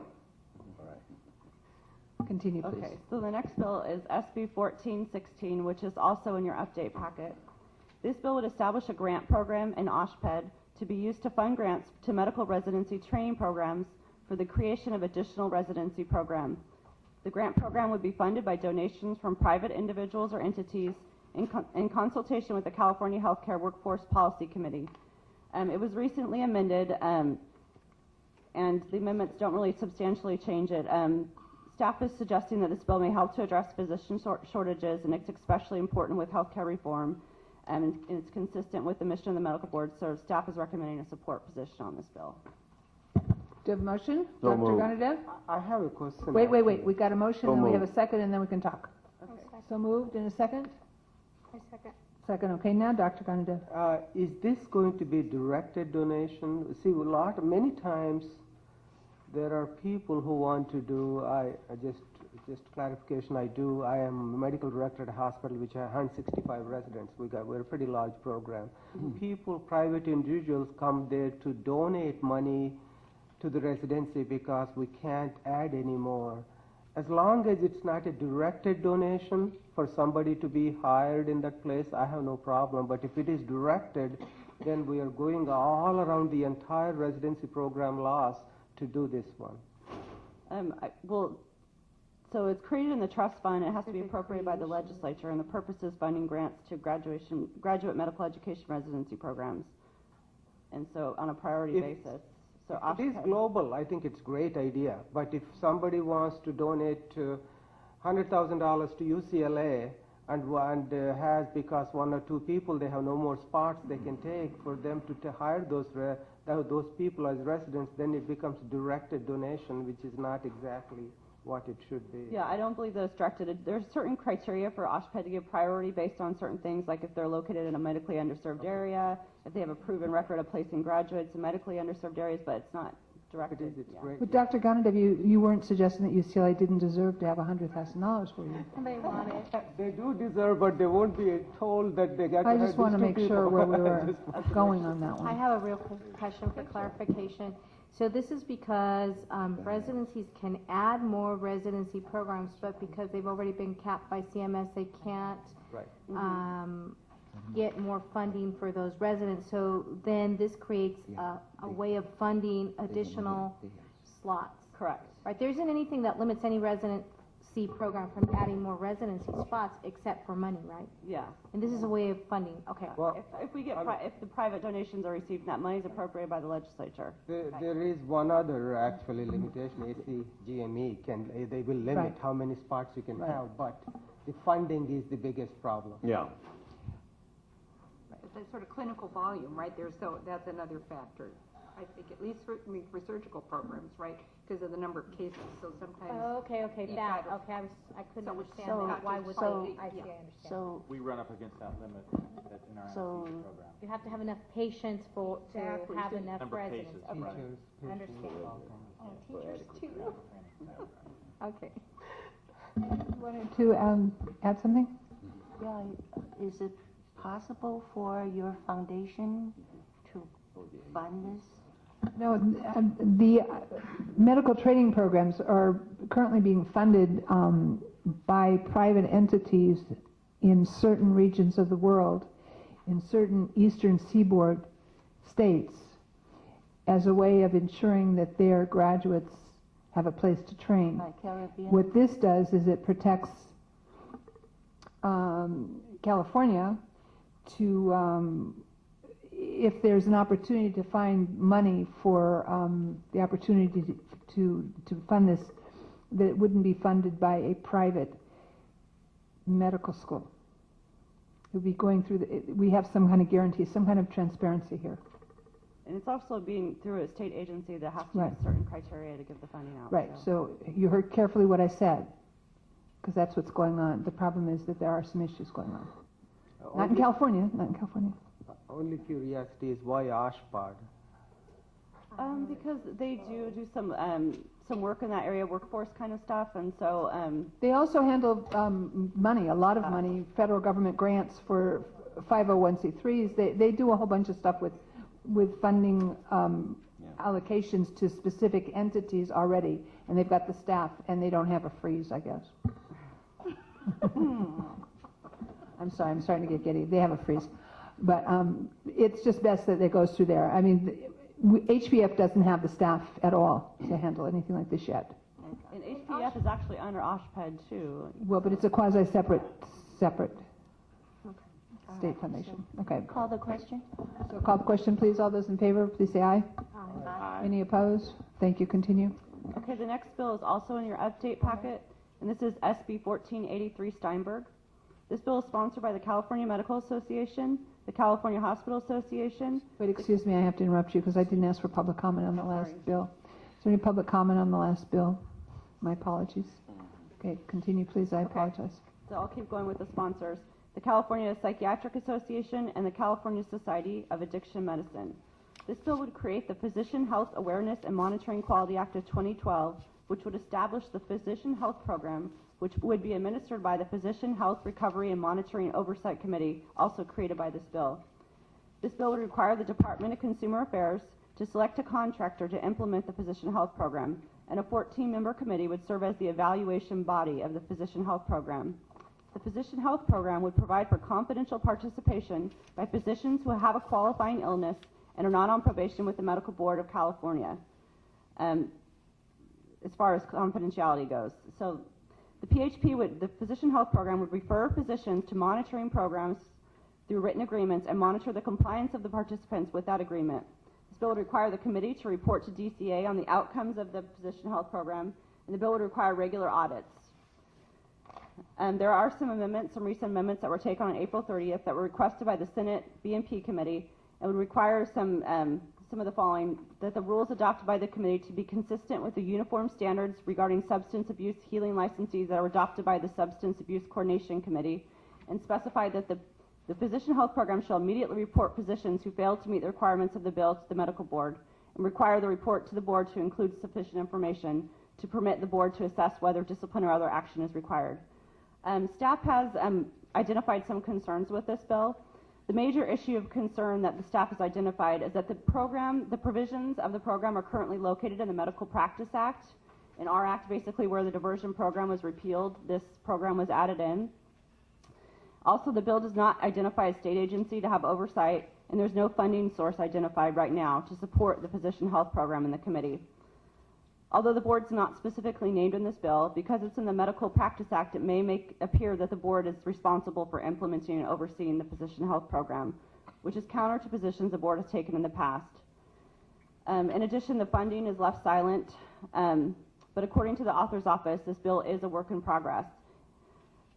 So I did want to update you. Staff did meet with the sponsors of this bill on Monday to discuss these issues. The sponsors did relay that they were okay with moving the provisions of this bill out of the Medical Practice Act. And board staff was also told that this bill will eventually be amended to include language that will fund the Physician Health Program in the committee through a $40 fee on all licensees. And this will be somewhat similar to the $25 fee on licensees that all physicians pay in to fund the Stephen and Thompson Loan Repayment Program.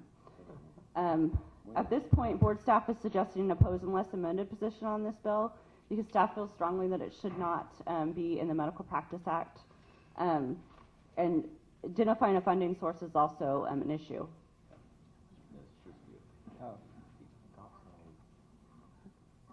Applicants for licensure. Oh, and there's one more issue that the definition of physician and surgeon in the bill includes medical students and residents, and there's no mechanism in the bill to alert the board when one of those medical students or residents are not compliant. Although our application, they should be reporting on the application, there's no mechanism in the bill to require that reporting.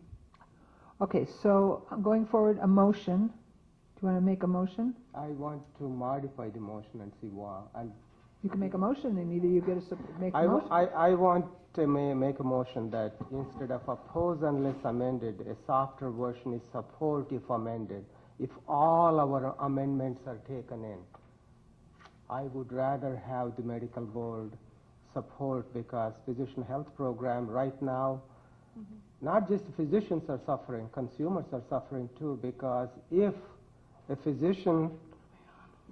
the staff of that physician knows that the only thing which will be left is a disciplinary action, they probably hesitate to report on that physician or the hospital or the colleague. So this will really add value. I can understand all our objections. Wait, Dr. Gunnar, I need a motion and then a second, and then we can have discussion. Is he going to So the talk motion- about what the amendments are to that motion? I haven't heard that. The amendments are what Jennifer pointed out, what's concerning to the medical board, that is, take it out of the Medical Practice Act, put it into General Practice Act, and take the students out. She added all her objections to it. If I can kind of clear up a little bit, there's one thing that's missing in the two differences in the position. So oppose unless amended would be, we're going to oppose it unless you make some amendments, and I would take it back to the board, and then we could decide on the decision at that time. If we do a support if amended, it basically means we have to have amendments, and then once they take them, we automatically support. And if we're going to do that route, we need to also figure out the funding. Are we okay with the $40 fee on all licensees? So. Dr. Ganadev, are you supporting an increase in fees on the license fees for doctors? I just want to be clear. Yes, I personally I do, because it is a major issue for. I could be a minority here. I see No, I'm just asking you to make sure that's part of your motion. That's what you're clear on. It is a big issue, and both the doctors, but more than that, the consumers are suffering because there is no program in the state. Okay, so let's just do as far as process and procedure. We need a motion and we need a second, and then we'll have discussion. So the motion, as Dr. Ganadev is to accept this, to support if amended, SB 1483, period. Okay? That's the motion. Now, this is the process. The motion needs a second, and without a second, the motion dies, and we'll go around the circle. We'll go again. I will second it. Okay, so we have a second. So now we'll have discussion on the motion. Dr. Diego. I just wanted clarification, Jennifer, between the support and the oppose if amended. Are you saying that if we support and they go back and amend, say we wanted 5 amendments, but they just do 1, then is that saying that we would support it? No, we would basically have to be clear at this meeting on what the amendments would be, what the reasons would be for us to support the bill. If we take an oppose unless amended, we can take more of a position like, we know we have this concern that's in the Medical Practice Act, and until some kind of funding source is identified in the bill for the fees, we're going to oppose it. And then once that is identified, I could take it back to the board, and then once we see the language. The clarification, Dr. Diego, is if all of the amendments this minute are given of what we would do, and they do take those, but then they put in additional amendments, then we are bound to help. Yeah, that's the issue. Okay, that's the clarification.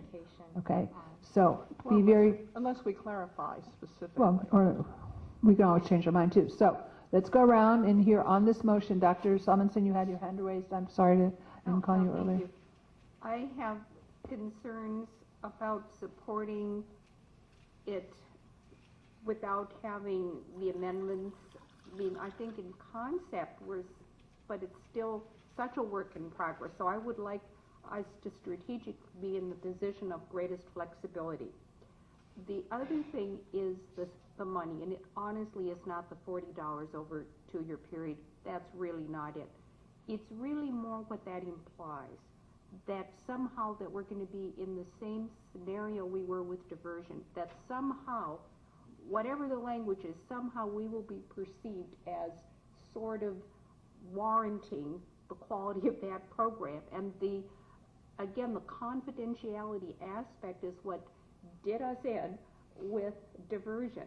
And I just have concerns about going down that path again. I keep talking on this one, but because I've been thinking about it. But I'm more concerned about wellness in general of providers.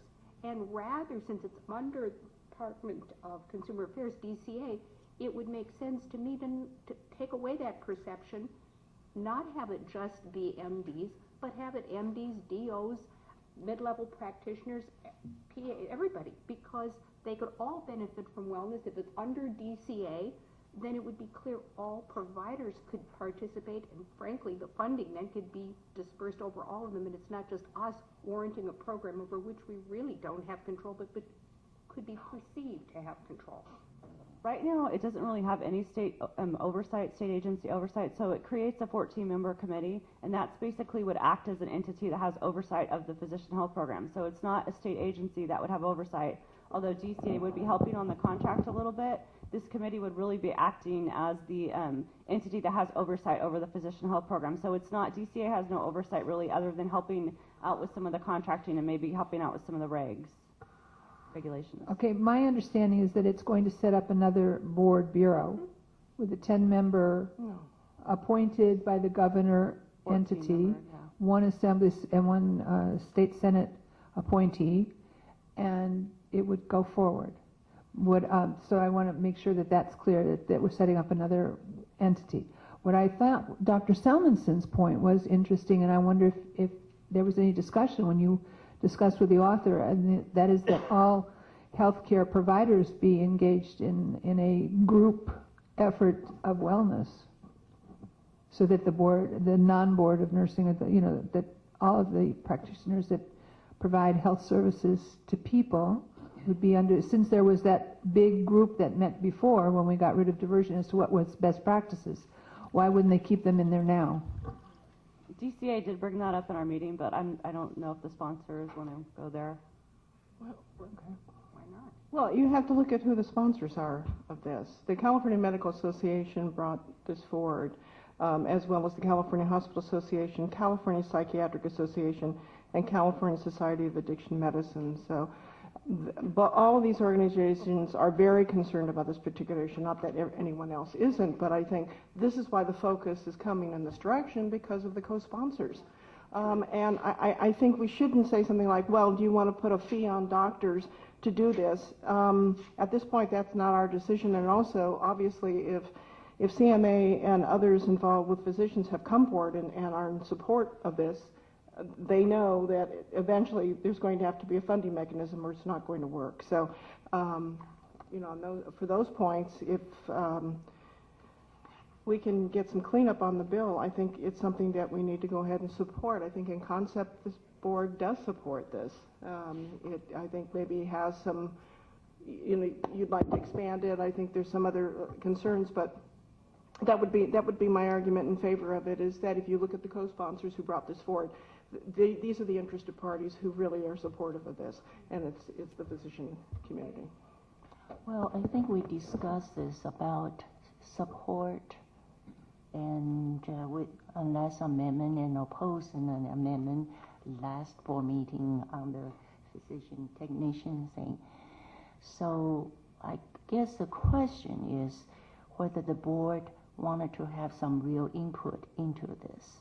Now, I'm not suggesting one way or the other. Is if the board wants some real input into it, maybe a support unless amended. If you want them to take whatever the way they want to take it, and then you come back to see whether you agree with it or not, that will be opposed and amended, right? So if we take an opposed unless amended position, it's a little bit, you have a little bit more leverage, because we're basically saying if you don't make these amendments or fix these things in the bill, we're going to oppose it. It kind of gives us a little more leverage when we go to negotiation. We say support if amended. We have to be clear right now what our amendments are, and once they make those amendments, like we kind of talked about before, then we are automatically in support. So I would obviously bring it back to you, but I wouldn't need to bring it back to you before we took a support position, because as long as they took those amendments, we would be in support. Yeah, Madam Chair, I'm not suggesting or making a motion to support it. I think this way it will give us leverage to really see what all our amendments are. What I want to is that the concept of physician health program, not with the medical board in the middle of it, is a good concept because it protects the doctors, it protects the consumers. That's what I want us to agree on. And that's why if you put support if amended, whatever amendments this board comes up with, whatever staff recommends, without those they will not be our support, but we're actively involved with the engaged parties to give these amendments rather than if we just say opposed, even though it's a little more powerful version, but that opposed word makes it people to look at any amendment you point out really not with a lot of intensity or care. So that's why my point is come up with support if amended. I don't have any problem if they don't take all our amendments coming up as having opposed. Dr. Bishop? I agree with Deb in concept. My concern is that we're under the gun. If we say support unless amended, that means today, without very much thought at all, we have to come up with all these amendments, and I think that's always a bad thing to do. I think buying a car under those circumstances is bad, and it's even worse to do it with a potentially very important bill for doctors and consumers' welfare. So I think we'd have to think about it. I would table it to the next meeting if we wanted to do something like that, and let us think about it, or have another committee. A motion to Maybe table? out of committee. Oh, second. There's a motion. So I have a motion to table and I have a second. Well, you already have a motion and a second. A motion to table takes precedence? Yep. Sorry. Absolutely right. I know. Okay. And if I'm not mistaken, a motion to table Now we have to vote on that, right? Or no? doesn't need a vote. Does the motion to table need a Discussion on motion? that? What, Does the motion to table need a vote? My discussion Okay. to table the motion is, what does that do to this bill in terms of timeline? Is that fine, or? I mean, that, Because I think we all agree in concept that, physician wellness is key and important, but we just want to make sure. if we table it, then I would take it back in July, and hopefully there'd be some amendments in there by then that would have the funding mechanism in the bill, and it might have a little more information for us to make an informed. And we would have some discussion of what we want those amendments. We should also remember that at every hospital in the state of California, 483 hospitals or something, there are physician wellness health programs existing today. So I'm going to do we have a motion table, we have a second on the motion. The question now is public comments on the motion to table versus the motion. And I'm sorry, I know Robert's rules, but not that well. I just want to point out that motion to table, the only discussion is time limit. That's about it, not the issues. That is till how long you want to table it or what you want, rather than you can't discuss the issue itself. So that's You can discuss the issue, but the motion to table has been stated to the next board meeting. So now the issue is public comment. Okay, so we're going to have public comment on the motion. Madam President, may I inquire? It's been a long time since I worked in the legislature. I have a tactical question for Ms. Smoes. Ms. Smoes, if we take essentially no action, does that essentially preclude the board from taking any action until we meet again? We're not essentially locked out of discussions with the author? We wouldn't be locked out. We can still meet with the author and sponsor. I can't go to the committee hearings and testify that we have a position, obviously, but I think that we've met with the sponsors once already, like I said, on Monday, and I think we would continue to meet with them, especially when more language goes in the bill, so we can kind of see how they plan on funding it. I'm okay on that. Now, so the issue is on the public dialogue. And I have people that would like to speak on the motion that we had.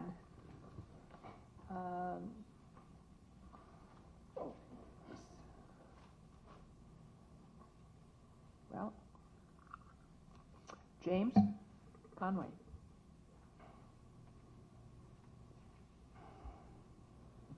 Thank you very much. My name is James Conway, and for those of you who don't know me, I'm the founder of Pacific Assistance Group, a statewide private monitoring program that was formed after the closure of diversion. What I encounter constantly from hospital well-being committees is confusion and questions about direction. They would like very strongly for the board to have a defined position on this other than avoidance.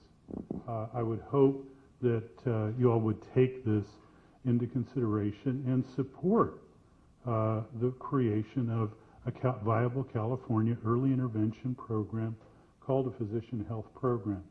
We're only one of 3 states in the country that doesn't. This early intervention program, the confidentiality track to me is just non-controversial. When you have no indication of risk or harm, it allows for the early intervention. The enforcement-only approach creates a barrier to early intervention. It does not help or support patient safety. So I urge your support of this bill in whatever ways you feel you need to amend it. Thank you very much.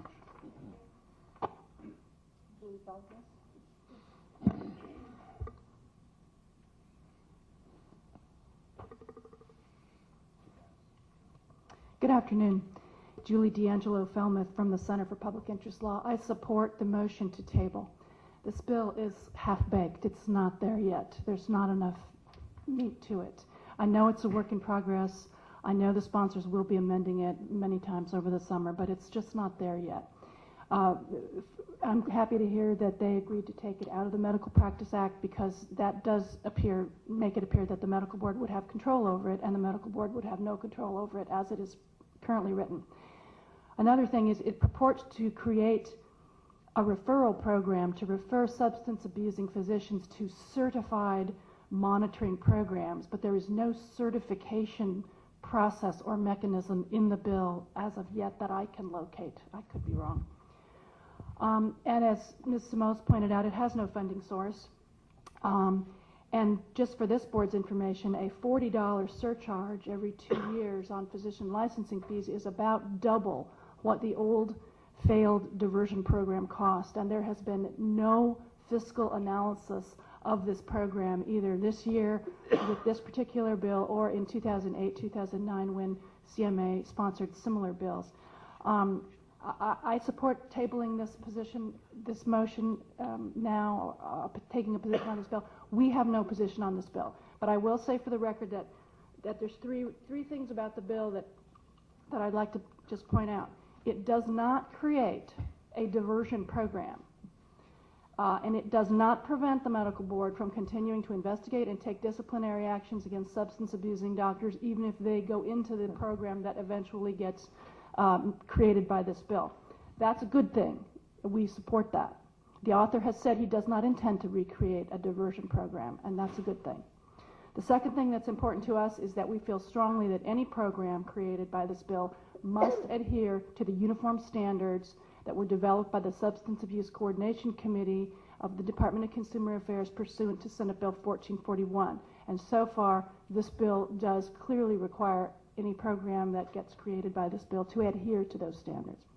And finally, we feel that the program should report to the medical board if a physician, a participant in the program, violates the contract that he or she signed. So far, the bill does that. So far, so good. We don't have a position on it, but it's not there yet. The language isn't there, and I don't think you should take a position on it either. You can take one in July when it's been amended. Thank you. Next, I have Randall Hager, please.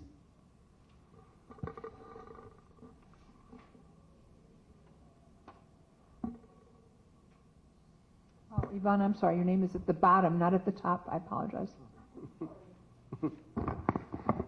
Madam Chair, members of the board and staff, I am Randall Hager. I'm the Government Affairs Director for the California Psychiatric Association, and I appear here today on behalf of all the sponsors. I don't need to tell you how important this kind of program is, and what I'm hearing today is actually echoes of 4 years of conversations internally with every expert that we could consult in the state, which is it's really, really, really important to get it right. So I do appreciate this process, and I do appreciate the motion that's on the table.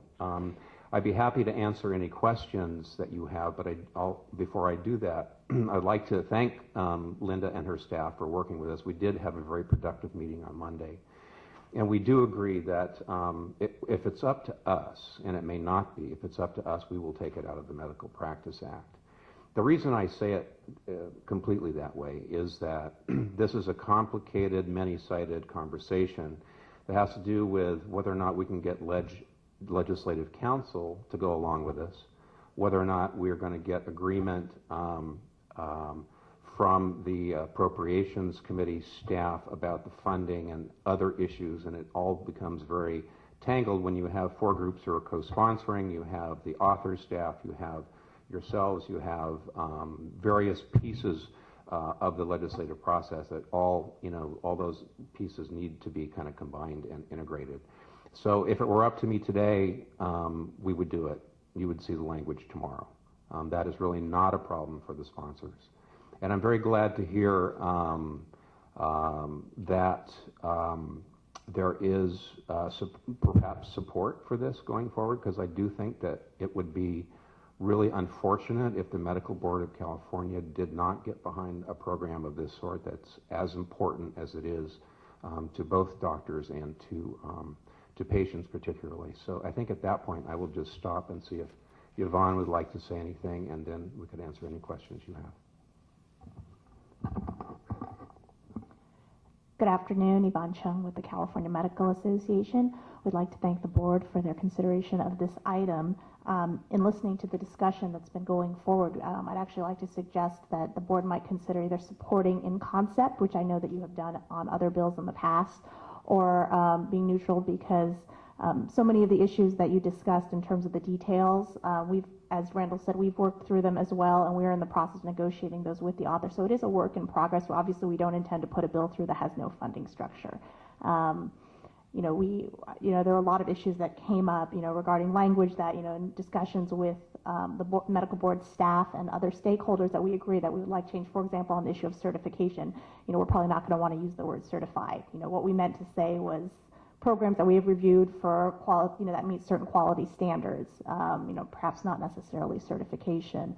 On the issue of provider wellness, we do support that for everybody. I agree. I did want to clarify that while every hospital does have a well-being committee, those are not physician health programs. So I just wanted to clarify that what we're really talking about is a coordinating entity at the state level that currently does not exist.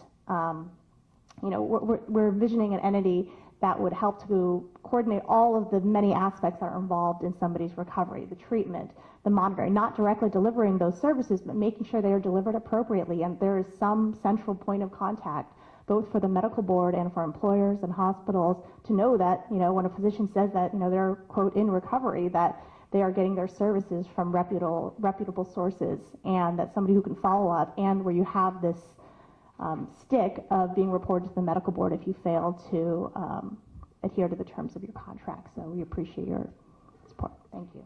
Can I ask you a question? Given there was the opportunity of this larger group of 441 experts throughout the state to discuss what was best practices, what was your thinking as to why not include the other medical practitioners, nursing, physicians assistants, nurse practitioners, anyone dealing with patient safety? Partly it's because, we're, as Ms. Shipsky said, this is sponsored by physicians, partly because we are the only health profession that doesn't have a diversion program right now. The nurses, everybody else, they have something in place. The physicians have nothing in place right now. So for us to expand it to everybody, we're trying to start small. Not that we're not supportive of the idea of having something out there for everybody, but within our limited resources, this is what we can. I don't think the Board of Psychology has one, by the way. I was just going to say, I've talked to all the what I'll call the psychotherapy professions, Right. And they do not, and Right. You're absolutely correct. And we did actually feel them out. They are interested. This happened 3 years ago, but we decided just because we have a startup essentially on our hands, we want to see what we can do to get this going, and then if there is a question of expansion, it has to be because the program's proved itself later, and then we can work out the details to go even further. Okay, thank you, Dr. Salmonson. I have a question, and this might be against rules of order, to ask Julie Helmuth to correct me if I recall incorrectly about the diversion. But as I recall, there were 3 elements, or 3 ways of entry into the program. One was voluntary, one was in lieu of discipline, and the third was as part of discipline. And as I think the ideal entry would have been the voluntary. but I'm recalling the statistics that was a very small method of entry.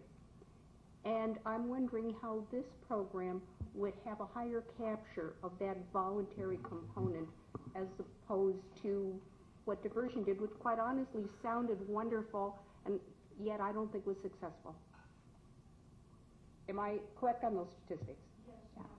Thank you. If I can respond to that comment. Sure. Part of our, in our discussions with physicians as to why there were so few physicians who entered the original diversion program voluntarily was because of its association with the medical board. And frankly, there were physicians who weren't convinced that it was truly going to be confidential. So I think that Dr. Gonadev makes a good point that it makes sense not to have the medical board in the middle of all this. And I think on that point, we do agree with the staff.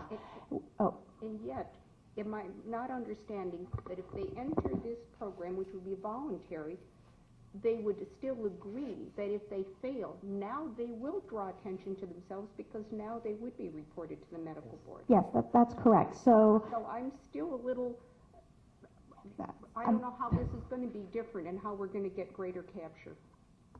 At the moment, the legislature and the legislative director and the powers that be are all going to meet and discuss it and come back to us in July. And I can't answer what we're envisioning as to why we believe this will work. While there is no, you're right, it's a voluntary program, but there is a pressure. We believe that there would be pressure from well-being committees, from employers, from medical groups, and we do get calls like this all the time where medical groups are reluctant to report somebody to the medical board, but at the same time they wish there was a way that they could really push someone to this. So while there isn't the formal threat of formal disciplinary action, we do believe that if, let's say, a hospital well-being committee directs a physician to participate and the physician says, I'm really going to do this, the well-being committee could certainly say, well, if you mean it and you want to make sure we don't report you to the medical board, you need to go into a quote-unquote sanctioned program where we know what we're going to be getting and what kind of monitoring, and we know that somebody is going to be taking care of this and watching over you to make sure that you do what you say you're going to do. So there are other areas. I don't think that's going to open up the hospital to that same sort of lack of transparency. If it's egregious enough that they think they can pressure them to that extent, but sometimes, that is, that's going to be on the hospitals. But I think that it does.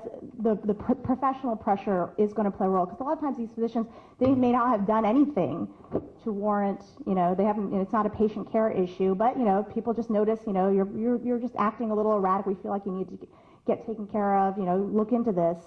That's a big step between that and reporting somebody to the medical board. Okay, Dr. Bishop? I just wanted to kind of editorial on the whole thing, trying to sum it up in my mind. It seems to me we're all here for the same reason, and we all strongly support. I think most everybody here strongly supports having something for physicians. It's good for physicians and consumers.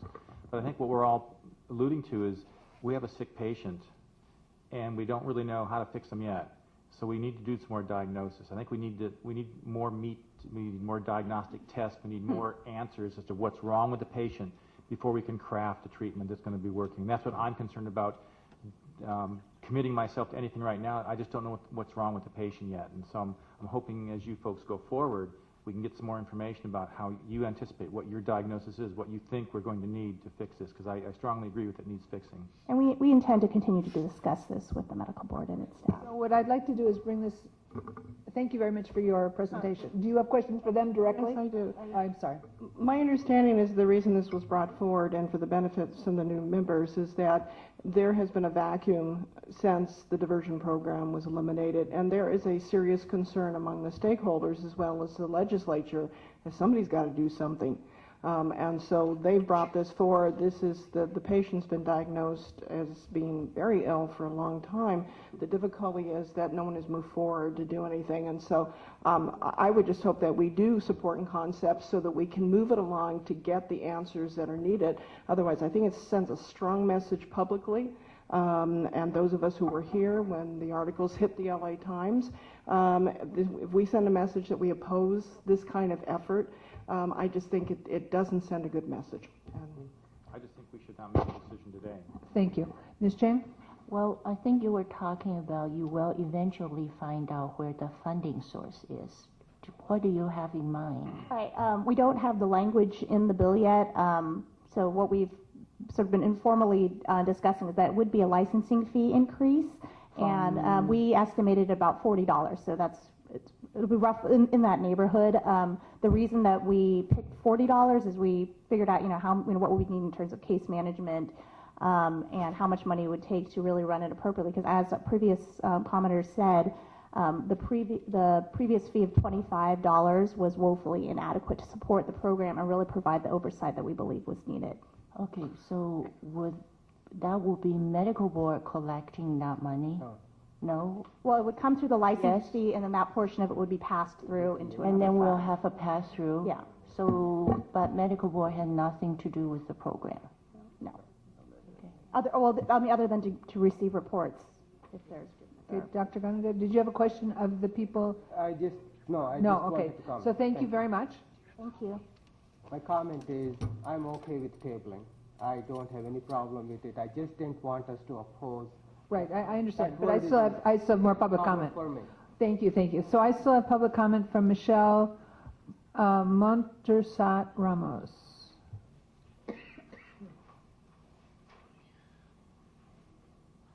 Montserrat Ramos. I might learn how to say your name by the end of the day. Good afternoon, board members. My name is Michelle Montserrat Ramos, and I'm from Consumers Union, California Safe Patient Network.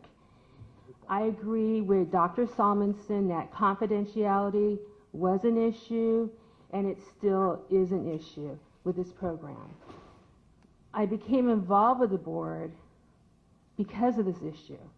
When I hear, and I've heard through all these years, that no one's been hurt, no one has been at risk, there's a 36-year-old political leader by the name of Lloyd Montserrat who died at the hands of an impaired physician, a physician who had an addiction to crack cocaine, a physician who had a 10-year span of a arrest record. So it is an issue. Californians have been hurt. I think the funding mechanism or lack of one is an issue.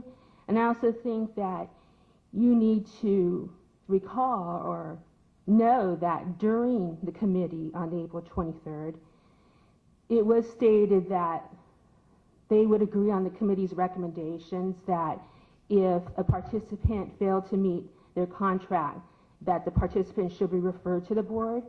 But it was clearly stated that they needed to refine what was fair to report to the board and what was not fair to report to the board. They needed to refine what was fair play to report to the board.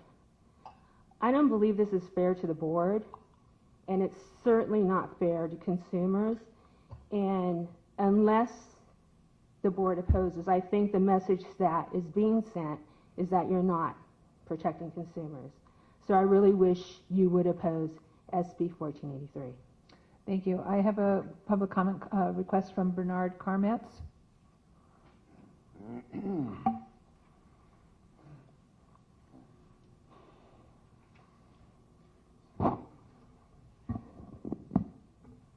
Thank you, Madam Chair and distinguished members of the board.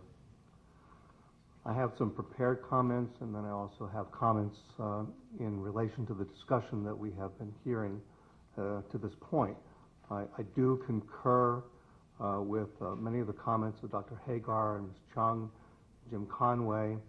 I do support the idea of the board taking that kind of supportive position with the understanding that this bill and its amendments will come back for discussion in July, and that all of those issues of concern to the members of the board will be addressed. I don't agree that this is not at a stage where we're just at the cusp of this being where we need it to be, and I agree with Dr. Gundev in particular and other distinguished members who have addressed the issue that this has been a gap that needs to be filled.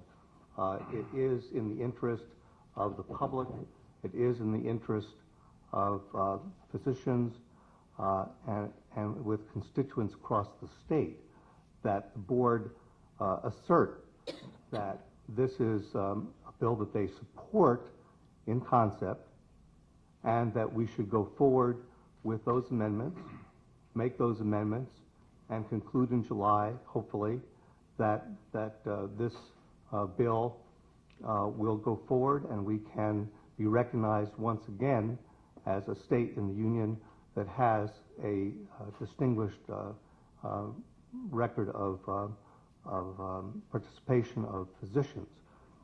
It is important to understand that when certain entities interfere with the process of rehabilitation, that this may cause physicians to be reluctant to voluntarily participate. And we don't want to have that kind of situation occur again as it has in the past.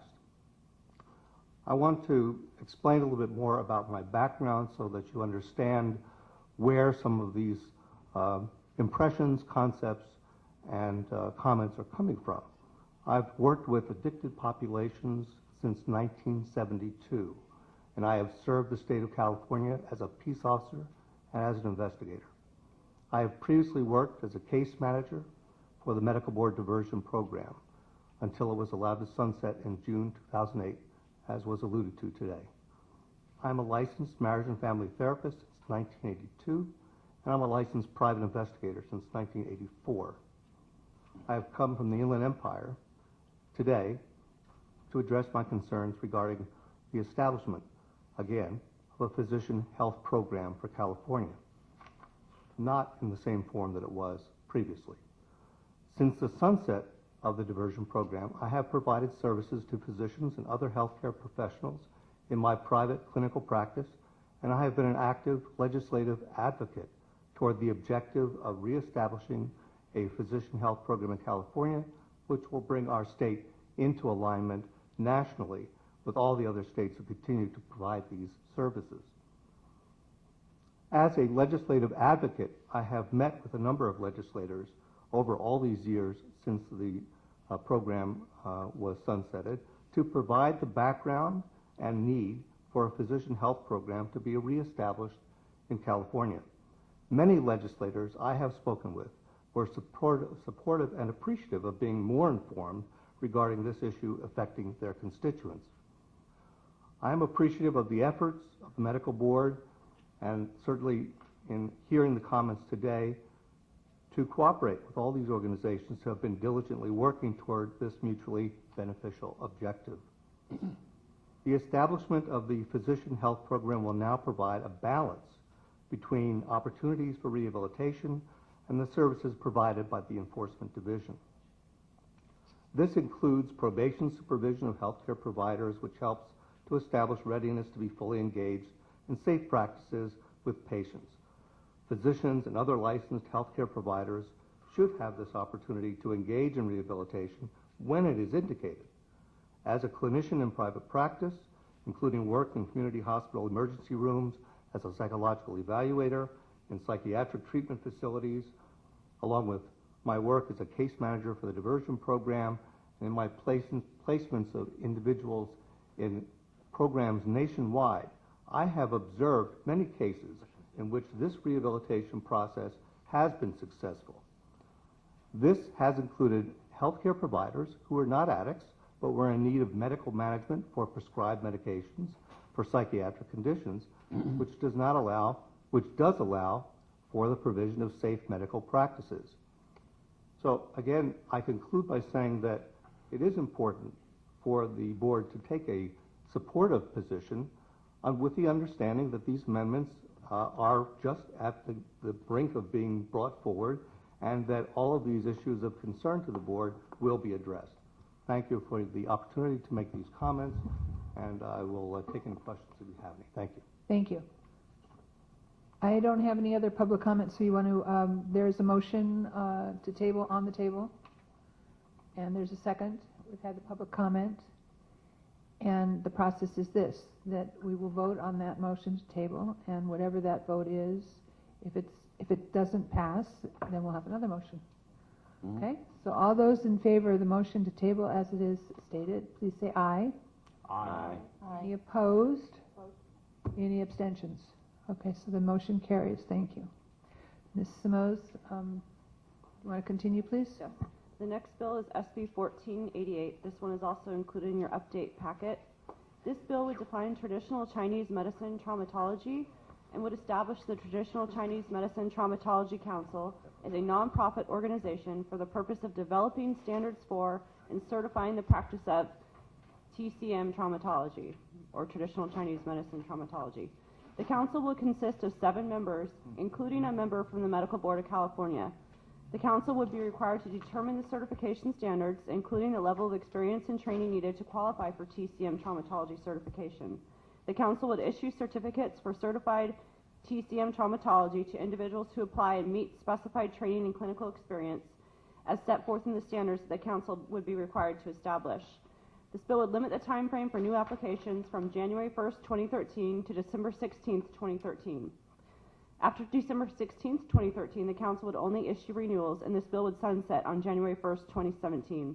Board staff is bringing this bill to the board's attention because a member of the board would be required to sit on the council. Board staff suggested the board does not need to take a position on this bill at this time, as there are issues that still need to be addressed to make this bill operational.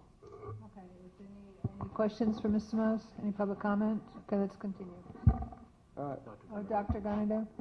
Yeah, I know publicly I need to state, but it is a scary bill. We did look into what that traditional medicine is, and especially traumatology is. As a trauma surgeon, I can tell you that the science behind that one, I don't know where it is. It just worries me what is being brought as certifying someone to practice something in California. Okay, thank you. Any public comment? Okay, continue. Oh, did you want to say something, Ms. Chang? I'm sorry.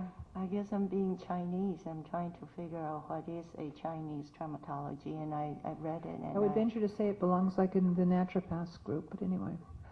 All right. We're just going to let it go. Yeah. There's some more information in the analysis, kind of what traumatology consists of for purposes of this bill. But if we're not going to have any discussion, and if we're not going to take a position, we don't really need to. I know. I guess. But Ms. Chang, if you'd like to speak, please feel free.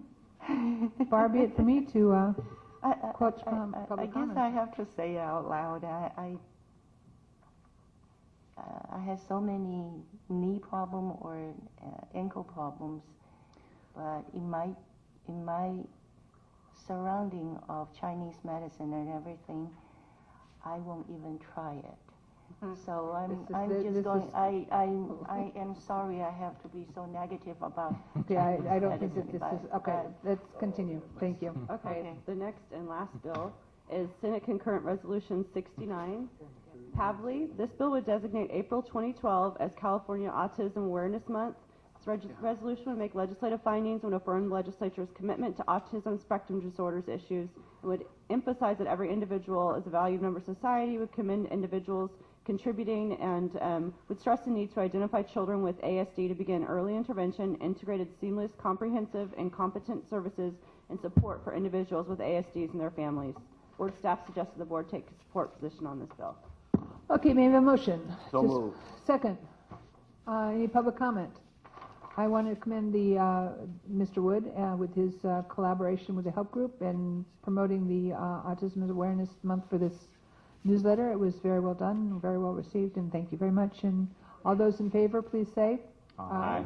Any opposed? Thank you. Continue. This concludes my presentation on 2012 legislation, unless anyone has any further questions. No, no one has any further questions. Let's move on the agenda to number... Oh, regulations. Sorry. 32B is the next item. So that's the regulation matrix in your board packet. This chart includes the status of all regulatory proposals that are in the process. And I just wanted to know if you have any questions on any of the information in this chart. Does anyone have any questions? Any public comment or any public questions on the regulations? Okay, continue, please. That's it. Oh, did you have something, Dr. Well, I Thomas? just was curious. I thought that free health thing was moving forward. What was the disapproved component on there? We heard that earlier today. So, I'm sorry. do you want to talk on that or no? Yeah. What was disapproved? All right, It was disapproved. We have 120 days after disapproval to sort of fix the errors, and so what you heard today was our attempt to fix those errors and then resubmit it for approval. Okay, good. So now we're going to move to item number 18 on the agenda packet, please. And as soon as I find my place, then I'll ask the Ms. Kirchmeyer, would you please come forward and explain the National Practitioners Data Bank to us?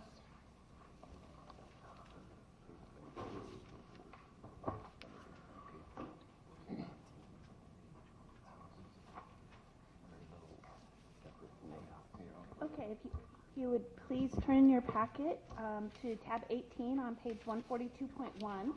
You will find a memo regarding a request from the last board meeting. As you may remember, at the last board meeting, Ms. Felmuth recommended that the board look into the feasibility and cost benefit of obtaining a data bank query at the time of renewal for each physician and surgeon. The recommendation stemmed from a recent series of articles pertaining to a complaint made by the public citizen who alleged that the board failed to take action against 672 physicians who had been reported to the National Practitioners Data Bank, or the NPDB, due to a hospital taking some action against the physician. Ms. Felmuth thought that if the board queried the National Practitioner Data Bank at the time of renewal, that the board would obtain information regarding a physician that may be cause to take action against that physician.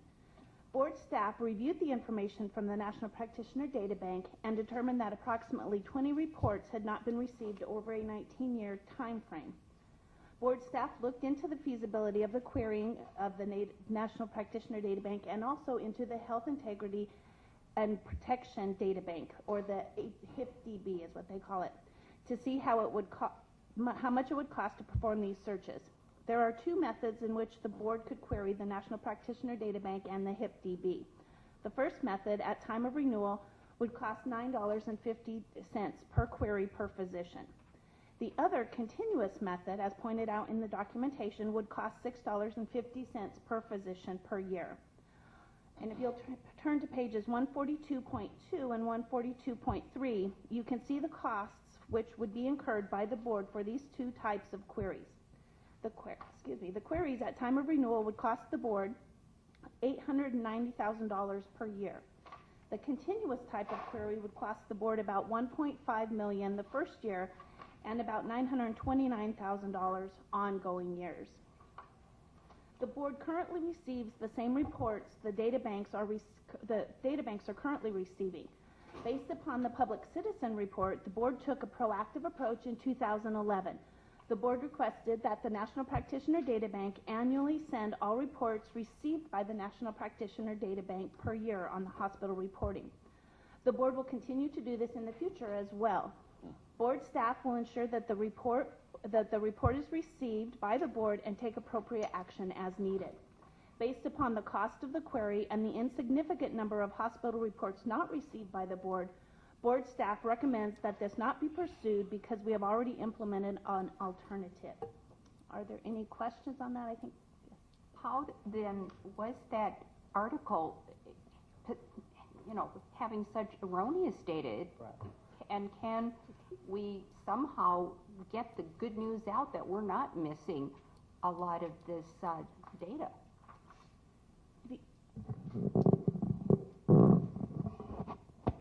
The data that was sent to us represented 20 years, and we do not take action on every 805 that's sent to the medical board. We investigate it and we make a determination where it's appropriate to take action or not. So what we found out is that, first of all, we didn't miss very many of those reports coming to the medical board. I think there was an average of one a year, so there were 10 that we did not know about from what we could go back and investigate, because again, we have a statute of limitations and some of the data was gone. And in addition, we wanted to make sure that we weren't missing data, so we asked for the 2010 report to see if we were receiving those reports, and in fact, it was verified that we had received those. So we are continuously doing that at the end of each fiscal year so we can get that information to verify that we have received the 805 reports.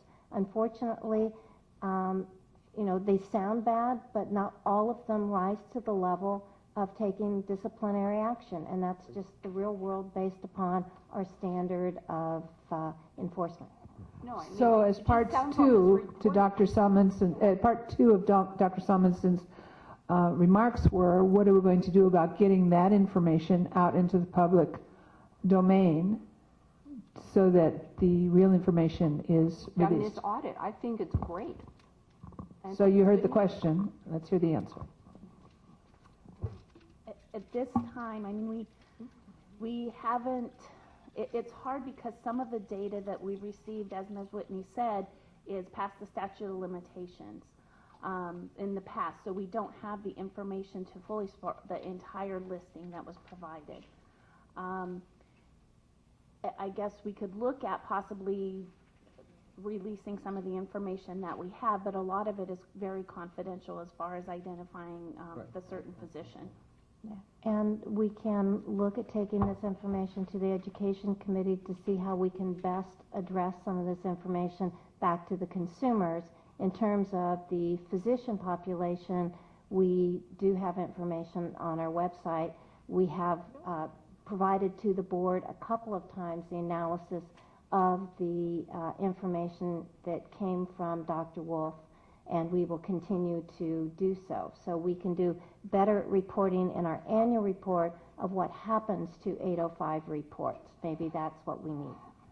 So my recommendation is not going to be happy with that answer. I'm going to suggest that something, I'm sorry, after what we went through and after the coals we were raked over and after the front page stories in the LA Times and Sacramento Bee and the governor's office calling and everyone being angry and everyone, how dare the medical board not do anything, I'm going to tell you that putting it on the website is useless because the same people that we deserve to have more than that. You guys have done the job to try and figure out what was right and what was wrong. Nobody's asking for names, so don't hide behind confidentiality, please.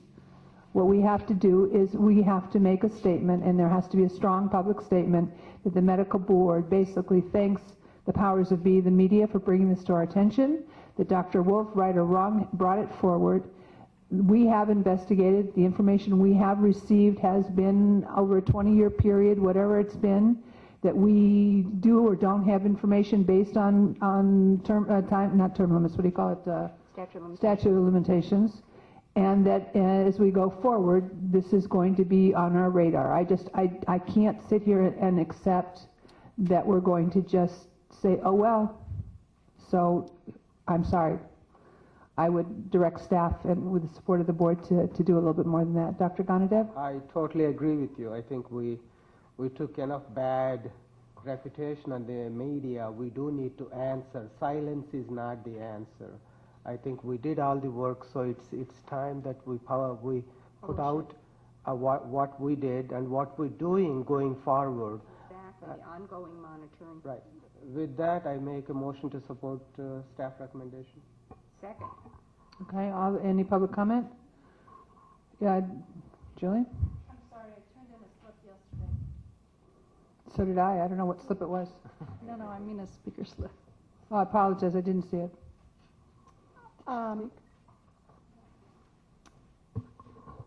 For the Julie D'Angelo Felmuth from the Center for Public Interest Law, for the benefit of the newer members of the board, I served as the medical board's enforcement monitor from 2003 to 2005. And my team and I issued 2 voluminous reports on every aspect of the board's enforcement program, and we made 65 recommendations for change. One of the issues that I was required to focus on was the source of information to the medical board that most reliably leads to disciplinary action in priority cases. We looked at all the various sources of information to the board. The National Practitioner Data Bank is obviously a source of information to this board. It contains licensing and disciplinary information from all states. It contains hospital disciplinary action from all states. It contains medical malpractice payout information from insurance companies all over the country. But because this board does not query the National Practitioner Data Bank, with the exception of doctors who are being newly licensed and who are already licensed in another state, and occasionally during a disciplinary matter, the board is missing out on some critical information. This memo recommending that you continue to not avail yourself of this resource focuses mostly on the costs and not at all on the benefits of querying the National Practitioner Databank. And I would just like to take 2 minutes to give you a little bit of additional information. First of all, the memo says that there are 2 databanks and that you would need to query both of them at double the cost. That's not true. Very soon there will not be 2 databanks. The 2010 Obama health insurance reform legislation, the Affordable Care Act, eliminated the Health Care Integrity and Protection Databank. Federal government has already started rulemaking to merge the 2 databanks, so there is only 1 databank which you would need to query. And that one query, which would provide this board with continuous real-time information about other state action, would cost $3.25 per doctor per year. The memo also assumes that a query to the National Practitioner Databank is unnecessary because the medical board gets a lot of this information from other sources. One of the sources, as the memo says, is the Federation of State Medical Board. But the Federation only provides you with other state disciplinary actions. It doesn't provide information on medical malpractice payouts or hospital or HMO disciplinary actions. The memo is correct in pointing out that you're supposed to be getting some of this information from insurance companies on med-mal payouts, for example, and from hospitals on some peer review actions. But the board is not necessarily getting that information, and we documented that in our final report to the medical board. On med-mal judgments and settlements and arbitration awards, yes, there's a reporting requirement, but as I told you, there is no penalty on insurance companies for failure to make that report. At that time, I suggested that the board seek legislation imposing a penalty on insurance companies, just like hospitals have on 805 reports, but that has never been done. I also noted that very large entities that employ doctors and that are self-insured, like the UC system and Los Angeles County, have at times simply failed or refused to comply with the existing reporting requirements. And I noted actual examples of notorious cases where there were huge judgments and settlements that were not reported to this board or that were reported incompletely so that you can't do anything with it. And the number of med-mal reports you have been receiving has declined precipitously over the years. In 1999, when this board had a total of 106,000 licensees, the board received about 1,000 malpractice reports.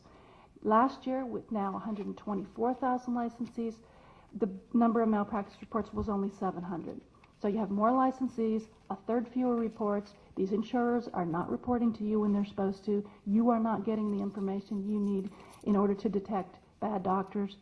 And you can't do anything to them because there's no penalty on them for failure to report or reporting incompletely. As to hospital disciplinary actions, you are required to get some hospital disciplinary action reports under Business and Professions Code Section 805.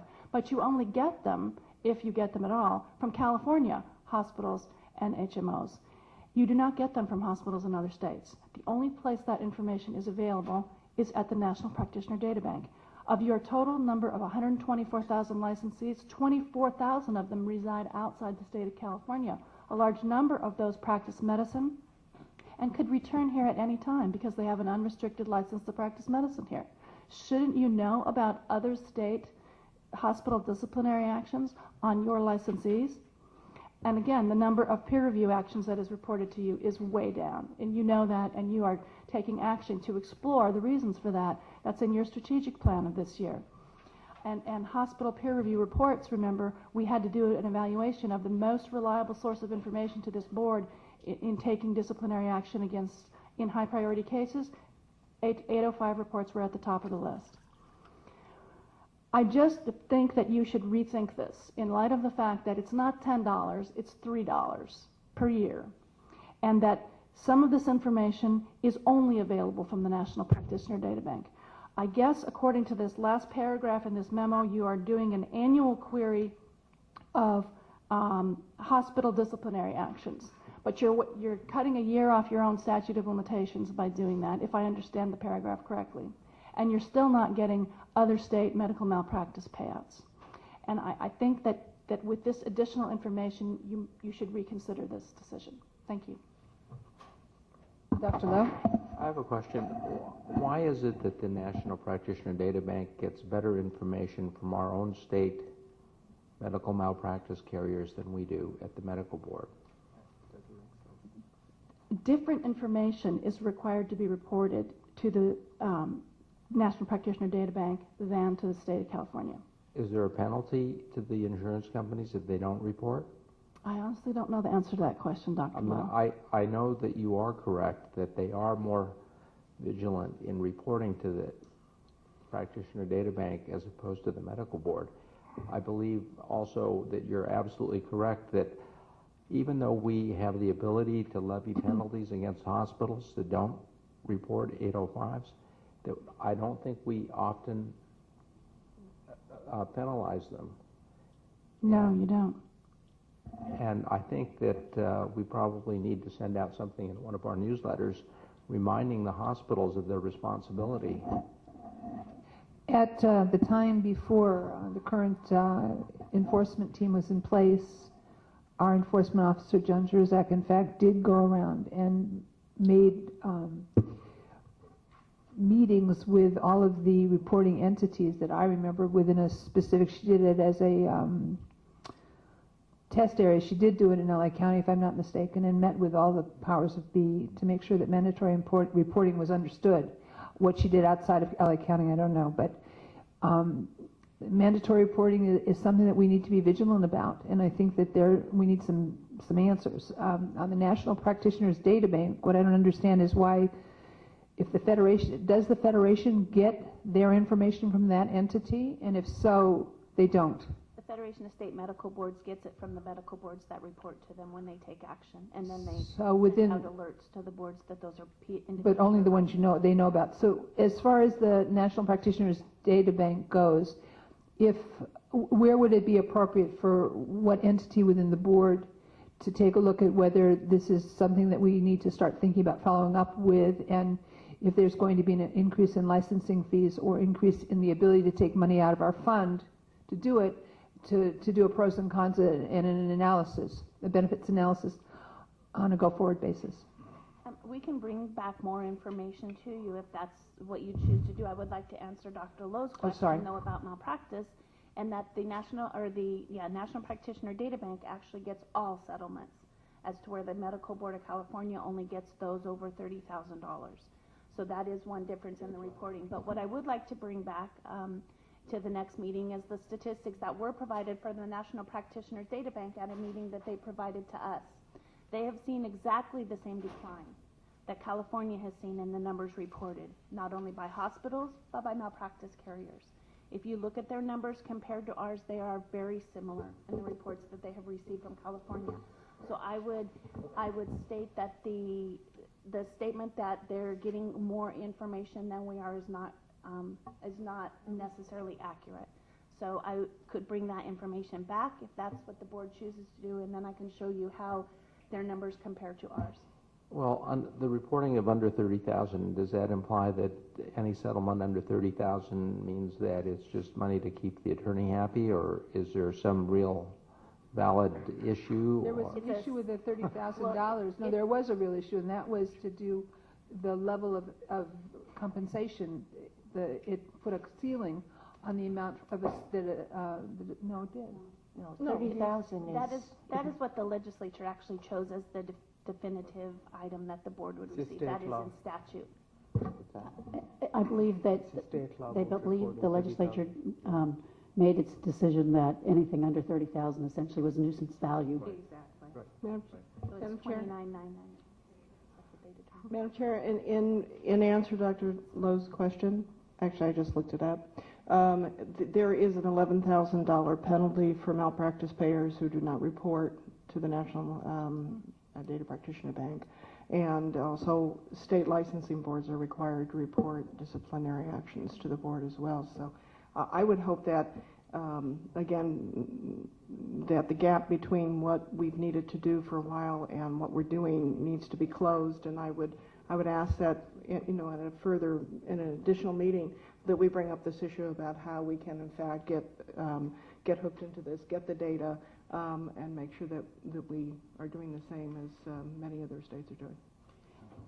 Could I just note that the penalty in 805 for failure to report, for a willful failure to report, is $100,000 per violation. However, willful has a definition, and that I think is part of the issue, trying to prove willfulness may be difficult because it means a voluntary and intentional violation of a known legal duty.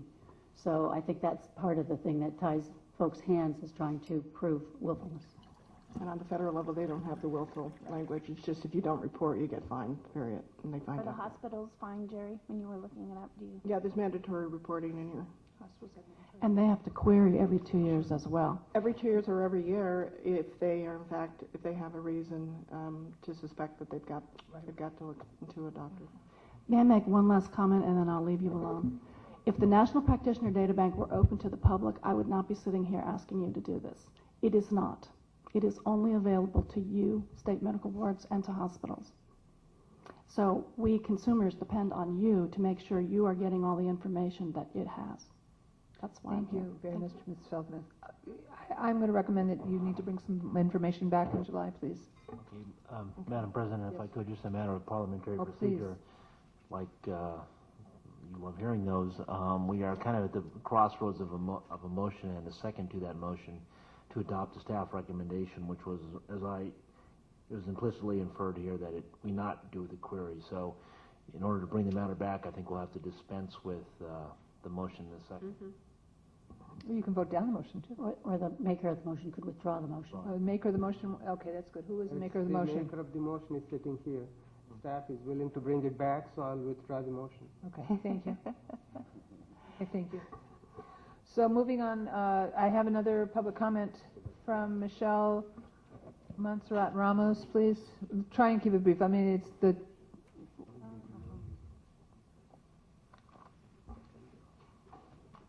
Michelle Montserrat Ramos, Consumers Union California Safe Patient Network has a recommendation. We see that the Medical Board's 2012 strategic plan calls for the Medical Board to explore why the number of 805 peer review body reports are falling off. In a May 3rd memo to the Board, staff says they identified 20 cases in which 805 reports were made to a national data bank with no matching report made to the Board. We suggest that the Board, as part of its effort to understand the general fall-off in 805 reporting, investigate why no accompanying report was made in these cases. According to the California Research Bureau's 2008 report, physician misconduct and public disclosure practices at the Medical Board of California, non-public reports, such as those captured by the National Practitioner Data Bank, yield high rates of prosecution. We urge you to take advantage of this important information source, and we suggest the Board consider gathering this information on a pilot basis to learn what the benefits actually are. Thank you. Thank you. So we're going to move to, we're going to resume with the agenda number 30, and we're going to start with the enforcement report. And in the absence of Ms. Threadgill, Ms. Whitney is going to make, I have some orders to be signed. I don't.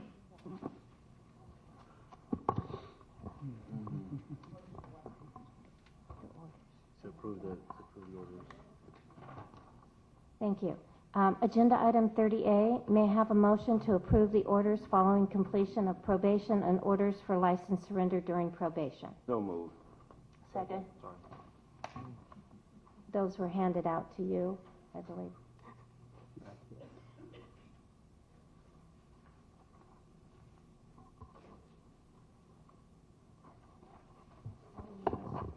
Do you have a second on the motion? Second. I did. Okay. Any public comment on the motion? All those in favor of the motion, please say aye. Aye.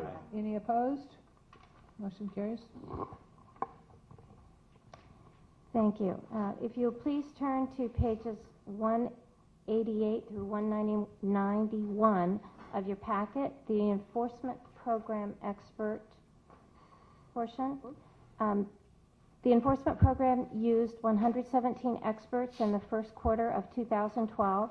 158 cases were sent to experts, and we currently have a total of 1,125 experts. And some of these will be attending training on May 19th. Are there any questions regarding the experts?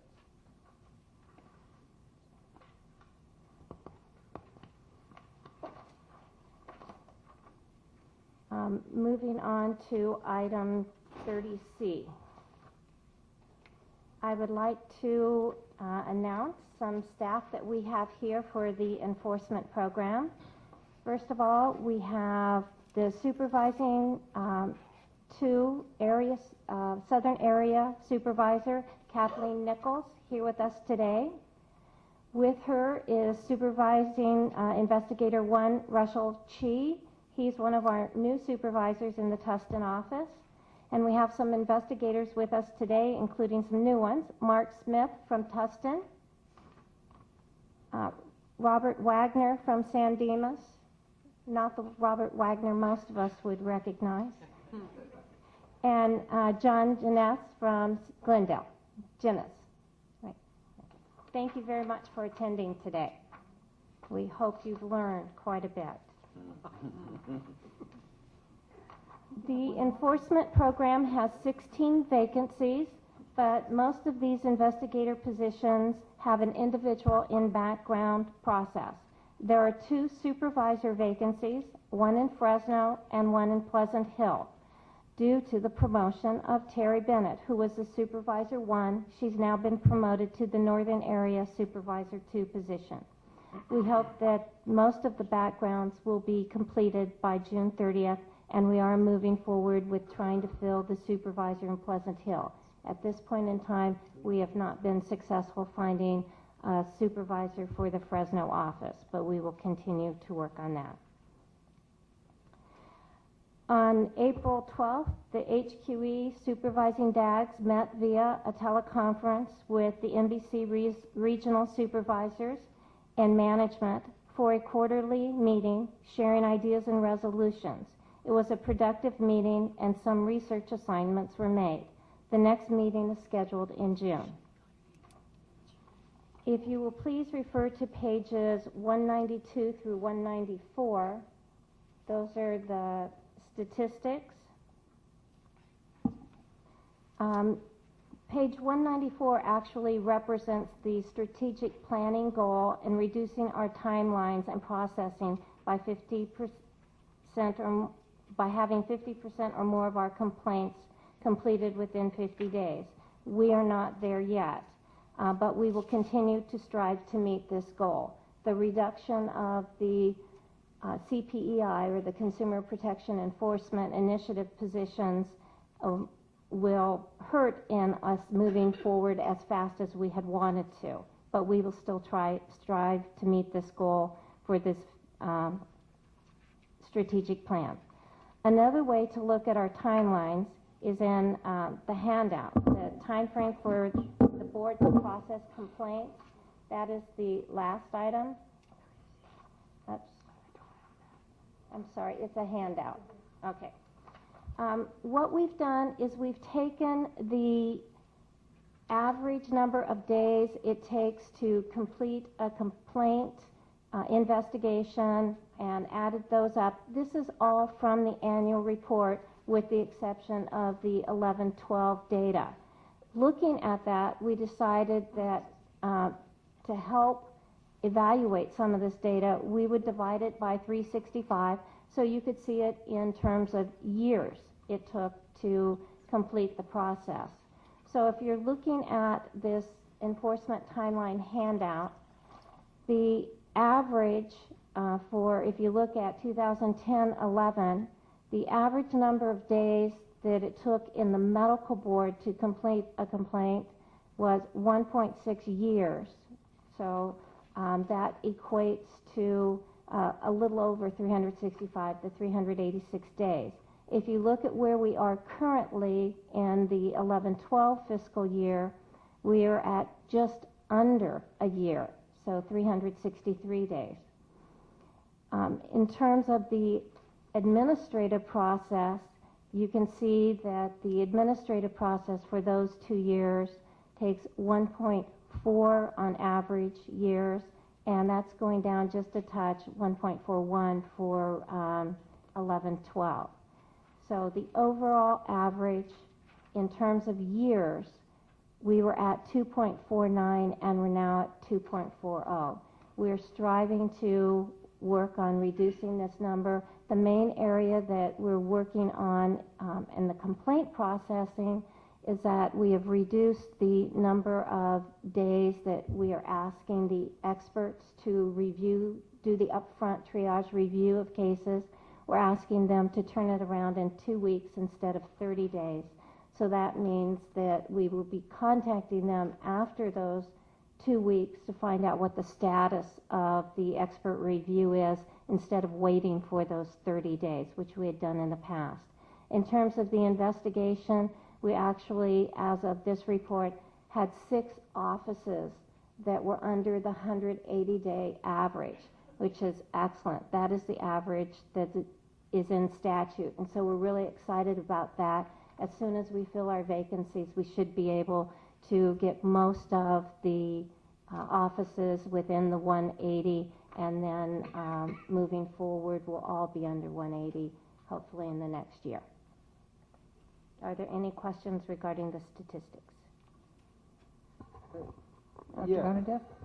Linda, my concern is that many times how long does it takes to really get a bad physician who is harming somebody out of circulation. So how can we really get there where somebody mentions about what some person with crack cocaine did, and I see that even in public reports. So what does it take? Does it need a statute changed to get somebody to really get them off circulation while the investigation is going, and when the offense is egregious, like 12 hours of liposuction in an office? I just giving an example. I'm just asking you, what does it need to be done to get there? We have the process called the ISO, or interim suspension order, and it's amazing how many have been put through this year. It's a significant increase. I don't have the comparison in front of me, and we will get that out to you, but we have had a very significant increase this year in ISOs. I think we have to also remember that we do have due process. The issue of an ISO is something very serious, and it's not taken lightly, but we definitely have a due process. I want to commend the staff actually on the way they are reporting the information. I would venture to suggest that the number 900 days plus to complete an investigation is what I keep hearing from the powers that be. And I keep saying I can't understand 900 days. 900 days to me sounds like a lifetime. But to see 900 days versus 2.5 years, 2.5 years to me sounds, it's a long time, but it's not as long. I mean, I can deal with 2.5 years. So it may be just perception versus reality. It's exactly the same thing. I know it's exactly the same thing. But the idea of knowing that something is taking 2.5 years sounds to me manageable. 900 days, absolutely not manageable. So I want to thank the staff for recalculating reality and putting it into a different reality? The number 2.5 is much less than 900. It's the same thing. It is the same thing, but I'm going to tell you something. When you listen to people in the legislature and they tell you it's 900 days, it sounds like a huge number. To me, it sounds like a huge number. Honest, I don't know. I know it's the same thing. I just want to thank the staff for helping make things look more understandable for me. I'm a small number person. Dr. Simonson? Well, I know I should know this, but in terms of statute of limitations, is it when the event occurred? Is it when it was first reported? I mean, are we losing some cases, or is it the clock stops running once it's reported, so the statute of limitations doesn't pertain anymore? Curtis, there are actual two things. So it's 7 years from the time the event occurred, unless there were certain special circumstances. There are some exemptions. And it's 3 years from when we were notified of it, I believe. But we're verifying that right now. So, but there are two issues. And as far as numbers, Barbara, it's like our weight in kilograms versus our weight in pounds. Yeah. Kilograms, not such a scary thing. I agree. And if you notice in hospitals now, they're starting to use kilograms. Exactly. I know. It must be psychologically a good idea. I think you started me. I can't help it, you know. I'm sorry. Like 900 days? No. But I was looking at those numbers. You know, it was close to that numbers 8 years ago when I got on the board. and I'm going to go on to my next board meeting as the last board meeting. And it's still, you know, we do have a close to 60 days improvement out of the 934 days from at least this point. But I was sitting here. I have to be honestly telling you how I feel. Although I commend everybody trying so hard with the vertical prosecution and with the enforcement, but this is, to me, not good enough. I actually felt that is one thing I didn't do right. And I think that would be one thing I didn't feel like I did for this board. I'm sorry I have to say that at this board meeting. Next board meeting, I'll be different.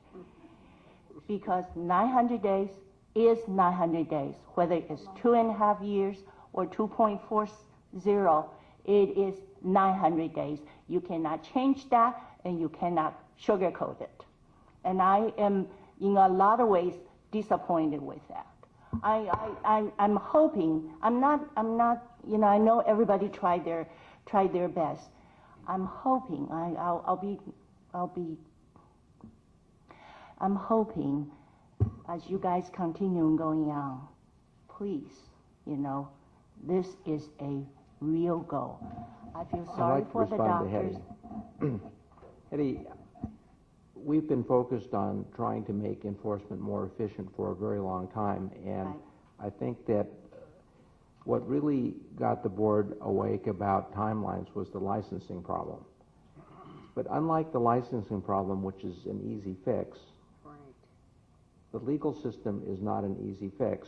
And when you hear from Mr. Ramirez in the next report, you'll realize that there are certain parts of our legal system to prevent things from being any faster.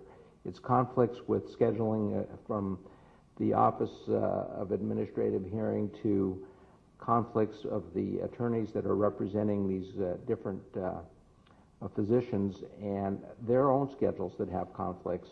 So, I mean, there are a lot of things that just can't be changed in our legal system. Everything that can be fixed, we are addressing at the medical board, and we meet on a regular basis looking at every single step of the process to try to make improvements. So we are making improvements, but remember, we had furloughs and unfilled positions, and, you know, we lived through a lot of crises during this time. So I think the medical board staff has done a wonderful job, and we just have to put everything in perspective. The fact that the data doesn't look better is not because we haven't worked hard trying to make it better. But I envision that in the next year, we will see substantial progress. What I would also suggest is if these are numbers of days, number of years, whatever, this has nothing to do with numbers of cases. So we don't know what the correlation is between from 2006 to 2012. If there were any increases in cases, I mean, the numbers are not here, so there's no point in arguing or discussing what's not here. Right. So I just want to make that. Yes, and the staff members are not there, but yes. But I'm trying to say is, you know, we can do better.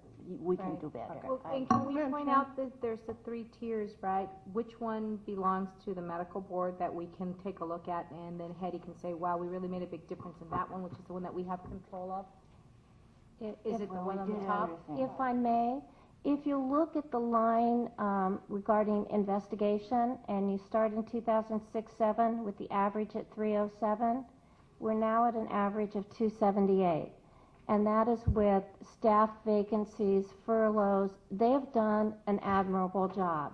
And we have been monitoring that very closely. Unfortunately, we let then the complaint processing slip, and that's our fault. We didn't monitor that as closely, and we had some vacancies there, but we should have been on top of that a little bit more. If we were back at the 60-day average that we should be for complaint processing, we would be at 0.8 years instead of 1 year. But that's where we have to manage, and we've been working very hard managing the investigation process to ensure that we got those old cases completed and either processed for being closed a process to an accusation. And that's what you see here. Dr. Salmonson, and then So then, just kind of, if I'm understanding Reggie and Linda correctly, that other legal, the 404, is really completely out of the realm of our control. Am I correct? if you can consider probably in generalities, a third of the time is the medical board and 2/3 of the time is the legal process. Yeah, I think You that only helps can to control put what you it in have control perspective for over. me, that 400 days, that's over a year, is out of our control. So Ms. Shipsky, So if please. you look at the percentage that we could control, that 30-day improvement is a lot more significant if you Right. don't have those 400 days we can't control. And I was going to say that, and although it's gotten better, we know that it needs to improve. But I think what would be helpful, because these figures get picked up, and interested parties in the legislature are very concerned when they see those 900 figures. And to explain that you've got an average and a median. What would be helpful at some point is if we get a full reporting out about, there are some cases that take much less than this, and there's some cases that take much more. Just to put an average and median, I think is a little, it's not as factual as I think we need to be. So that would give the public as well as the board a real, close look to see that there are some very serious outliers, and I think in the board meeting we had a discussion one time about a couple of them that had taken in excess of, I think, almost 400 or 500 days, even just to get records, get them back, and it was going back and forth. But this doesn't help. This doesn't help as we say to the public, that we're moving as quickly as we can. It's a great improvement over what it's been since I've been on the board, but again, I would ask that if we could, at some point, doesn't have to be every meeting, but get an entire listing of the cases to give us a rundown of how much. So Jerry, at the days. last committee meeting that we had, we are making a big effort to deal with these outliers, okay, to get those cases closed. That's number one. Number two, we are going to generate a report that will exclude these outliers, so we'll be able to compare the two, and it'll be more apples to apples. That would be helpful. Okay, thank you very much. Can we call Mr. Ramirez now to? And before we move on, please go ahead and sit down. I did forget to announce one of our investigators who is here, Mercedes Lesrelli. Thank you for attending today, too. Okay, so let us move on the agenda to item number 31. And Mr. Ramirez, would you come forward, please, and present on the VE program, or whatever else you'd like to present on, or not. Carlos Ramirez, Office of the Attorney General. I think it's good to look at the timelines in terms of those that the board or the Attorney General's office can exert a certain level of control over, and then those that we cannot. Okay? And I know that in the past we have focused on the part that we can exert control, the investigation process and the filing of the accusation. The handouts that you're receiving right now are two, and the first one, entitled Post-Accusation Average Timeframes, tells us about the aspects of the case processing times in which both the medical board and the Attorney General's office starts exercising less and less control over the process. Okay? And I start with what happens after the accusation is filed. Okay? Well, once the accusation is filed and a notice of defense is received by the respondent, we have to set the matter for hearing. Okay? And in setting a case for hearing involves several factors. And again, some of those we can control. Okay? The first factor is the availability of opposing counsel. Okay? Obviously, respondents have a right to defend the property right that they have in the license, and they have a right to choose an attorney of their choice, of course. Okay? And in so doing, oftentimes the calendar of those attorneys does not permit them to participate in our hearings for a long period of time. Okay? That's one of them. And you have to recognize that the practice of administrative law, and especially with regards to the medical doctor defense, it's a very, very small group of attorneys. I believe that probably 50%, 60% of the attorneys that practice in this field, you see them over and over and over again. Okay? It's a very small group. Okay? So consequently, that has an impact on their availability. Second of all, we have to have a judge in a courtroom available to hear the hearing.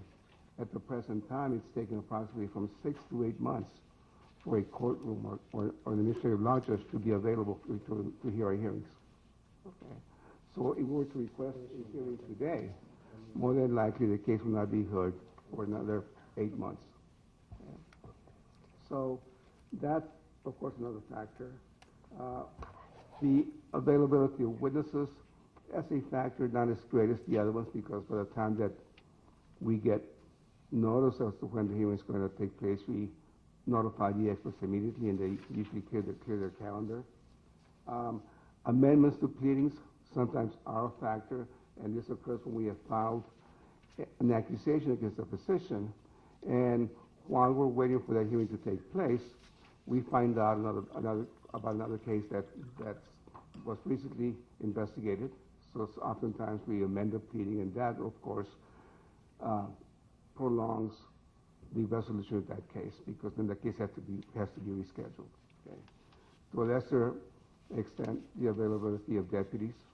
Most of the time we're available. In the event that we were not and a case has to go, then we could have someone assigned to the case to make sure that it goes at that time.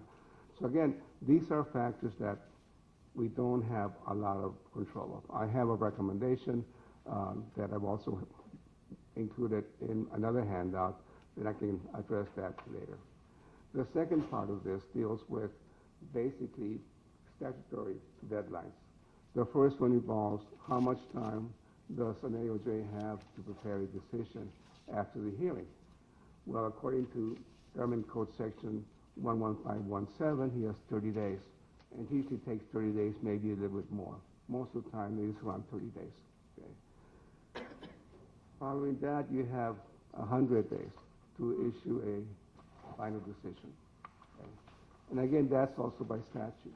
Okay. And that's according to Government Code Section 11519, I believe. So again, those are factors that you can't change. They're already in the statute. As you proceed to the next phase, it's less possible for us to change those factors, because as they proceed from an administrative hearing to actually a writ, that process is governed by the Superior Court. There was a statute enacted, I believe, almost 20 years ago that requires the Superior Court to give calendar to board cases, and requires that the cases be heard, actually to be scheduled within 180 days, absent good cause. Okay. So again, there's been some movement in the Superior Court in terms of being able to hear our cases more expeditiously. And then we also come across a number of cases in which the writ is not pursued. Okay. That is, a respondent physician files a petition for the writ for review, okay, but fails to pursue it. Well, we can't close that case. We can't bring a motion to dismiss on that case until after 2 years, and that's a Superior Court requirement. Okay. So the case is going to be sitting there, accruing time, lengthening the timeline, so there's nothing that we can do about it. Okay. Now, directing your attention to some of the recommendations that I made 4. And the first one, of course, is to try and work with the Office of Administrative Hearings to get our cases set, well, not only set, but to start within 180 days from the date that we file the notice to request. Okay. That will cut the time possibly by maybe 40 days, possibly 2 months. Okay. And I don't know whether they can accommodate their request or not. It's something that we can follow up. Then the second recommendation is one where we need uniformity on the part of the Office of Administrative Hearings. At the present time, they use two procedures in setting cases. In Los Angeles and Sacramento, whenever we file a notice of request, a request to set, they usually within 3 or 4 weeks set a trial setting conference in which both opposing counsel and the deputies assigned to the case are required to participate. At that point, their calendars are checked and the case is scheduled. After that, there's no continuity. The other method that they're using, and this being employed in San Francisco and in San Diego, the Office of Administrative Hearings requires the deputies to contact opposing counsel and agree on some dates. Once they do agree on those dates, then they send the request to set to the Office of Administrative Hearings. That takes more time. It takes more time, and there's no guarantee that on the date of the hearing or shortly before that, opposing counsel is going to come in and say, well, you know what, it was a misunderstanding. I thought that I may be available, but I'm not. So it lacks the formality that the system that is employed in Los Angeles and Sacramento uses. And I believe that the system that is used in Sacramento and Los Angeles is superior because it adds the formality and it ensures that both parties agree that they are going to be available a certain date or certain dates to hear the case. The third recommendation is actually something that's more of a doomsday recommendation to be looked at in the future in the event that we can't get the office to agree to hear our cases sooner, that perhaps the medical board consider adopting the state bar enforcement process, and that is hiring their own administrative law judges to hear only medical board cases and create an in-house panel that would be assigned to hear those cases. There's more bells and whistles that go with this. It would be a little bit more expensive, I believe, but it is somewhere that we want to pursue. I mean, it's an option. And then the last one is, again, to perhaps request the Judicial Council to modify its rule and permit us to bring motions to dismiss those cases that have not been prosecuted in Superior Court within a year as opposed to 2 years. Any questions? Any questions from members? I think this is good that you brought some suggestions. I think that's great. Yeah. No questions from anyone? So let me ask you, do we have mandatory settlement hearings dates? Right. Do we have mandatory settlement hearings? Yes, yes. That's mandatory? Yeah, and by moving up the time within our case can be heard, two things happened. Okay, the early settlement conferences are going to occur sooner, right, and the cases are going to occur sooner because generally speaking, cases settle within 100 years, 100 days. 100 years? Oh my God! Oh, let the legislature hear about that one. Oh, good. Within 100 days before the date of hearing. Okay, so that would also speed up the process. So if we were to have mandatory settlement hearings, then we could put a time frame on that as well to reduce the time for settlements? Can we do that? The Office of Administrative Hearings would put the time frame on that also. Okay, so you and Dr. Lowe are working together, and Ms. Whitney, correct, on dealing with all this, correct? Yes. Everything's going along okay? Yes, yes. Good, no complaints today? Okay. All right, thank you very much. No questions I'm hearing? No one? Okay. So let's move on the agenda. We're doing okay? Yeah, no. So now we're going to go back to item number 10, which I think is the last item on our... No, it's not. Yes. Okay, we're going to move to item number 10, which I think is the last thing on our agenda. And Ms. Kirchmeier, would you please bring us up to date? Okay, if you'd please turn to tab 10, page 107, you'll find the update on the board's strategic plan objectives. The objectives on pages 108 to 139 have been updated to indicate the activities that have been completed on objectives with dates that have passed or due at this time. Please be aware that the objectives that do not have current or past due dates have not been included in the update before you.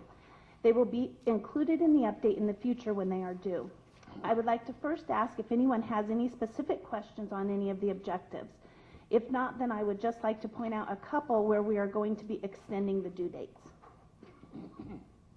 Okay, seeing no questions. On objective 1.1, page 108, we will be gathering these statistics and looking into the current CME structure. We won't be doing that until July of 2012 due to the lack of a licensing manager. So you'll see there on that page, the due dates were actually in winter of 2012. We're actually moving those forward to July of 2012. So that's one that we're not going to be quite on target with what our goal is. Then if you turn to objective 1.5, page 112. Let me just ask you as you go, what is the relevant importance that rises to an A level other than that's what it says? The A, if you remember back to the way we looked at these originally, A was mandated functions. Okay. Mandatory? Yeah, mandatory functions, the mandated okay, so I just want to remind. Yeah, Good, Sem A thank were you. B, and then it kind of traveled on down from there. So it wasn't level of importance that we saw it as. It was, Right, okay. right. It was whether it was mandated and then moving forward from there. Okay, continue. All right, and then on page 112, we have moved the presentation on the history of international medical schools to the July board meeting due to travel restrictions. Our medical consultants that are going to present those individuals are located in Sacramento. So we're going to present that in the July meeting and have them come forward at that time. Additionally, we have moved the update and revision to the application process forward, again, due to lack of staffing in the licensing unit. As you know, we were out of a international medical school analyst for quite some time. On objective 2.7, page 119, we have deferred examination or examining the disciplinary decisions, but we'll begin this project in the summer of this year.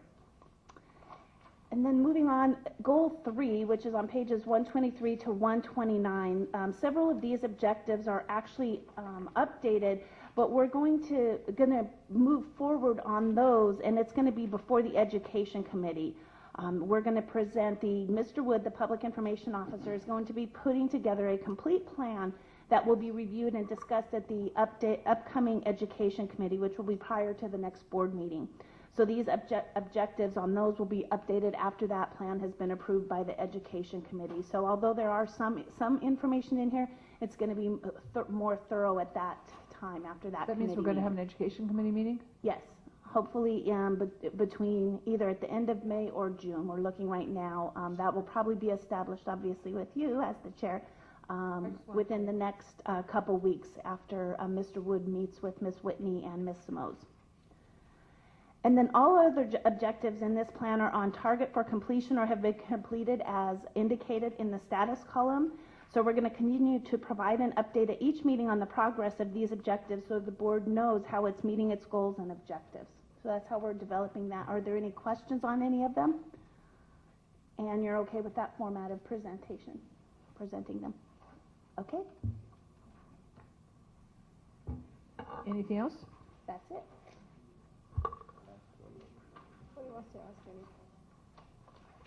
So we're now at nearing the end, and we're at item number 33 on your agenda. So I need recommendations for agenda items for the July 19th through 20th. So we'll have a full presentation on SB 100 implementation and respond to questions raised at the licensing committee meeting. We'll have a presentation of the PA scope of practice. We'll have possible presentations of critical care practitioners in medicine and a report back on the National Practitioners Database Bank. What other kinds of things would you like to see on the agenda? I don't know if we need more than just a legislative thing on the wellness thing. Oh, an update on the legislation. We'll get that regularly, yes. Just make sure we have enough time for it, not just squeeze it in the legislative component. Right. Well, no update of the legislation. Well, I guess it'll just be in the update, but I really would like more than just the synopsis because I think it's so critical. it's more than, it just, I guess maybe just budget enough time for it. I don't know. Deb, what do you think? I think so. I think it's an important subject, and critical. we should dedicate some time, absolutely. Yeah. Maybe we can also have some report backs on organizations around the state that are providing services currently to see what is the increase and if they've noticed any kinds of additional needs that maybe we need to address to look into the existing legislation. Dr. Gundev? As not just as information item, can staff send as these things develop on that issue to the board members, or is it not possible? I mean, in addition to the information you receive, more updates as they come? As they work with on the amendments and so on, so can they just keep us in the loop and see what's going on? Sure, that's absolutely fine. Anything, what I have, oh wait a minute, I have, there's the tracker bills, but wait a minute, I know that I wrote an apology again. Again. So I wanted to apologize on what I didn't bring forward to the board meeting, and that was that Dr. Levine has been reappointed to the Medical Board of California. She was Dr. Levine. She's been confirmed unanimously by the Senate. Okay. And I think I also mentioned, I did go to the FSMB meeting, I mentioned that, so I don't need to then. Okay, so that's fine. So if there's no additional items or actions, if there are things that you think of as we go forward in the next few weeks, please feel free to contact Ms. Whitney directly. You'll need to put the update on the July evaluation too, executive committee. And I would entertain a motion for adjournment. So moved. Second? Nobody wants to fight that one, huh? Second. Nobody wants to oppose or public comment? Or? No, we're fine.